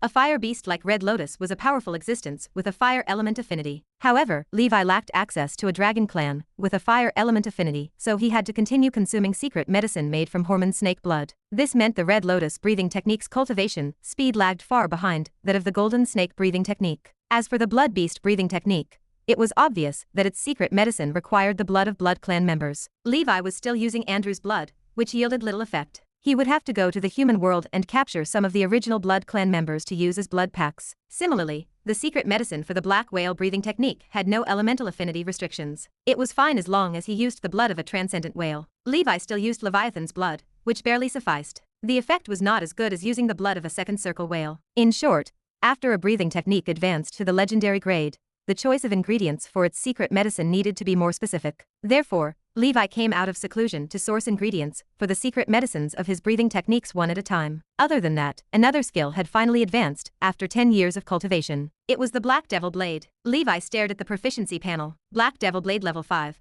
1 out of 30,000 experience points. The Black Devil Blade had yet to reach its maximum. Levi wondered who created this technique. The creator of the Black Devil Blade probably never imagined that Levi would use the proficiency panel to cultivate this skill to level 5 slowly. Levi had cultivated this technique, causing it to ultimately surpass the limits of the mortal world, making it a transcendent secret technique. Of Levi's skills, the Black Devil Blade gained proficiency points the slowest. There were no shortcuts to cultivating this skill. Levi could not use any secret medicine to aid his cultivation. It purely depended on Levi's constant cultivation. Therefore, Levi spent time every day honing his skills. One of the conditions for the Black Devil blade to advance to level 5 was to possess the spiritual force of an official wizard. This was naturally not a problem for Levi. Chapter 444. Not long after reaching the maximum of level 4, Levi successfully broke through to level 5 of the Black Devil blade. In the blazing black fire cave, Levi stood up straight. Behind him, a 7-meter-tall black evil spirit appeared. The evil spirit's 6 arms were wrapped in black silk ribbons. The ribbons fluttered without wind and wrapped around its body. It had 3 heads and 6 arms, each holding a sword. It was extraordinary. The evil spirit now possessed the charm of Nezah. Other than becoming bigger and stronger,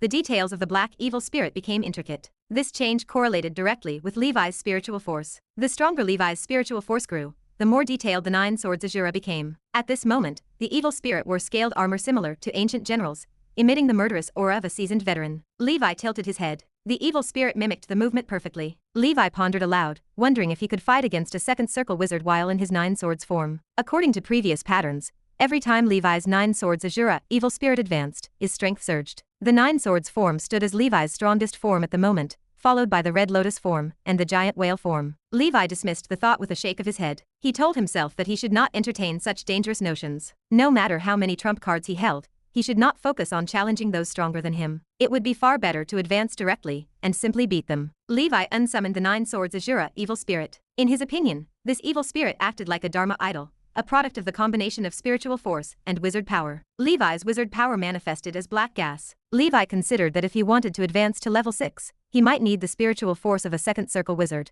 which meant exceeding 50 points of spiritual force. Levi only possessed 30 points of spiritual force, so he still had some distance to cover. However, he sat quite close to that goal with the meditation supplementary potion in his hand. He arrived at the cave's depths, the location where he usually refined array items. In front of him lay a scorching lava pool, and dense fire element power emanated from the molten rock. He wanted to cultivate the big fireball technique in this environment. The big fireball technique acted as an advanced version of the standard fireball, so it proved straightforward to construct. He only needed to add some improvements to his current spell model. In less than a week, Levi finished constructing the spell model for the big fireball technique. Levi's proficiency panel recognized his progress in the big fireball technique. He had reached level 5, with 1 point toward the next stage of 30,000. Levi nodded to himself. As expected, the proficiency of his maximum level 5 fireball technique transferred perfectly to the great fireball technique. The maximum level for the great fireball technique should be level 6, 1 level higher than the original fireball technique. Second ring spells start from level 7. By now, Levi had figured out the leveling system of spells. After mastering the big fireball technique, Levi possessed 6 first ring spells. The other 5 included water prison, green smoke escape, rock body, sacred insect touch, and nature's secret language. Next, Levi turned his attention to another life-saving skill he could learn as a first circle wizard, one that allowed him to elementalize his body to avoid many forms of damage. This skill was the body of ghost fire. Levi believed this stood as the most potent low-level spell of the School of Death. Generally speaking, elementalization spells remained accessible only to intermediate or high-level wizards. However, the School of Death could employ a heaven-defying skill like the body of ghost fire, while still low-level wizards. This capability proved annoying to other practitioners. However, the elementalization provided by the body of ghost fire only accounted for partial elementalization, similar to the spiritual body of an evil spirit. Although immune to most basic physical attacks, it did not offer complete resistance against the black gas of nights or certain elemental spells. Moreover, the body of ghost fire possessed a very long cooldown time, so this elementalization did not compare to that of high-level wizards. Even so, the spell could only be described as abnormal. The body of ghost fire resembled the rock body. They both functioned as passive spells that required spell runes to be solidified directly onto the body. However, the body of ghost fire consumed several times the spell power required for the rock body. Levi struck while the iron was hot and began constructing the spell model of the body of ghost fire. The body of ghost fire belonged to the School of Death, but also related to fire, so the special effect of the dance of the fire god mildly enhanced it. Therefore, although the construction of its spell model did not progress as smoothly as that of the big fireball technique, Levi still successfully constructed it within half a month. Unfortunately, Levi had to start cultivating the body of ghost fire from level 1. Levi chanted an incantation, and dark green spell runes lit up across his body. Most of the spell runes that had ignited instantly dimmed, and only the ones on Levi's right arm remained bright. Then, with a sudden bang, Levi's arm burned, transforming into a green ghost fire limb. Levi reached out to touch his right arm with his left hand. His fingers passed right through the green flames. Levi spoke aloud, noting that the level 1 body of ghost fire could only elementalize part of his body. He felt speechless. Moreover, the portion that would elementalize remained random. He resigned himself to the process, resolving to take his time and cultivate the skill from scratch. Levi emerged from seclusion to inspect Blackfire Island. He found the herbs growing well. Some of the herbs with short growth cycles would be ready for harvest within a few years. Chapter 445. Apart from that, the Saint Scorpion larvae had almost reached maturity, and many were born, while Levi remained in seclusion. The entire cave was densely packed with Saint Scorpions, totaling about 5,000. Levi left the larvae behind and secured all the adults in the bug house. He possessed 2 bug houses. One held the Saint Scorpions, the other contained red-faced sea ghost spiders. He dared not open that one, fearing the spiders might bite him. These creatures resisted hunger well. They would enter hibernation if left unfed for long periods, so he felt no worry about them starving. After a thorough inspection, the arrays across the island functioned normally. When the bone snake Igor spotted Levi, it crawled close, circling him to curry favor. "Perfect," Levi exclaimed. The month of flowers arrived in the year 1034 of the Holy Brilliance calendar. After 2 months of cultivation, the body of Ghost Fire reached level 2, granting his left hand the ability to elementalize. However, the skill remained useless to him. The proficiency of the big fireball technique grew considerably, and its power surpassed his initial efforts. He could release a fireball with a diameter of about 1.5 meters, significantly larger than the standard version. To unleash the true potential of the big fireball technique, the fireball needed to reach a diameter of 3 meters. He had a long way to go. As for nature's secret language, Levi cultivated it to the maximum of level 5. This allowed him to form contracts with 2 first circle spiritual beasts. He had already selected his targets. The first was the red sand ape to assist in his subsequent cultivation of the Saint Ape breathing technique. The second was a first circle creature carrying the Undying Bird bloodline, intended for use after he broke the limits of the Undying Bird breathing technique. 2 contracts fell far short of his needs. He possessed many breathing techniques, and could easily open a zoo on Blackfire Island with all the required transcendent creatures. The Undying Bird breathing technique remained critical, so he prioritized acquiring that creature first. Regardless of daily utility, he had to prioritize his own safety. If he encountered danger, he needed a means of escape. It mirrored the principle of building a fire escape. The Undying Bird served as his fire escape, his final line of defense. Levi achieved progress in both the path of wizards and the path of knights. His strength reached new heights, particularly after the Black Devil Blade reached level 5. He felt the time had arrived to set off for the Yellow Earth continent. The region boasted rich natural resources and terrestrial transcendent creatures that other areas lacked. Every resource tempted him. He needed to travel to the Grey Tower before departing. He had to pick up his package and request leave from the tower. Levi received a package from Andrew in the Grey Tower mail room. He opened the storage bag, finding a few breathing techniques and a letter. He broke the seal. "Dear Master, I followed your instructions and became the patron of the Silver Mountain family. In the month of beginning of the year 1034 of the Holy Brilliance calendar, the Earl of Silver Mountain died peacefully in Silver Mountain Castle on a night struck by a snowstorm. Per your will, I did not take half of the family wealth. I only took a symbolic gold coin and the ancestral breathing technique of the Silver Mountain family." Levi sighed. The Earl of Silver Mountain had been a good collaborator and a dutiful lord. He was one of the few ordinary grand knights and nobles Levi respected. He possessed valuable qualities. Levi believed that if not for the long battle with Bluefrost, the Earl would have possessed the character to become a legendary knight. May his soul find peace. Levi stored the breathing techniques. Aside from the Silver Mountain Dragon breathing technique passed down from the Silver Mountain family, the other techniques in the package proved negligible. He copied the Silver Mountain Dragon breathing technique. After studying the basics, he confirmed the copy functioned correctly. Levi sent out the original document, along with a letter detailing his assignments for Andrew to complete over the following year. Few people in the mortal world earned Levi's respect. The Earl of Silver Mountain was one of them. Naturally, he would not keep the original inheritance diagram. He would return it to the family, hoping the Silver Mountain family could endure as long as possible. "No family lasts forever," he commented. "Only destruction remains eternal. Families rise and fall, and the cycle repeats itself. The most important goal remains strengthening oneself. It is not too late to talk about establishing a family after one possesses enough capital." Levi believed that focusing on personal growth or one's family were not mutually exclusive choices. It merely depended on one's values. The Silver Mountain Dragon breathing technique and the Hunchback Dragon breathing technique were both endurance-type breathing techniques. However, one held a starting grade of perfect, while the other was only excellent. The Silver Mountain Dragon was a legendary silver-white dragon. Rumor held that this dragon traveled between the multidimensional planes for its entire life. It was the most docile of all dragons, possessing intelligence that surpassed its kin. Therefore, the Silver Mountain Dragon often served as a great sage or prophet of the dragon clan. While traveling between planes, it often met experts of different races and formed friendships with them.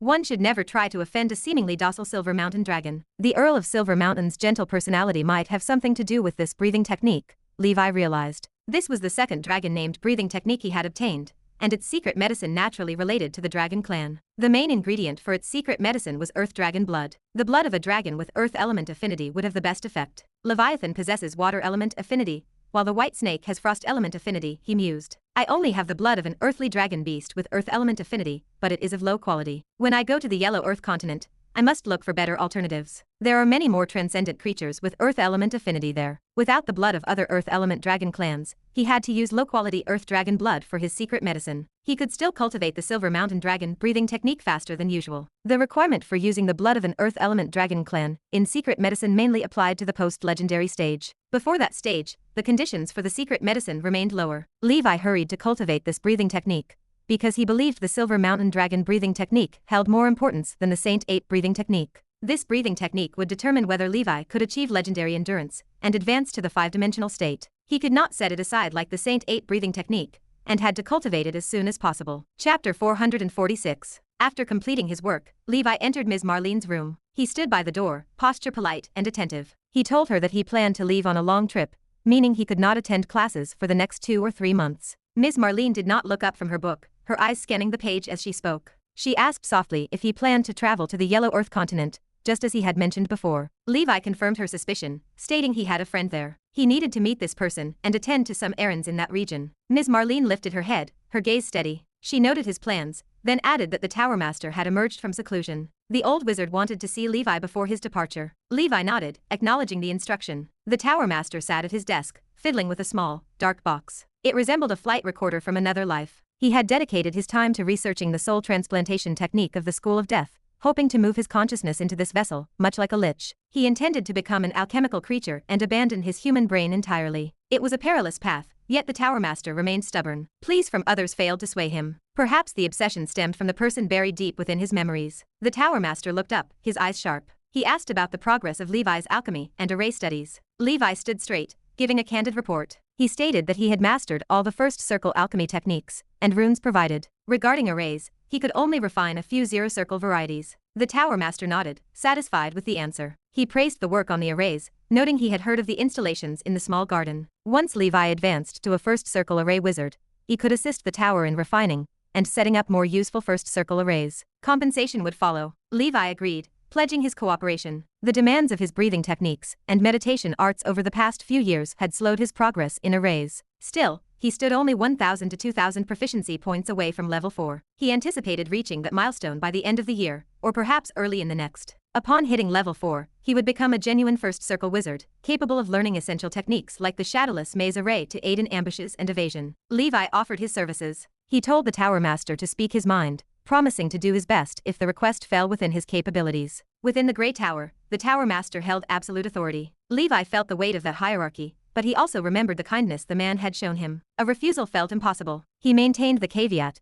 that he could not guarantee success for tasks beyond his reach. The Tower Master leaned forward, his expression grave. He began his tale. His wife hailed from the Yellow Earth continent, born into a small but formidable wizard family. They met while he remained an apprentice. Her kin disapproved of the union, seeing no future for her alongside him. They intended to marry her into one of the 3 prominent families of the Yellow Earth continent, the Flame King Alhid clan. Ultimately, she betrayed her family for him, severing all ties. She never returned to the Yellow Earth continent until her dying day. Later, news reached him that her house had declined due to unforeseen circumstances. They once held the status of a second circle wizard organization, led by a second circle wizard. Now, the family might not even possess a single first circle wizard. They faced extinction. The Tower Master waved a hand, dismissing their potential demise. He cared little for their fate, but his wife had shared a secret. They possessed coordinates to a small secret realm that opened once every 200 years. The last time it opened, she had entered with her clan members. Supernatural creatures attacked them, forcing her and her clan members to flee and act alone. In a deep valley, she stumbled upon an extremely precious 7 days soul returning grass. It was a 7th circle herb, a treasure capable of driving high-level wizards to madness. It had not matured 200 years ago. Now, 200 years later, the herb should have reached its peak. The door to the secret realm would open in 3 months. He instructed Levi to visit his wife's family, the Collin family, upon arrival in the Yellow Earth continent. Through coercion, bribery, or any means necessary, Levi was to enter that secret realm and retrieve the 7 days soul returning grass. Levi stiffened, the implication hanging in the air. He asked if the Tower Master intended to resurrect his lover with the herb. As a pharmacist, he recognized the legendary name. It existed only in myths, not in the reality of a small secret realm. This 7th circle herb held more value than many 8th or 9th circle specimens, for it possessed the legendary property of resurrecting the dead. The Tower Master nodded, confirming the suspicion. Levi hesitated, his voice thick with the difficulty of the request. He wanted to help, but the mission overwhelmed his current capabilities. It required the touch of a master, not an apprentice. He pointed out the disparity in their power, noting the Tower Master held the status of a 3rd circle existence, while he remained a mere 1st circle wizard. If he failed, the Tower Master would lose the chance to resurrect his beloved,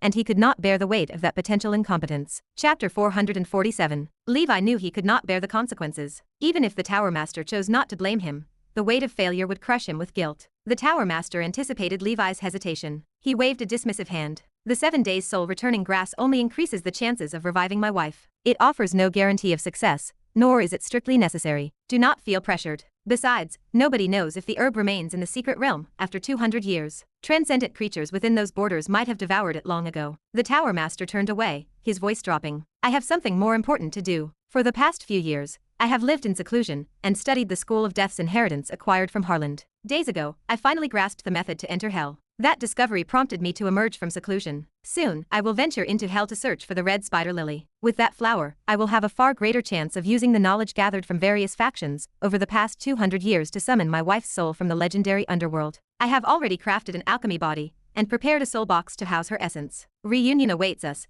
provided I can summon her soul from the underworld. The Tower Master grew increasingly animated with every word. He rolled across the ground, circling Levi. Then, he displayed the alchemy body crafted for his wife. It was another sphere, much smaller than the rest. As it sat beside the Tower Master, it resembled a moon revolving around the earth. Levi fought the urge to stare. He wondered why the Tower Master possessed such unique tastes. Why did he have such an obsession with spheres? Even if the Tower Master resurrected his wife, she would likely harbor dissatisfaction with the body he had refined for her. Regardless, the Tower Master had already made his intentions clear, and Levi found himself unable to offer a rejection. After resurrecting my wife, I might travel to the Star Sea with her. I will let you become the Tower Master then, if you desire. The Tower Master let out a cackling laugh. Levi shook his head. Tower Master, you must be joking. I am not suited for that position. Levi had no intention of assuming such a heavy burden. He held one lingering question. Levi tilted his head in doubt. Tower Master, even high-level wizards might find themselves unable to summon souls from the underworld. This field seems to be one that only grand wizards, or perhaps legendary wizards, can dabble in. Are you certain you can achieve this? The Tower Master shook his head. I cannot summon souls from the underworld. The legendary underworld exists on the same level as the astral world. The powerful entities there possess strength rivaling the gods. How could I summon my wife from the endless underworld source river with my meager knowledge and power? Even if I possess the 7 days soul returning grass and the red spider lily, it will not work. However, my wife's soul is unique. The Tower Master pulled a seal from his chest that appeared to be encased in amber. Inside sat a damaged brain. When Levi looked closer, the organ trembled slightly. It was a strange sight. The Tower Master gestured to it. This is my wife's brain. After she was killed, I recovered the head severed by the enemy and collected her brain. I sealed it in this container, made of special materials. I originally intended to keep it only as a memento, but after so many years, I realized the brain still trembled. The fact that the brain of a person who had died so long ago continued to twitch after all these years left me shocked. After some in-depth research, I discovered a wisp of my wife's remnant soul hidden within this brain. According to the definitions established by many scholars in the School of Death, as long as the soul is not dead, the person is not dead. Therefore, to a certain extent, my wife remains alive. A wisp of her soul lingers here. After observing for 100 years, I discovered that the soul fluctuations within her brain were growing weaker. It resembled a candle flame in the wind that could be extinguished at any moment. If her soul fades, I must become a legendary wizard with the power and qualifications to speak to the underworld. Only then can I enter and find my wife's lost soul in the underworld source river. Otherwise, no one will be able to summon her. I cannot wait any longer. Regardless of whether I succeed or fail, I have to try. I now possess clues regarding the 7 days soul returning grass and a red spider lily. With these two natural wonders and the help of my most respected teacher, Salmon, I feel I have a high chance of success. It is extremely rare for someone to leave a remnant soul behind after death. Prior to becoming a high-level wizard and obtaining a primordial soul,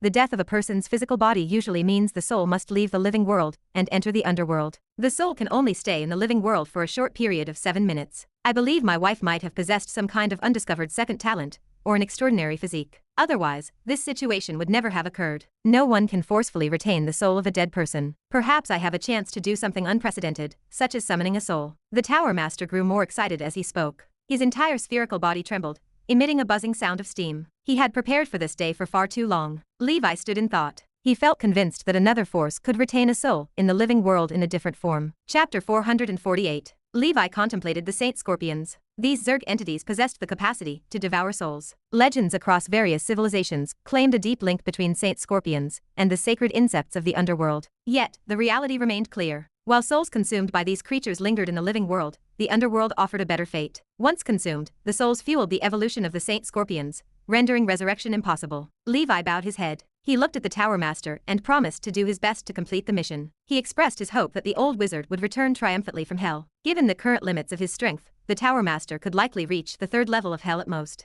The red spider lily was an exceedingly precious item, likely located in an area beyond his reach. Still, if he dared to venture there, he must have possessed some vital clue. Levi sensed the urgency in the Tower Master, a desperate need to increase his power and transform himself into an alchemical creature before his wife's soul faded into nothingness. It was difficult to imagine such persistent, enduring love existing within the cold, calculating wizard world. This was something Levi struggled to comprehend. What he perceived as weakness held the most precious value to the Tower Master. Perhaps this was the nature of love. Levi departed the Grey Tower, his mind heavy. Before he stepped out, the Tower Master handed him a blueprint for a highly precious alchemical creature. Levi unfolded the parchment and studied the introduction with widening eyes. The text described the strongest first circle alchemical creature, the corpse digger. Records told of a first circle alchemist who used a corpse digger to slay a second circle wizard. Primary materials required for refining included the corpse of a powerful humanoid creature, like a giant or a troll, alongside large quantities of mithril and luminant gold. The higher the proportion of luminant gold, the better. The instructions called for 3 types of first circle alchemy styles, covering defense, speed, and attack, along with several first circle alchemy cannons. Levi traced the final design on the blueprint. The alchemical creature stood more than 5 meters tall and weighed over 50 tons. It gripped a massive axe in its right hand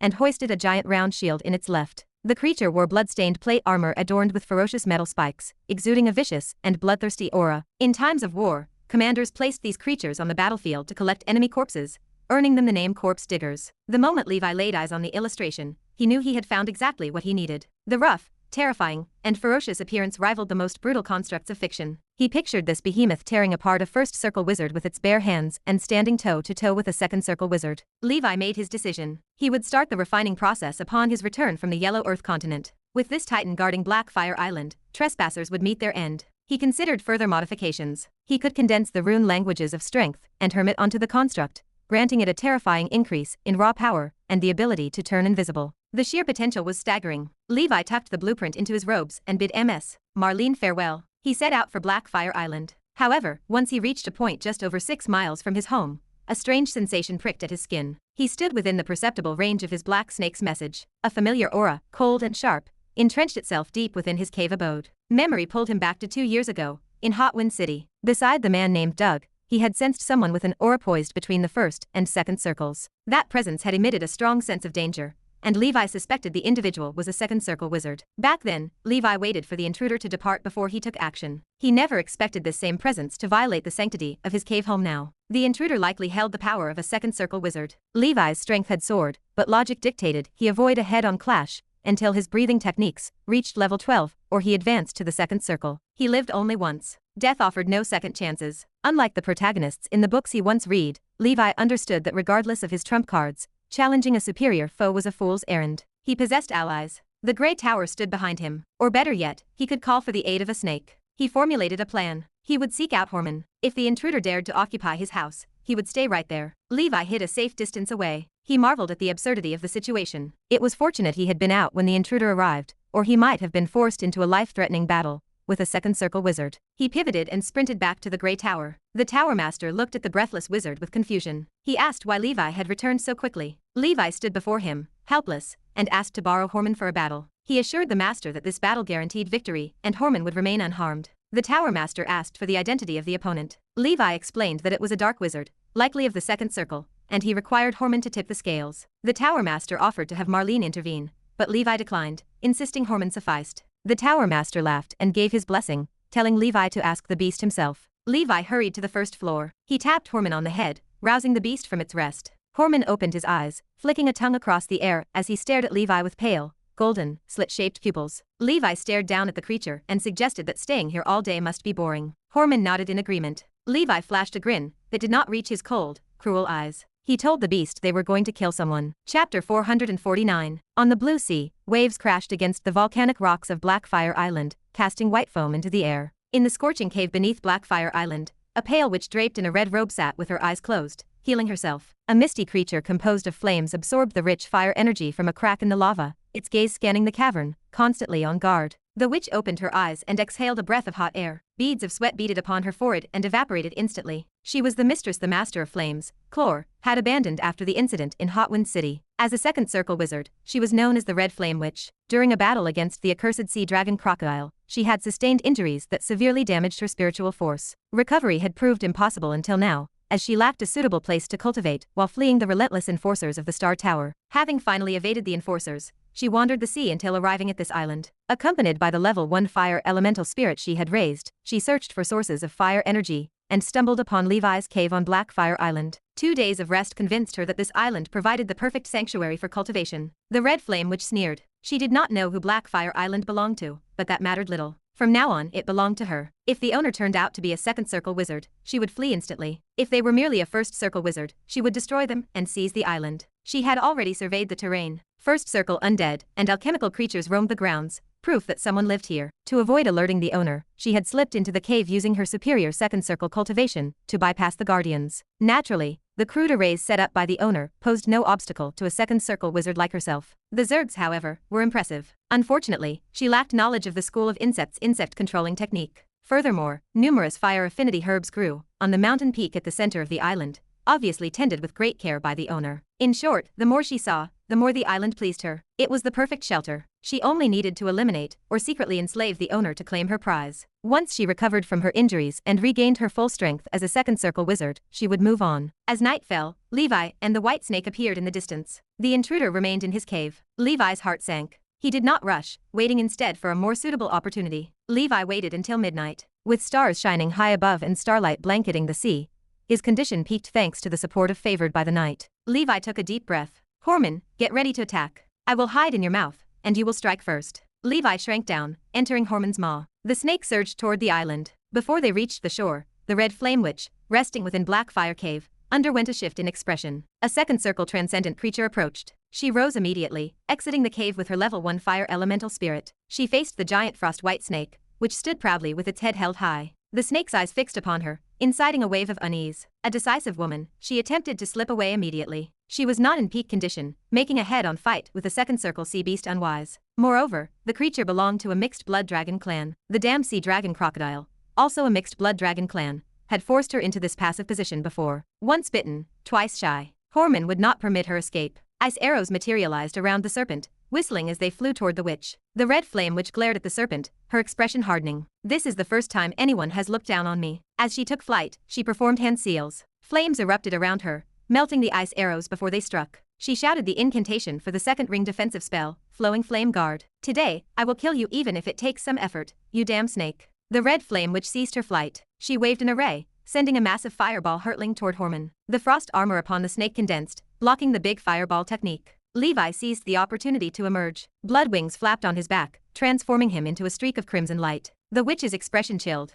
I knew you were hiding in there. Fail, deal with that person. As a second circle wizard with razor-sharp spiritual perception, she had long ago discovered Levi hiding in the snake's head. However, she dismissed him upon sensing he was merely a first circle wizard. The true threat remained the white snake, a genuine second circle transcendent creature. The level 1 fire elemental spirit she called Fail was a gift from Clor. Fire elemental spirits were elemental life forms, born rarely within multidimensional planes or areas of the wizard world rich in fire energy. Chapter 450. Fire elemental spirits were also transcendent creatures. They were the favored ones of fire, and were born with the power of elementalization. They could use powerful fire spells. If exposed to rich fire elements for long periods, there was a slight chance that the fire elemental spirits could advance. A level 2 fire elemental spirit was as strong as, or even stronger than, a second circle wizard of the burning faction. That was why the Red Flame Witch had faith in the strength of Fail. No wizard below the second circle could be his match. Levi held the Poseidon Trident, his speed extreme. He turned into a crimson light. He did not use the big fireball technique that he had just learned. His opponent was a second circle wizard of the burning faction. If he used the big fireball technique before her, it would be like waving a sword in front of a master swordsman. Levi's layers of black gold scales protected him. His flame body burned fiercely, and blood-colored ashes floated around him. His legendary organs,